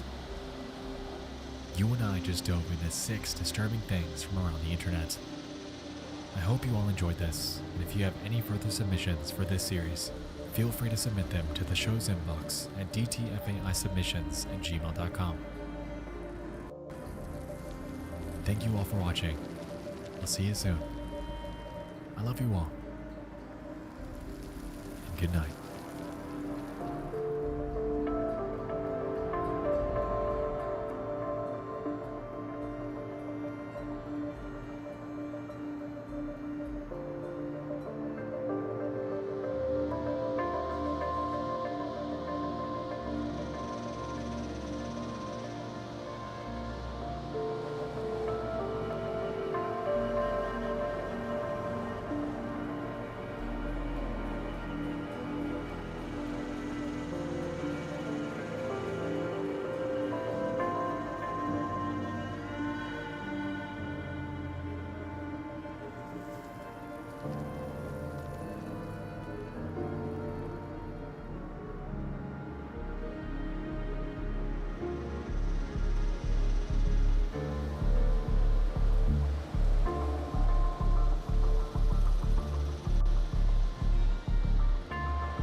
Got a large mushroom pizza.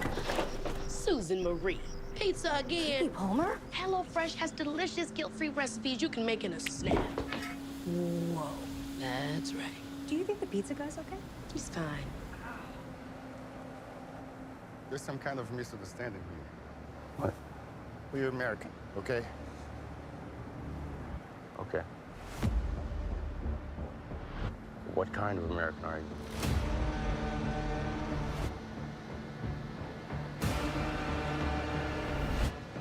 You don't know?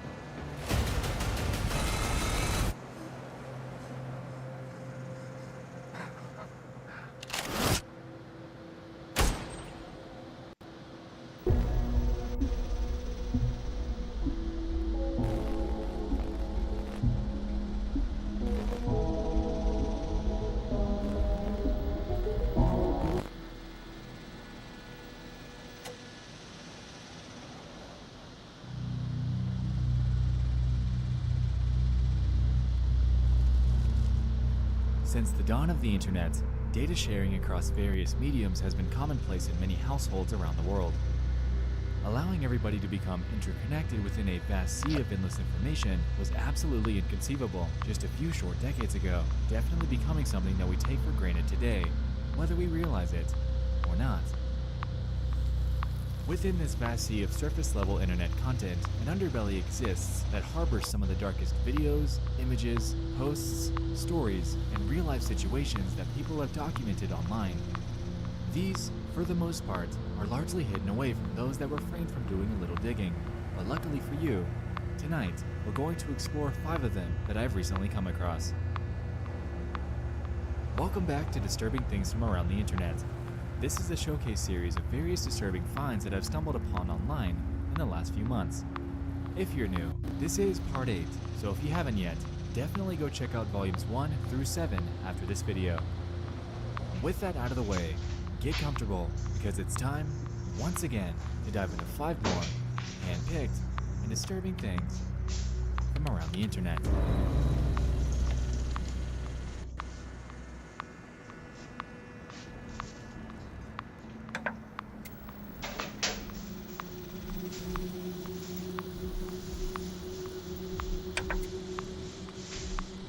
Number 1 on our list involves an upload by a user named Avalesser60. In July of 2011, they would post a video titled Dog Sees Ghost. At just 4 minutes long, the upload involves a woman that went to the kitchen late at night to grab a snack. On the way back to her room, she noticed her dog standing at the end of the hallway, staring at something and absolutely refusing to come to her, no matter what. At this point, she pulls her phone out to begin filming, realizing that something isn't right here.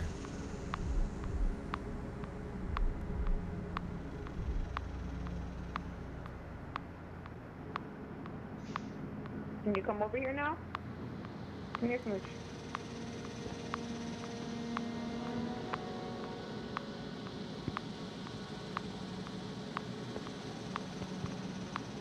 Come on.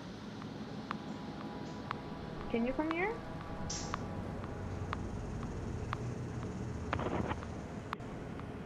Come here, Smooch.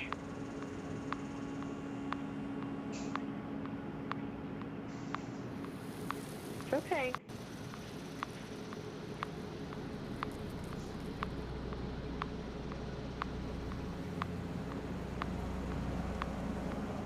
It's okay. Come on.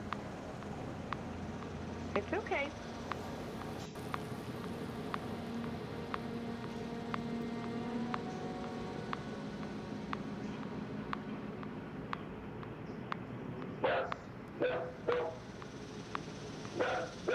It's okay, come on.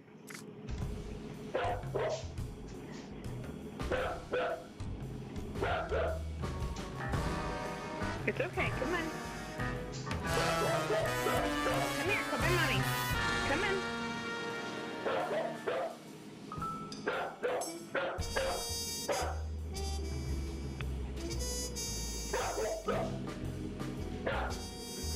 Smooch, come on. It's okay. Come on. Come on.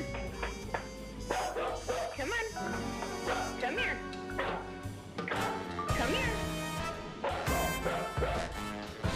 Come here.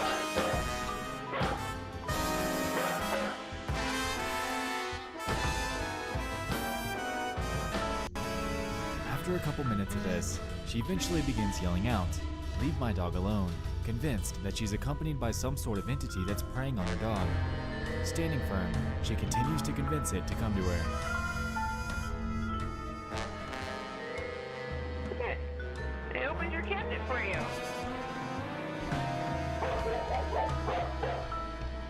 Come on. Come on. Smooch, come on. Come here, baby. Come on.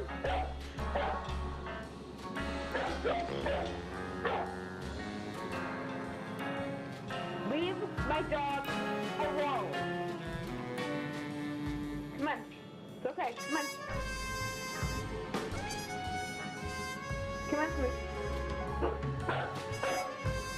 Come. Come. Come.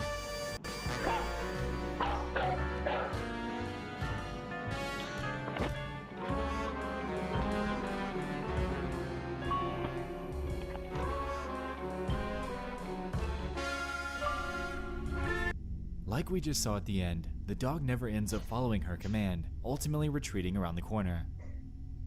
The comments on this video are surprisingly sparse. Some were drawing parallels to their strange experience with their pets, while others were attempting to rationalize the situation. One commenter claimed that this wasn't the work of any sort of ghost at all, but rather, the dog was scared of the black box at the edge of the frame, or what it presumed to be a shadow in the kitchen. Now, in a way this makes sense, but they're hell-bent on staying on their side of the hallway at all costs. Dogs generally know their homes pretty well. What about this box or shadow would freak out so much here? Also, we can notice that the dog stares up at the top right corner for most of the video, which makes it seem like whatever it's scared of isn't exactly on or near the floor.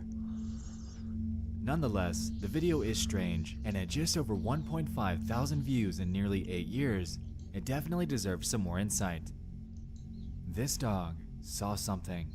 What that something is, that dog saw something, is unclear, and it might sit that way for good. The dog saw some things, unfortunately.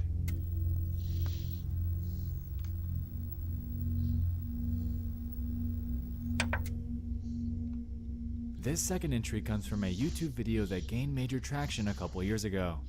Over on the channel by the name of Jitu Kumar, a video was posted on October 1st of 2017, titled, Bital Woman Viral Video. This centers around a mysterious lady from the Bital village. Where you give Rosie the flop that she wants, I think. The video in question, the flop over here is the one, right? Yeah, we need to do stage left flop. Nothing really all that out of the ordinary. There you go. Hopefully that's worth the wait. See her making her way up I'm doing what I can over here. Relatively normal. Perhaps she's doing some sort of show or just enjoys climbing trees. Really, to each their own. The video begins to get I'm no Markiplier, you know what I mean? Around the cameraman. Many are filming, which begins to drive home the idea that something just isn't right here. Around the 4-minute mark, something incredibly bizarre happens. She finally makes her way to the top and just stands there, motionless. Boop, bro, you sweetheart. Come on. All I've done is stack my laptop on top of a bunch of shit. You know your shit way better than I do, but thank you, Alex. I appreciate that. This large tree on such a small branch. It doesn't seem to bow, and it doesn't look like she has any support to keep her. Yeah, a one-sided conversation definitely seems like what streaming is. So yeah, if I sound psychotic, I'll try to fix the audio, try to bring you in. I did it a couple of times, Rosie, but OBS doesn't like whatever way that I'm doing it. They posted this footage as well, and made the claim that this woman was doing this because she was possessed. The world deserves to hear your ribs. I wasn't able to find any definitive proof of this claim, and it could very easily be written off as mere dramatization. Itching for something more definitive, I did some more digging on this woman in a tree phenomenon, and found a few other videos of various people doing the exact same thing. Rosie. Them, cheering them on. Alright, let's bring you in. This leads me to the assumption that this has to be some sort of ritual. Hello. Unfortunately, information about said ritual is incredibly sparse online, so this is merely Hello, theory. Can you hear me? Nonetheless, the woman ended up making it back down safely. What's up, Whether Goober? This was the work of a demonic possession or a sort of rite of passage, this footage is bizarre, and to this day, remains cloaked in mystery. Oh, hell yeah. Well, thank you for coming back in. I know it's kind of late. I guess not for you, though. What is it, 10:22? Okay. So you're about an hour behind. Okay. A Florida man named you get to chill in the weird Oklahoma time zone area. Unbeknownst to most that knew them, though, their marriage would soon begin to take an extremely grim turn. On August 8th, yeah, I imagine. Central Time is very bizarre. It doesn't make any sense. I lived in Oklahoma for like 9 months when I was a kid, and yeah, it's like a weird. You get the worst weather and the worst of like literally everything if you live in that particular time zone. All the shows come on at weird times, and then you just have like the worst natural disasters. Was this some sort of joke? A hoax? Was he hacked?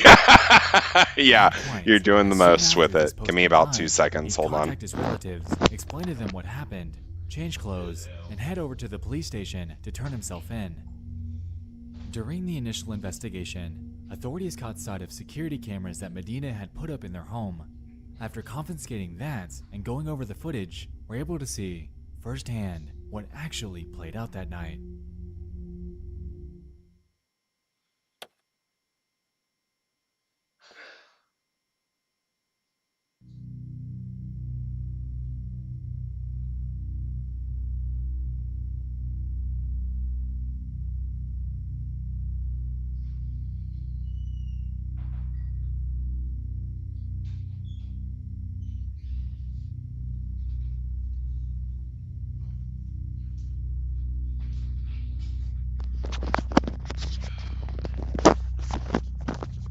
So, you know, POV, Rosie, you and Mothman are within smooching distance. What do you do?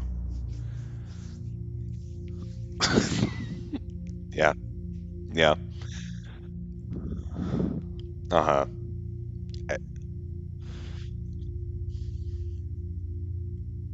Yeah, yeah, you know, the lamp is a good move, actually. That's the one that's going to keep you from being physically eviscerated by the cryptid. So, good job. I mean, you don't know Mothman like that. I mean, you think you do. You think he's going to be a homie, but I'm just cautiously advising, you know. Maybe you don't know Mothman like that, you know what I mean? Maybe he shows up on the apps like that, you know what I mean? But he ain't really like that in person, you know? You're like, you didn't tell me about your giant red glowing eyes on Tinder.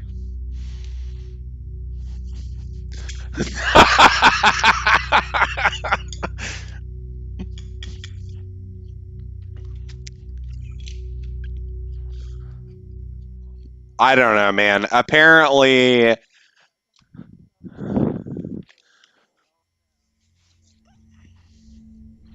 yeah. I mean, from what I've understood, and I again, ego death, I have no part of me that thinks I'm better than anybody else, but I'm weird, and apparently that goes a long way on dating apps because a lot of guys are just football people, like football NPCs. Was a grim So, R.I.P. Jennifer Alfonso.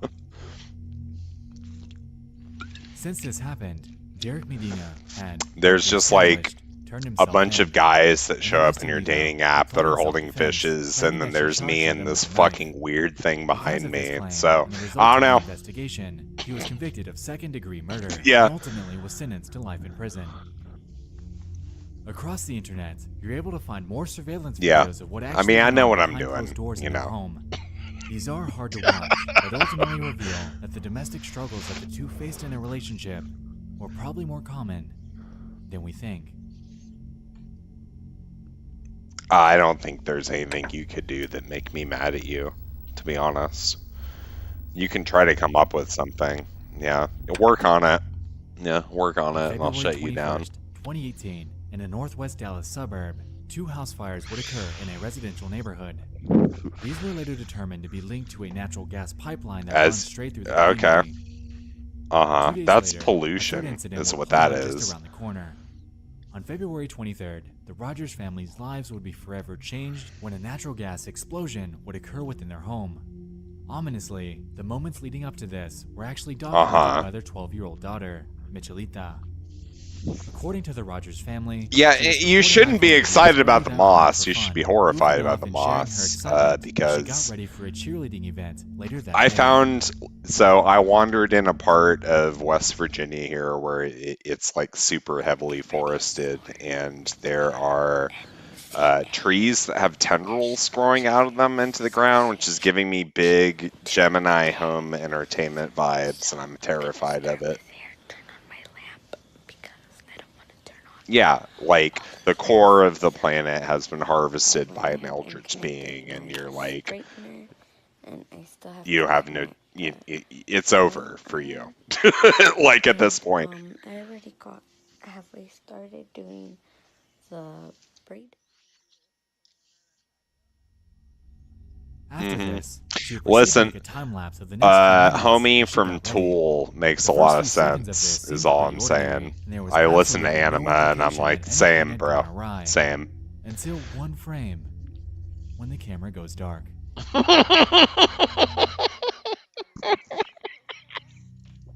God damn it.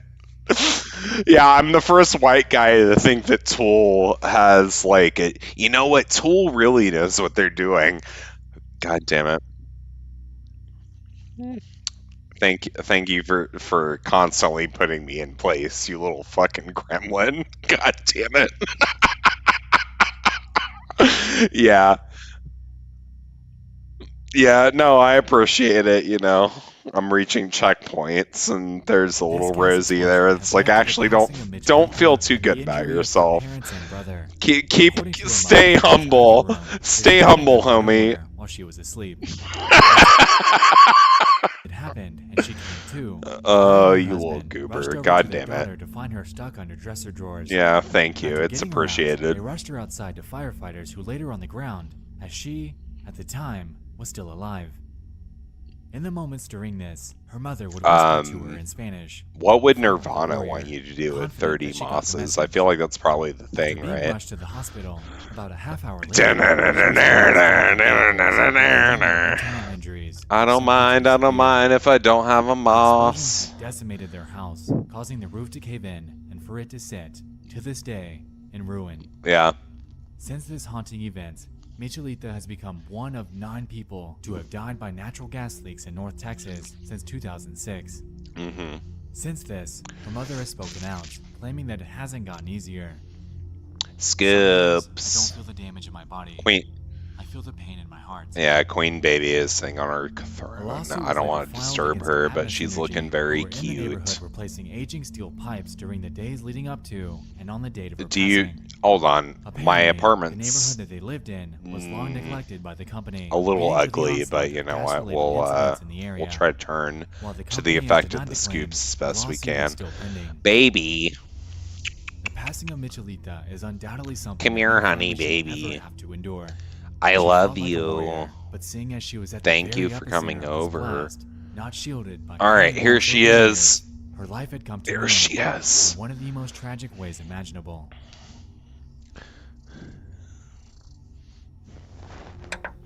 Queen Baby.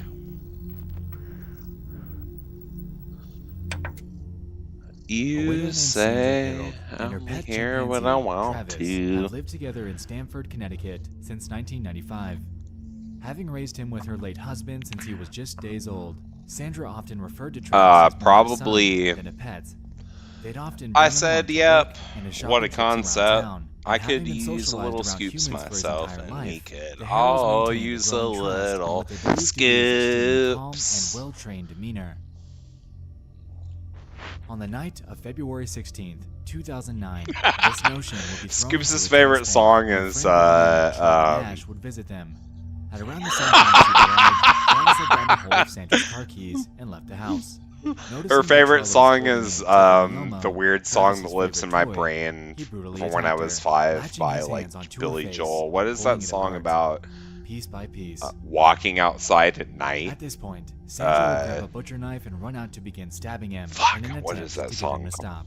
This ended up being futile, though. It's the Billy Joel like walking alongside a bridge late at night song. What is that called? Manically described the situation as it was unfolding in front of her. Now I'm excited now, actually. Stanford 911, where's your emergency? Yeah, it occupies like a weird core memory in my brain. So let me see if I can find it. What's the problem there? All right, I'm gonna quit YouTube now. So thank you for that. You know, I've done what I can out here. I think that you know, it's been a fun experiment. But Scoops, I did it again is the answer. That's the Hitchhiker's Guide 42 kind of thing. You Oh, know. your chimpanzee is calling your friend. I've been walking in the night. I think is the song. There's someone on the way. What is the monkey doing? Tell me what the monkey's doing. He ripped her face off. He ripped her face off? He's trying to attack me. Please, Okay, hurry. I need you to calm down. It's a little probably bit, better okay? than the Can you horrible put yourself away? I don't sounds want the playing monkey right now. attacking you. Please, hurry up. Listen to me. They're on the way, ma'am. They gotta shoot him, please. Please, hurry. If the Nexpo thing is not playing right now, then yeah, that's good. We're gonna throw it in the trash because it's a 911 call and it's one of the scariest. Yeah, we're gonna check that. It's not good for mental health. All right, so instead,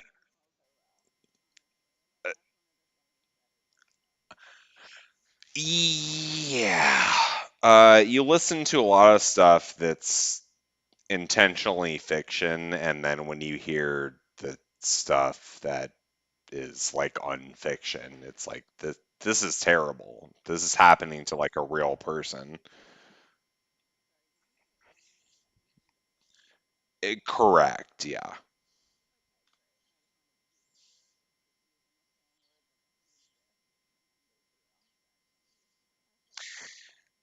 Uh-huh.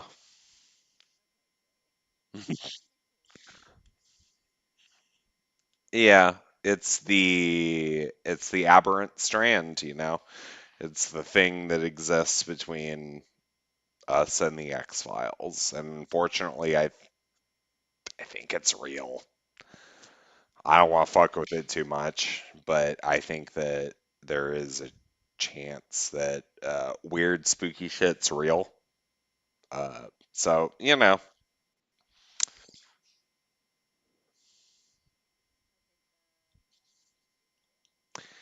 yeah, I don't know, man. It's kind of spooky. Like, I don't, you know, if you're gonna cross that threshold, it's kind of up to you. But I think it's real. Unfortunately, there's like a weird thing that you can delve into and then probably get killed, you know. Uh, yeah, you know, and the pursuit of truth, you know. Yeah,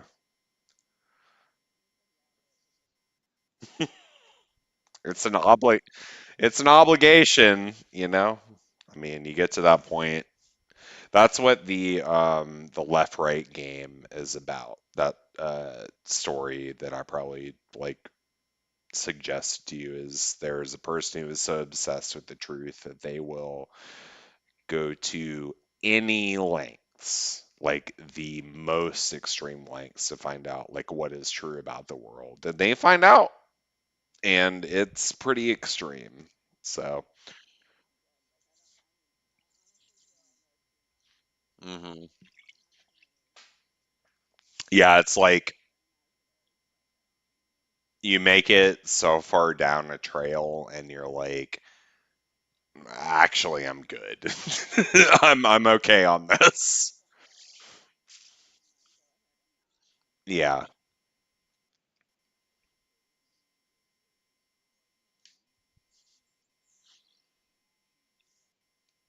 the Moss Boss.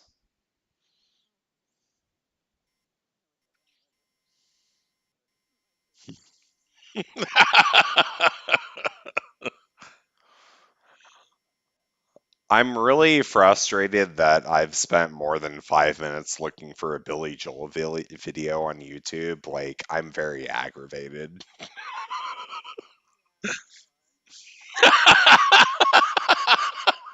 Yeah, actually, we would collectively chuck you in the trash if we could.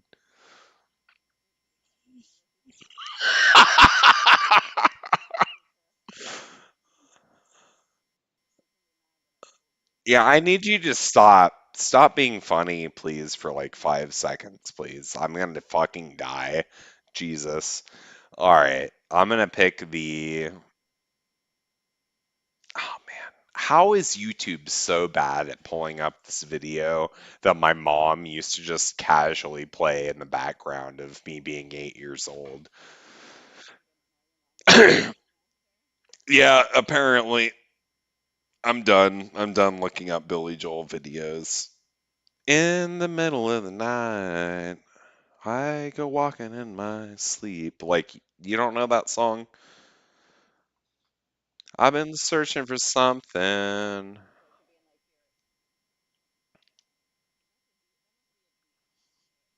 It's a core memory, dude. But In the Middle of the Night by Billy Joel is definitely a song that exists. YouTube is trying to tell me otherwise to gaslight me. So please, please help me not get gaslit by YouTube into.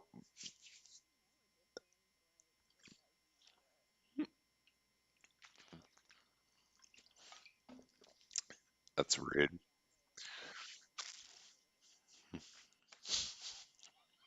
How dare you? How dare you right now?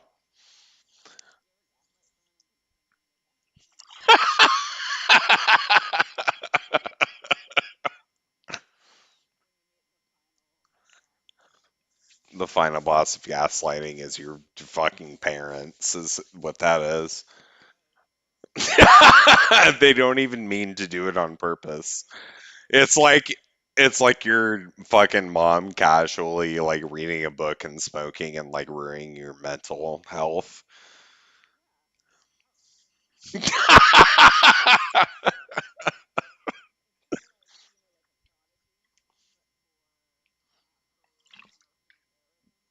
Your mom seems like the type of person who definitely doesn't realize how good you turned out. I hope she's not super strict on you because you've done such a good job.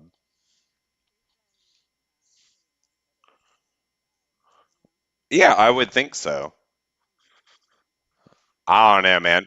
I think your mom is beholden to some thought processes that you're not, but I'm glad I hope they're supportive because you know, you deserve it, Goofy.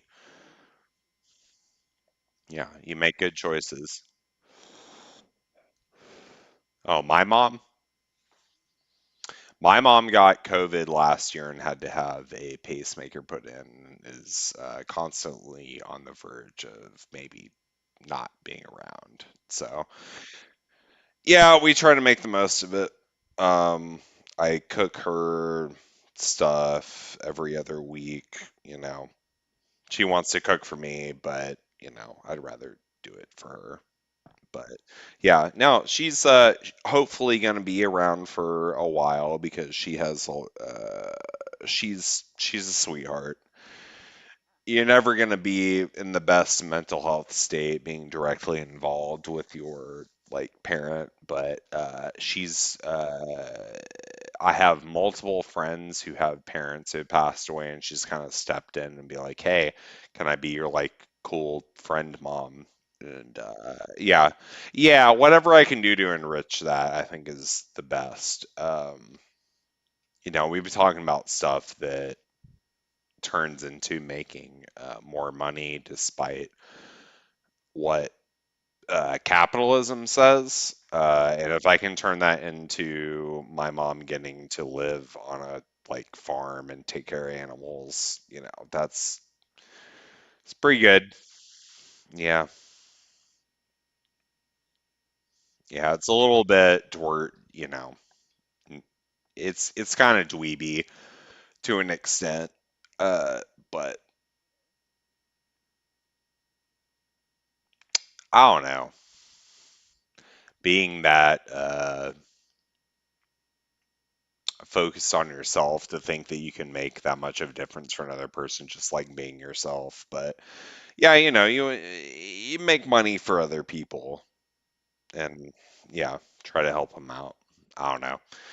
It's weird, but yeah, The world that we live in, we're like right on the cusp of like a cyberpunk situation, I feel like in a lot of ways too. Like the generations that come after us are gonna live in a weird fucking cyberpunk reality.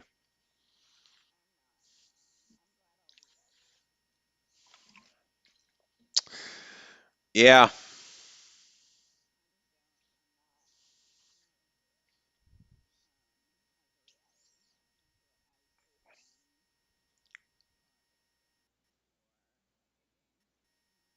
not the thing that's gonna probably happen to everybody. Yeah, not when it's your real life. Yeah. Yeah, it's weird. I didn't think that I would be spending my 30s simultaneously talking to really like cool, interesting people, and also reporting robots who are trying to pretend to be people at the same time. It's very strange to be like, hey, Rosie, you are very attractive, and we have a lot of things in common. But you might also be a robot because you keep trying to send me invitations to your Snapchat, which is unfortunate. I wish you were just like a cool, hot, interesting girl, like the person that you took the pictures from. Exactly. Yeah. Yeah, it's a bummer, but at the same time you got to just be grateful, I think too, for the people who want to talk back to you. You and a few people that I've engaged with recently, I'm like, oh yeah, you're an actual human being. That's great. Yeah, thank you. Oh, well, I'm fine with it honestly at this point. If you told me you're like, hey, I'm actually a robot, I'm like, all right, cool, bet. Let's carry on. Yeah, I mean, listen, I saw Winona Ryder in Andrew was an Alien Revelation or whatever. Yeah, I saw Winona Ryder in a specific movie and it made me horny. I'm gonna be okay. We're gonna, yeah,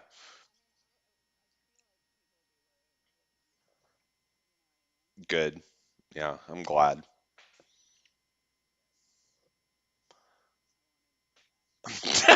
I needed that to be a canonical moment actually in the timeline.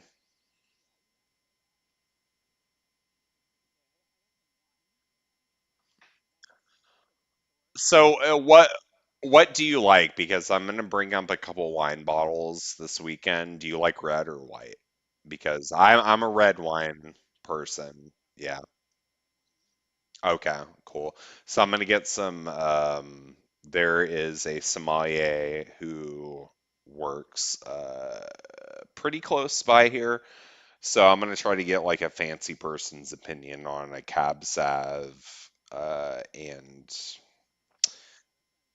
you like Cab Sav. Okay. Yeah, we'll do that. It's that one, and what's the other red one? I guess Sangria is pretty good. Like we could go to.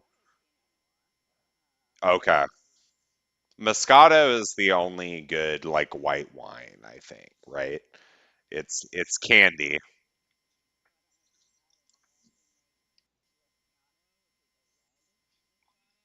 Mm.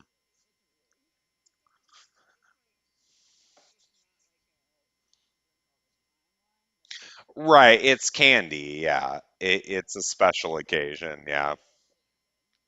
Yeah, Moscato is like um, birthday cake ice cream to me. Like it's like you got to be in that specific kind of state to enjoy it. But yeah, I like it. I don't drink a lot anymore just because like my meds don't mix with it the best. Yeah,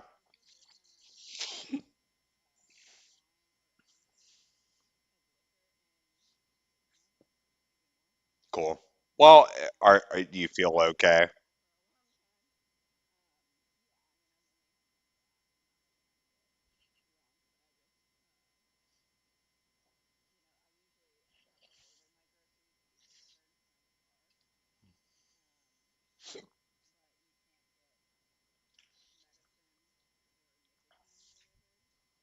Mhm.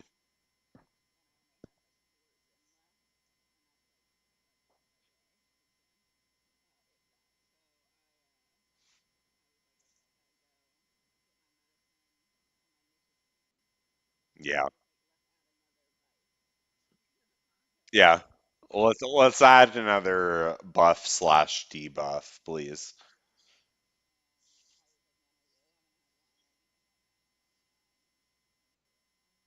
Cool. Well, I'll bring that this weekend. One of the things that I thought would be kind of cool is either I bring it or we go get it together, but we could make sangria. So we get like a good red wine and then find a lot of like fruit that you want to cut up into it. Yeah, I figured you'd be into that.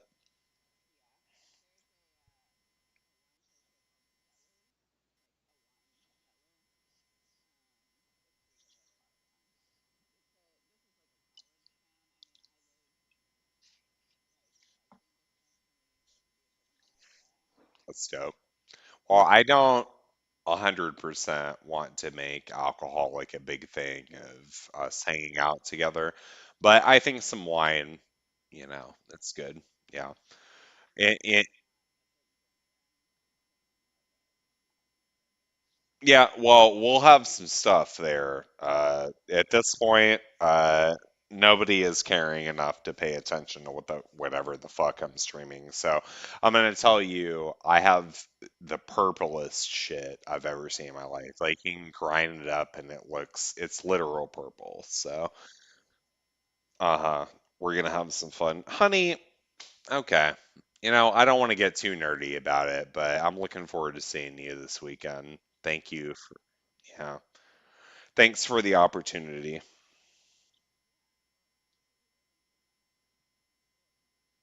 Yeah, I'm excited. I need to find I'm still trying to find the thing that I want to listen to, I think the whole time through. Yeah, so if you have any spooky shit, send it my way.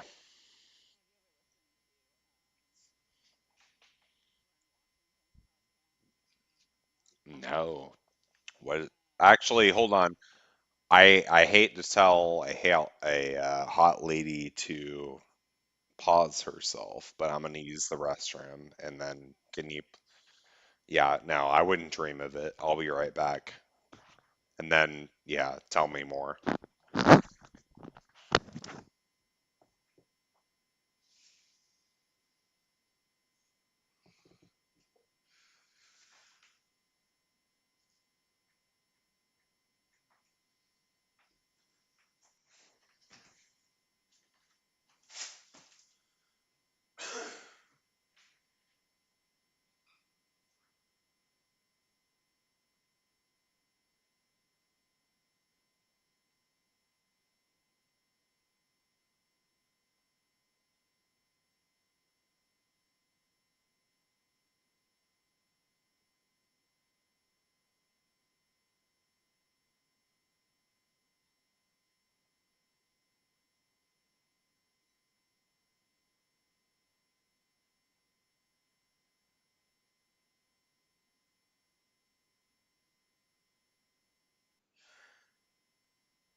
Hello. Hey, man. Mm. Yeah, we're in the part of the night where I just think you're hot regardless of what you do, so. Yeah, it's pretty good.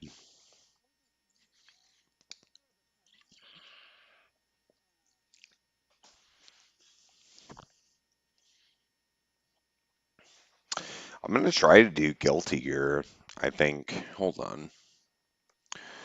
I was trying to play this game so hard earlier tonight, and it was not cooperating. It was like making me download a bunch of shit that I was not asking to download. So let's see if it happens. Would you like me to beat up a bunch of random strangers as a very cool trans girl? Okay, cool. Good. I feel like you would probably say yes to that, but I just wanted to clear it. Right, yeah. I know it's a body snatch situation at that point. It's like, hey, Rosie, do you want to see like a trans homie beat up people with yo-yos and teddy bears, and you say no, and it's like, oh, okay, all right, I know that you're not a real Rosie.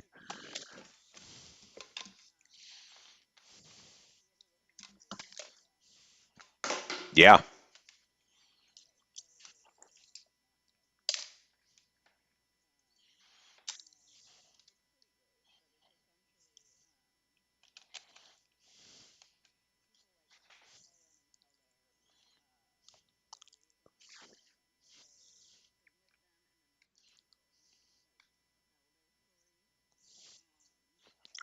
Guilty Gear lets me play it. I'm so hype. I'm sorry to interrupt you, but I'm just happy that I get to play this game. Let's go. Yeah, I love NPR. I listen to Wait Wait, Don't Tell Me. Is it kind of like that?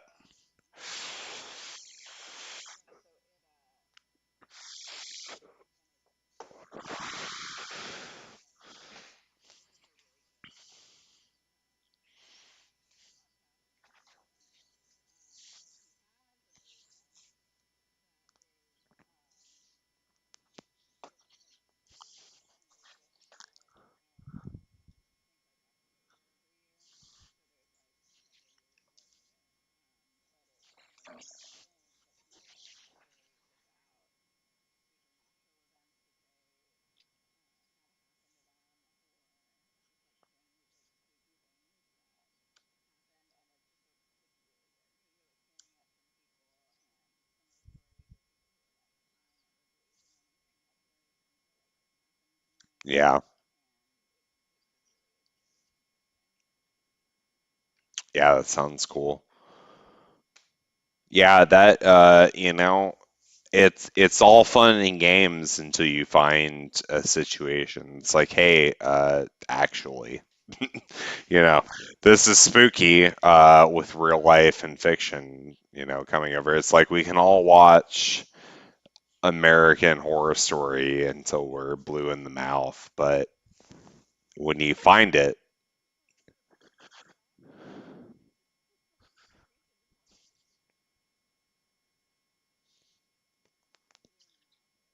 blue in the mouth is probably not the right way to phrase that, right?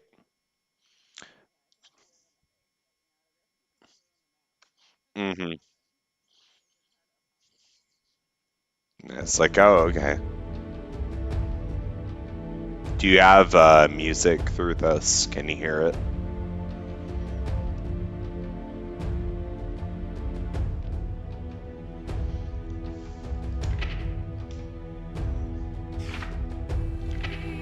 Let me know if it changes. Oh man, they're adding ABBA. They, oh my lord, they just put the most interesting character into the game. They're like, hey, casually as DLC, ABBA is now in the game. Hold on, we get a trailer for her. Let's fucking go, ABBA. I'm like looking at the trailer for her. Yeah, she's like Oh, she is Frankenstein's monster, the character. Look at her. They give her a little smirk. God damn it. Yeah, Abba is brutal. She is such a difficult character to play, but she is a zombie lady who has a giant key as a weapon. Honey, you're killing it. Good for you. God damn it, Abba. I'm gonna play Bridget, but I very much want to see Abba's story. So I have big empathy for all the female characters in this game. Like Elfelt is not a she's my other main, but I don't play her a lot, just because she's kind of easy to play. But there is a character in this game that is a pop star metal girl who sings into her like microphone gun at the end of every match. She should, yeah. The chicks in this game, man, I can't even tell you how cool they are. God damn it. All right.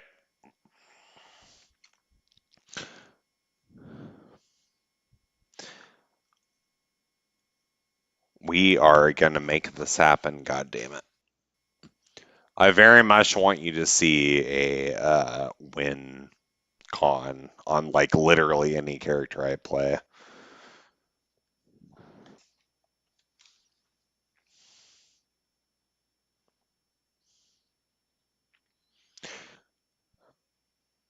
Let's make the ladies look cool.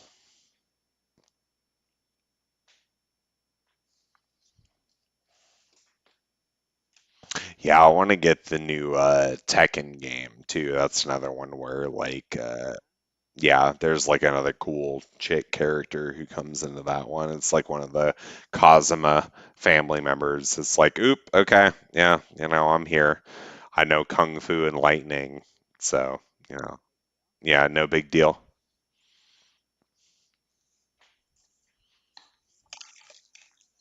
Yeah, I'm hoping it turns into something that's not black.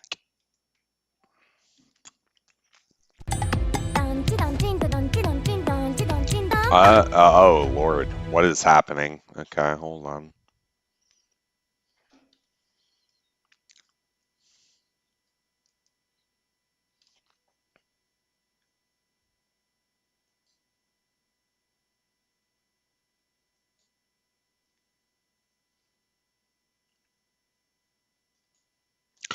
You know how sometimes you just end up in apparently an Asian rabbit hole?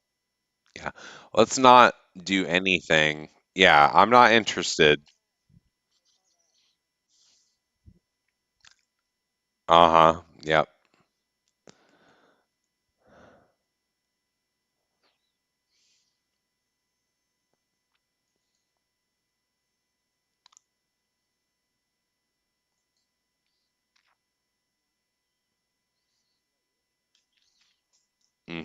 No, I appreciate it. This has been unfortunately today is just all IT struggles.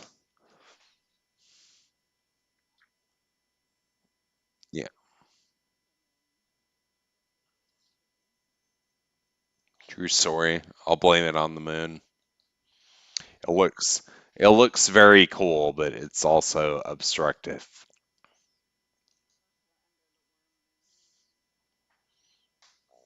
Oh yeah.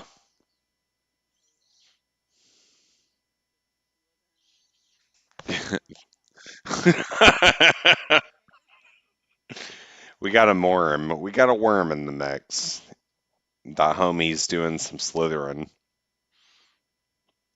I really like all I want to do tonight. Oh, thank you, Guilty Gear. Please, I just want to do like one cool, sexy fight in Guilty Gear and show you.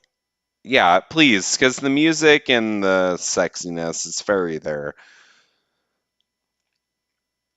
If I can give this to you, Rosie, I will have felt like I've achieved my Tuesday.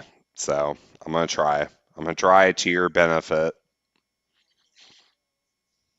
I'm trying, dog. You deserve it.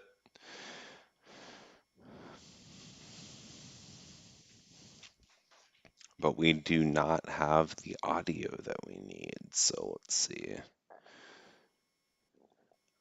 OBS. Give me what I want to hear.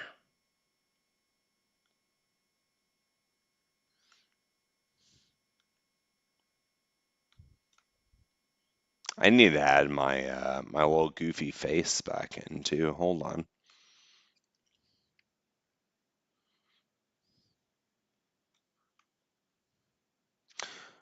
Well, it ain't much to look at, but I'm gonna give you something. Yeah, well, I'm gonna stimulate you anyway. Anyway, I'll keep that off camera. It's gonna be some off camera comments. Yeah, excuse me. Save those for the DMs. Thank you.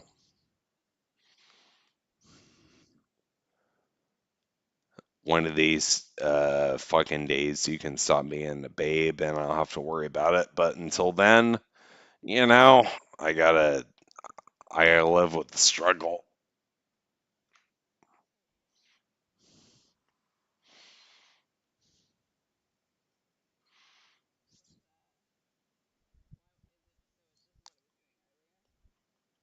Yeah, I gotta add the layers back in. I have, let's see what we have so far.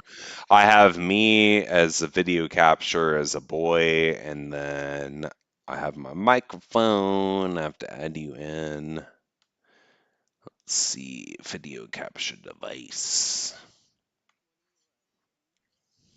I use OBS.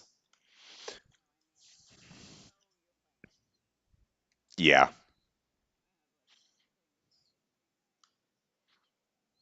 Mm-hmm.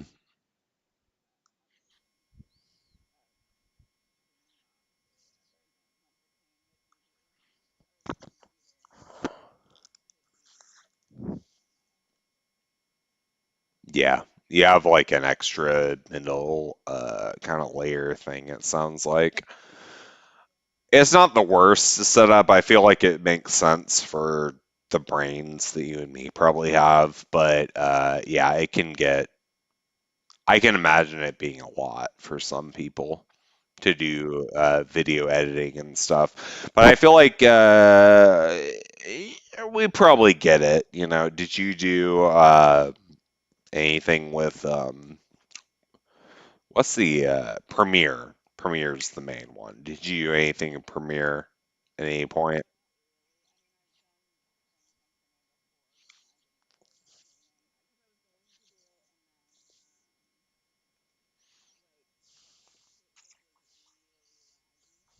Yeah, well, you're also a hot chick who just gets fucked by people, so you don't have to do the most video editing. I feel like you'd be good at it, but whatever video that we end up doing, I do want to like edit kind of heavily, if that's okay. Yeah, it's just gonna be for us, but yeah, yeah, yeah, yeah. I have to be conscious of what we talk about.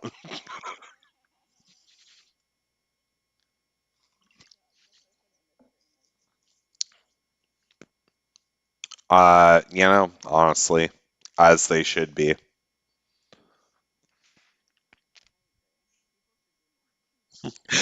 You know what? I'm out here to confuse people more.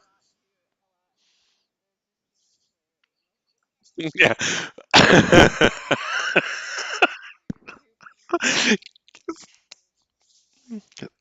God damn it. I wish you were less funny sometimes.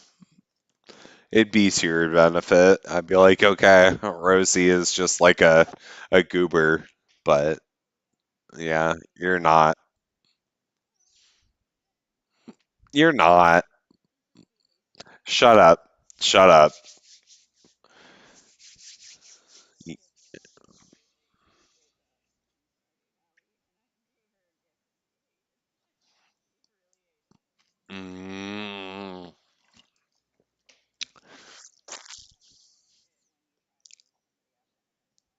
What is it? Uh, a fizz of a riz. Yeah, I had one of those recently. It's okay. People who people who want to talk back to you are the more important people, you know. S-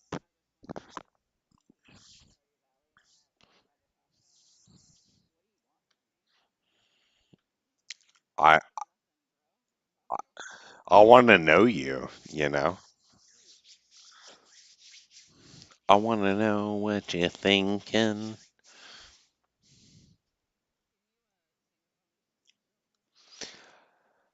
Uh, yeah, it's probably not going to be the song that anybody wants because nobody knows what it is. Do you want to hear it? That's the song.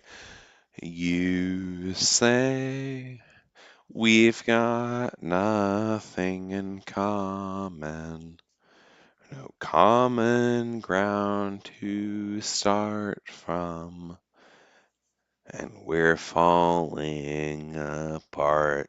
Scoops.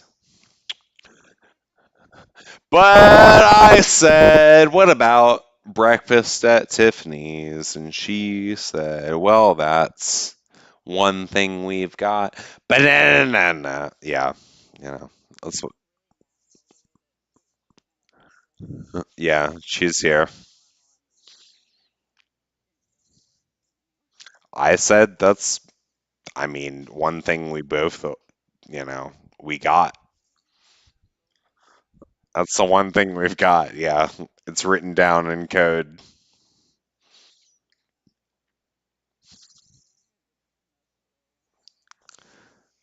Uh, I mean, it's kind of a lofty gamble, but I mean, I want to hear it, but you are, you know, you're setting up a widescreen. That's kind of your fault, really. You didn't present it the best that it could.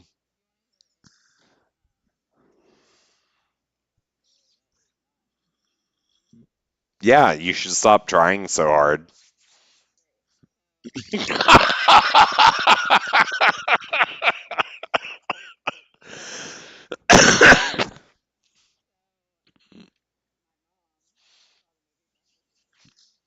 hmm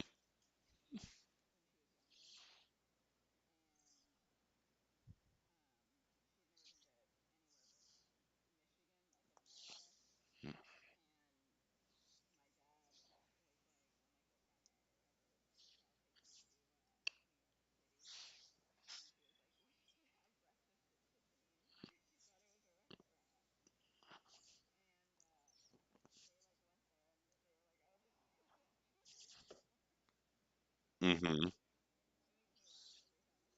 It makes your mom seem like a very cute person, to be honest. She she's always seemed like a person who is very much in control of her situation so to cash her outside of it, it's like, oh yeah, that's cute. Yeah.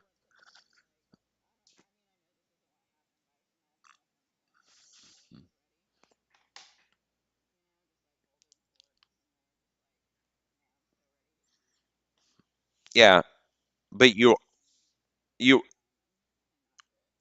you also can end up in a spot potentially. They're like, hey, you know, you guys go to buffets.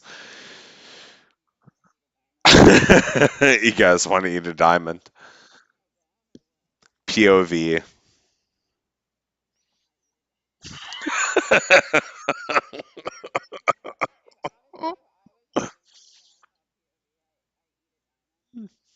hmm Yeah, that's what the engagement's for.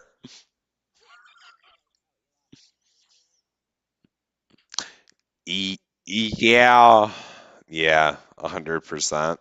I looked over at my Steam Deck and I was like, I probably should beat up a video game, and you asked me about yeah, Homeboy, and I'm like, yeah, nope, nope, nope. Yeah, he should have grown up in a cave.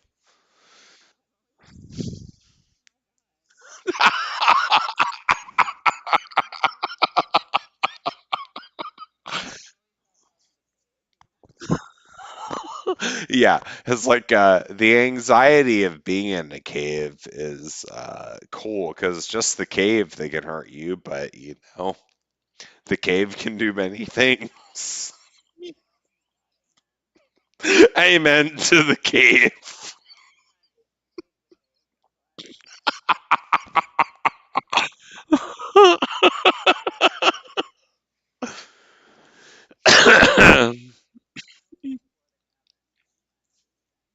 No,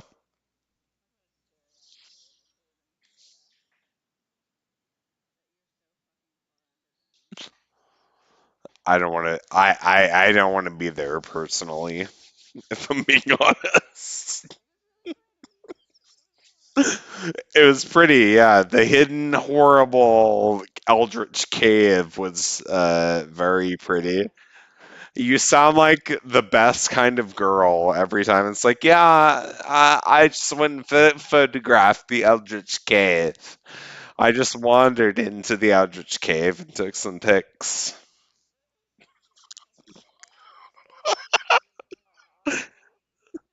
I wandered into Cthulhu's living room and he let me take a few pictures, and I just want to share.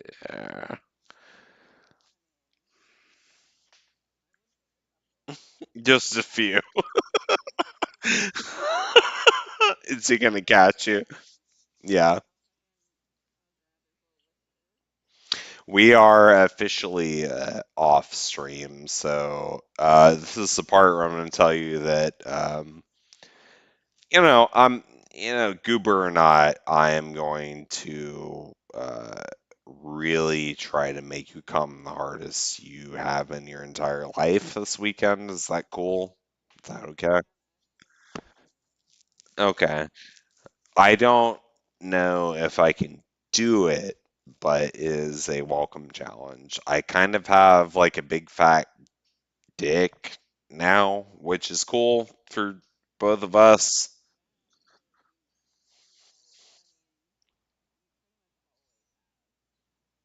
Well, that's cool. I'm glad that you feel that way. It's significant. Yeah. I mean, I'm going to be skinny, but I don't. I mean, you are in your final form, honey girl. I don't give a goddamn fuck. You could wake up tomorrow. I don't care what you do with your life. I'm gonna roll up and be absolutely gifted. I mean, you are. Mm, I don't know. I don't know if you understand like what you are. Uh, but yeah, I'm gonna eat you up.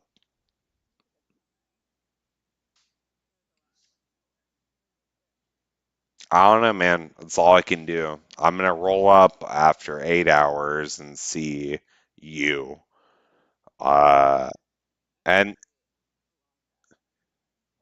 I mean, I'm happy about it. It's anticipation. I get to see you, and then we can play some Magic and play video games or whatever. And then at some point, I get to be naked with you. Like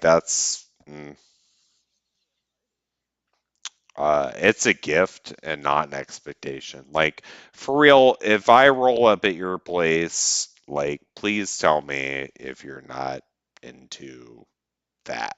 Like 100%, please. Okay, cool.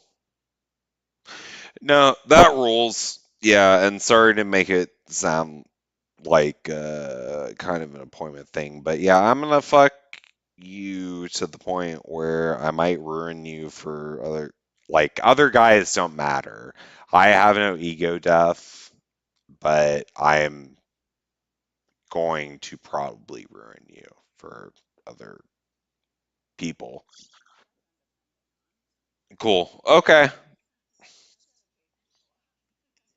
Yeah, they don't guys don't matter, you know. Yeah. Okay, cool.